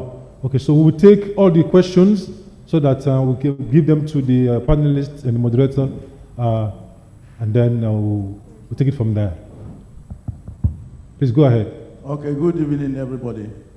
My name is Tezungu Atse. I'm Director of Planning, Research and Statistics, Federal Inland Revenue Service. My question goes to Madam Chiaka, the lead presenter. And in your presentation, you did mention the benefits of implementing this emerging solution, emerging technology, that's the tax pro max. But I observed that you emphasize comparison between the non-oil taxes and the oil taxes. Yes, the non-oil taxes, the difference between the non-oil taxes and the taxes can fluctuate depending on different kind of conditions that may exist in the economy at a particular time.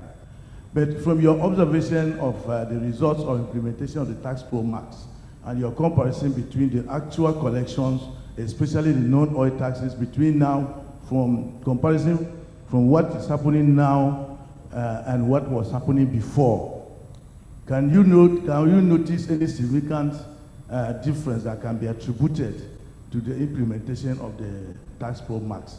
Given that, from our experience, the non-oil taxes have been growing over the years, despite all without the implementation of the tax pro max. So if non-oil taxes are growing now, can you attribute them actually to the implementation of tax pro max? Is there any way you can single out and say this growth is as a result of the implementation of the tax pro max? Thank you. Thank you so much for that question. Do we have another question? Another hand? Vous avez d'autres questions? Okay, please, let's have the microphone. Please go ahead. Once again, my name is Agboro Michael from ICPC. My question is to the presenter. Let me thank her for her presentation. I'd like to state that some countries in the West have exploited machine learning and artificial intelligence to pre-populate tax returns using historical data and third-party data. And this has led to increase in tax collected and also in spotting red flags such as tax avoidance and evasion. So my question to FRS and Wataf members is, are we using this method to pre-populate the tax returns that are to be filed by these companies as a proactive means of increasing tax collection? Then my second question goes to, I can't get his name, but the white man who just spoke. Mr. Raul Zambrano. Okay. My question is, assuming I travel to the United States, I bought a car and I paid VAT on that car, and I'm given a credit, and I use the credit to purchase something online. Am I expected to pay VAT a second time since it has already been VATed? The credit I used to purchase, I've paid VAT already. Thank you. That's two questions there. One for... Okay, so we'll take one more, and then we'll allow the panelists to answer those. Thank you. Thank you. As a follow-up to his question, is the FIRS system, is it integratable with other systems in order to pre-populate tax returns? Two, is it on mobile devices to make processes more simpler? And my next question goes to our colleague. I mean, in Liberia, we integrate our platforms with, say, the business registry, the central bank, the system at the Ministry of Finance. Is this system also integratable with other stakeholders, say, of government if we want to have access to it? Thank you. Okay, so over to you, ma'am and sir.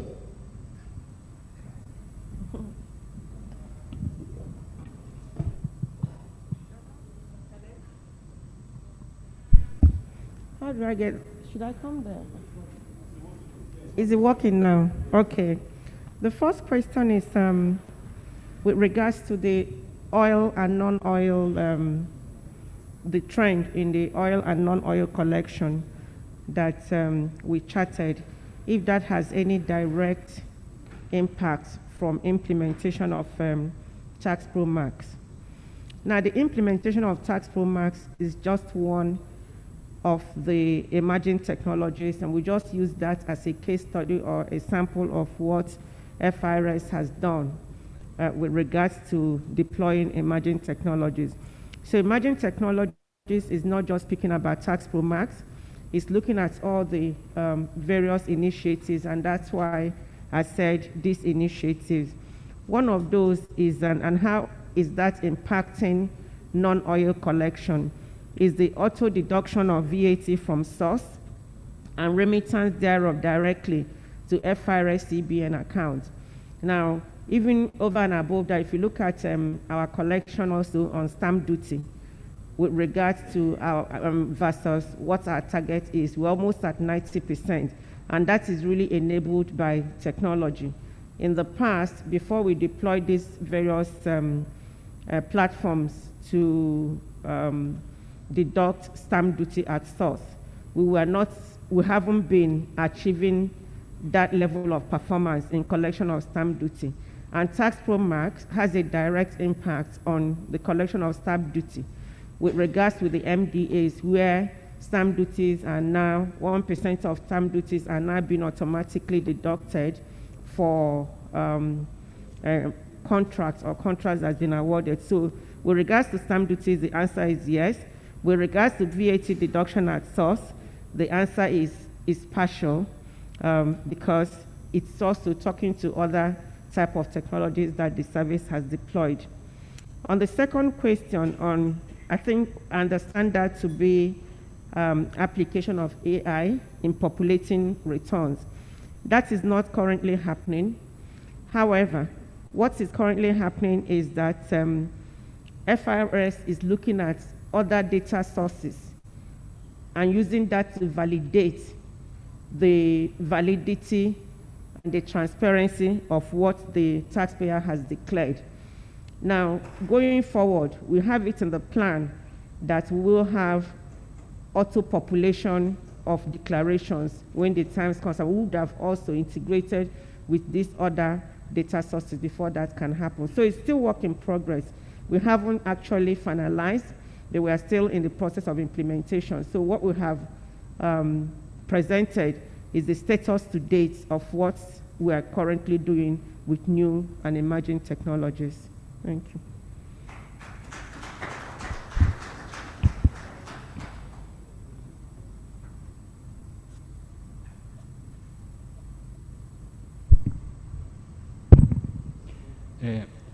If I may complement, there are many tax administrations that are offering the pre-population of tax returns, particularly on direct taxes, especially individuals.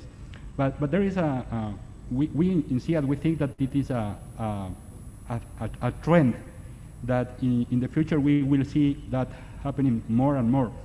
And I want to share with you the experience in terms of VAT in countries that have implemented electronic invoicing that are refilling the VAT tax returns every single month.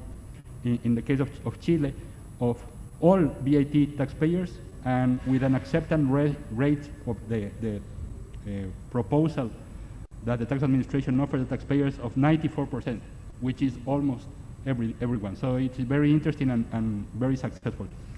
Going back to the question, well, first, indeed, the system, the DEC tool, is designed to operate in two very different modes.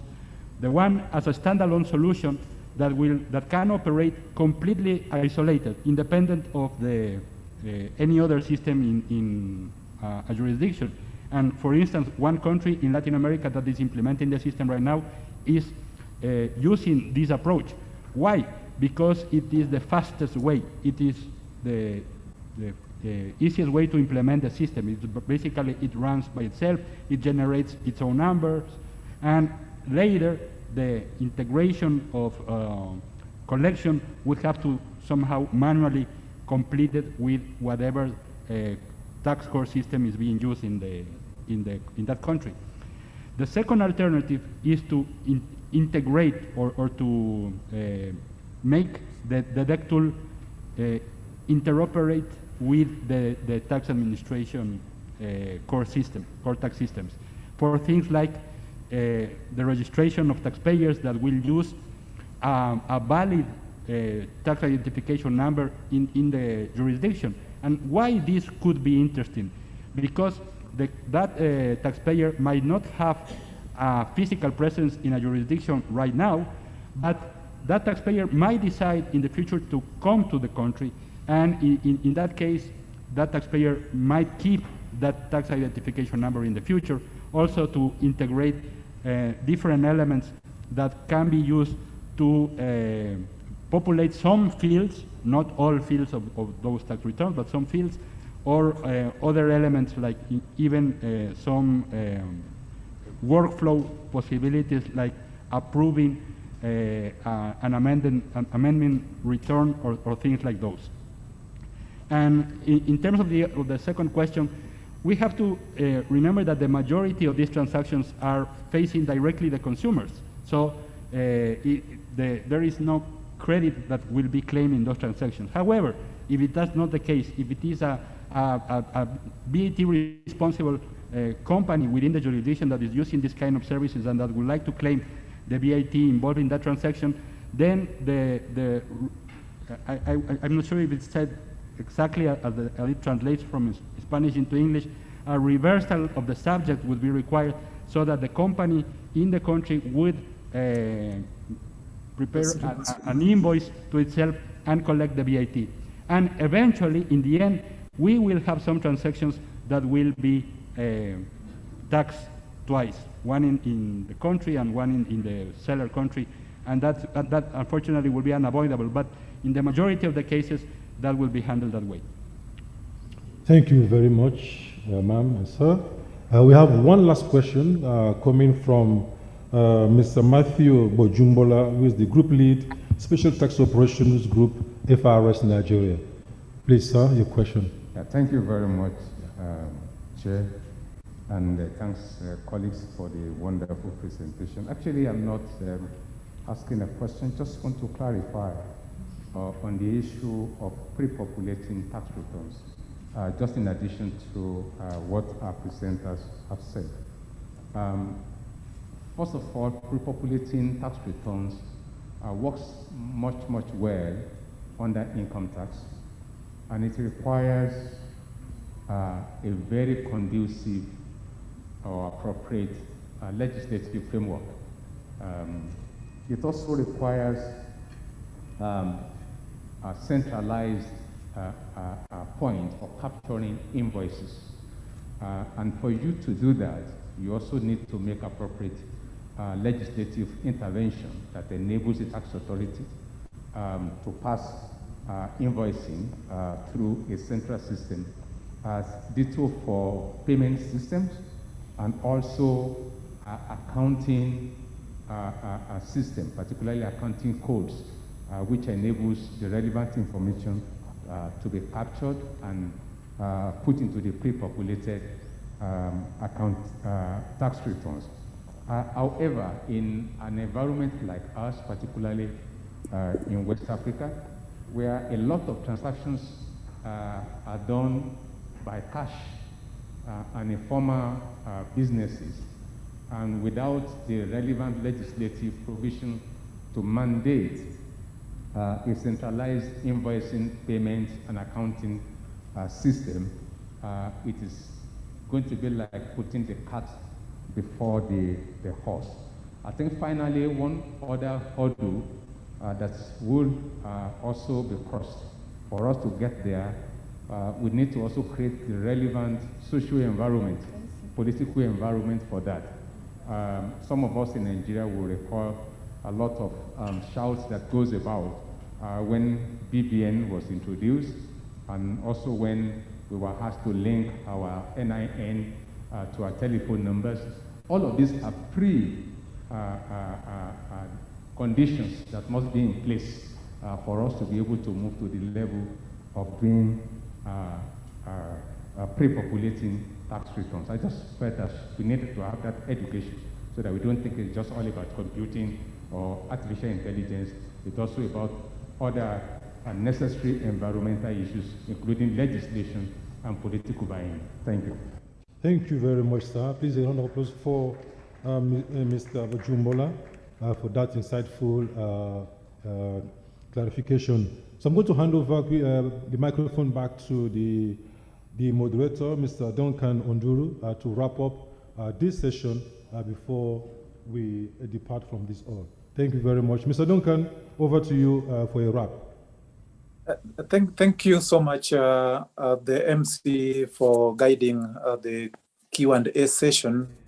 I have not much to add. I think I've already had my interjection on the two presentations, but I would wish to appreciate so much Nigeria for sharing with us this tax promax. I think it's a very innovative solution. And if I looked at the graph, they paint a very rosy picture. So we could look at that sort of direction. What Madam Chaka re-emphasized was compliance improvement models. And one thing that COVID has taught us is that we do not need to distrust our taxpayers so much, because this time we've been receiving information digitally, and for some reason we still manage to get our taxes. And that's the kind of trust we need to build over time. In fact, from where I stand, we now need to move the compliance improvement model further, maybe to incorporate things like cooperative compliance, which will provide us with a solid framework of engaging taxpayers on a trust basis. Now, coming back to our colleague from SIAT, Ms. Raul, I think SIAT has a capacity of doing a number of research in various aspects of taxation, and they've been doing it before. So the cooperation between our organization and SIAT need to be more strengthened so that we can learn. When I visit some of the Central American countries, apparently you'll find that they are more or less peers with our African countries, and therefore it means we've got a lot of commonalities, not only in the tax area, but even in other economic and social aspects. So let us strengthen this cooperation, and I think from it we will really gain more. So without much ado, I would want to release my panelists, and I hope we have not spoiled the appetite for the evening, and if we've done so, then we will be forgiven. So thank you so much. Back to the Master of Ceremony. Thank you very much. A round of applause for our panelists and Mr. Duncan Oduru, who is in the United Kingdom. Please, sir, please, Ma. Photograph. We'll invite Executive Secretary and Chairman Wataf to join them. Thank you.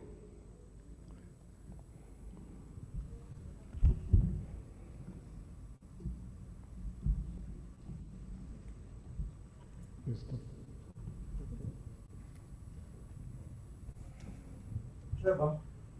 I think they deserve a round of applause. Thank you, Madam Saka. Thank you, Rao. And Duncan, we can't see your face for whatever reason.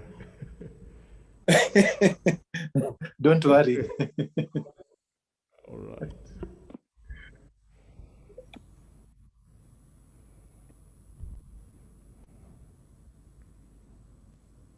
Thank you. Thank you very much. Thank you very much. Distinguished delegates, special guests, colleagues, ladies and gentlemen, we have come to the end of today's proceedings. We had quite an engaging opening ceremony, and we've had two very enlightening sessions. I think we deserve another round of applause. Colleagues, thank you for all of you that made it happen. This evening, as you all know, that Wataf will be having a special gala evening and 10th anniversary celebration with an award night. And it's going to happen in this hall. And so that's why we will close shortly. And please, with a plea that we know we've had quite an engaging day, but let's return here at 7 o'clock. 7 o'clock this evening, it will be quite an interesting night. You have on full display, Nigerian legendary hospitality, the sights and sound of Nigeria, and West Africa will be here.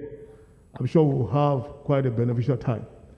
And so it will be on behalf of myself and my colleague who have been in a standing committee here while you have been in the sitting committee. I want to thank you all. And just to mention that, especially our foreign delegates, please, we want to see a display of your traditional attires. So come, let's see the flavor of those traditional attires.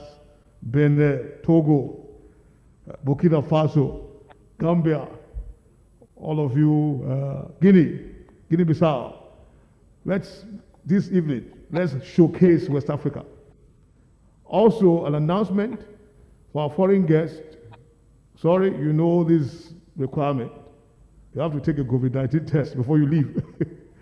So, I've been told at 8:45 in the morning, for those who are traveling the day after tomorrow, you need to come to this small room outside there, where the health officials will come to take the sample. 8:45 in the morning. For those who are traveling the day after tomorrow. 8:45, that's on Thursday, I believe. If you travel on Thursday, you need to come and take the samples at 8:45 in the morning. outside here. There's a hall outside, just outside this door. For those who are traveling on Friday, you just also come 8:45 in the morning on Thursday, so that your samples can be taken. So, distinguished delegates, ladies and gentlemen, we'll close for the day with another round of applause to all of us, and please, thank you very much for your patience and time. We expect to see you at 7. Thank you, colleagues. And please don't forget any of your personal items, because this hall is going to turn, we're working here, so please don't leave anything behind.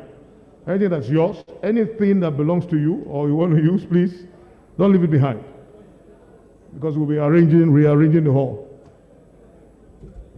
Very grateful, and good evening. Thank you.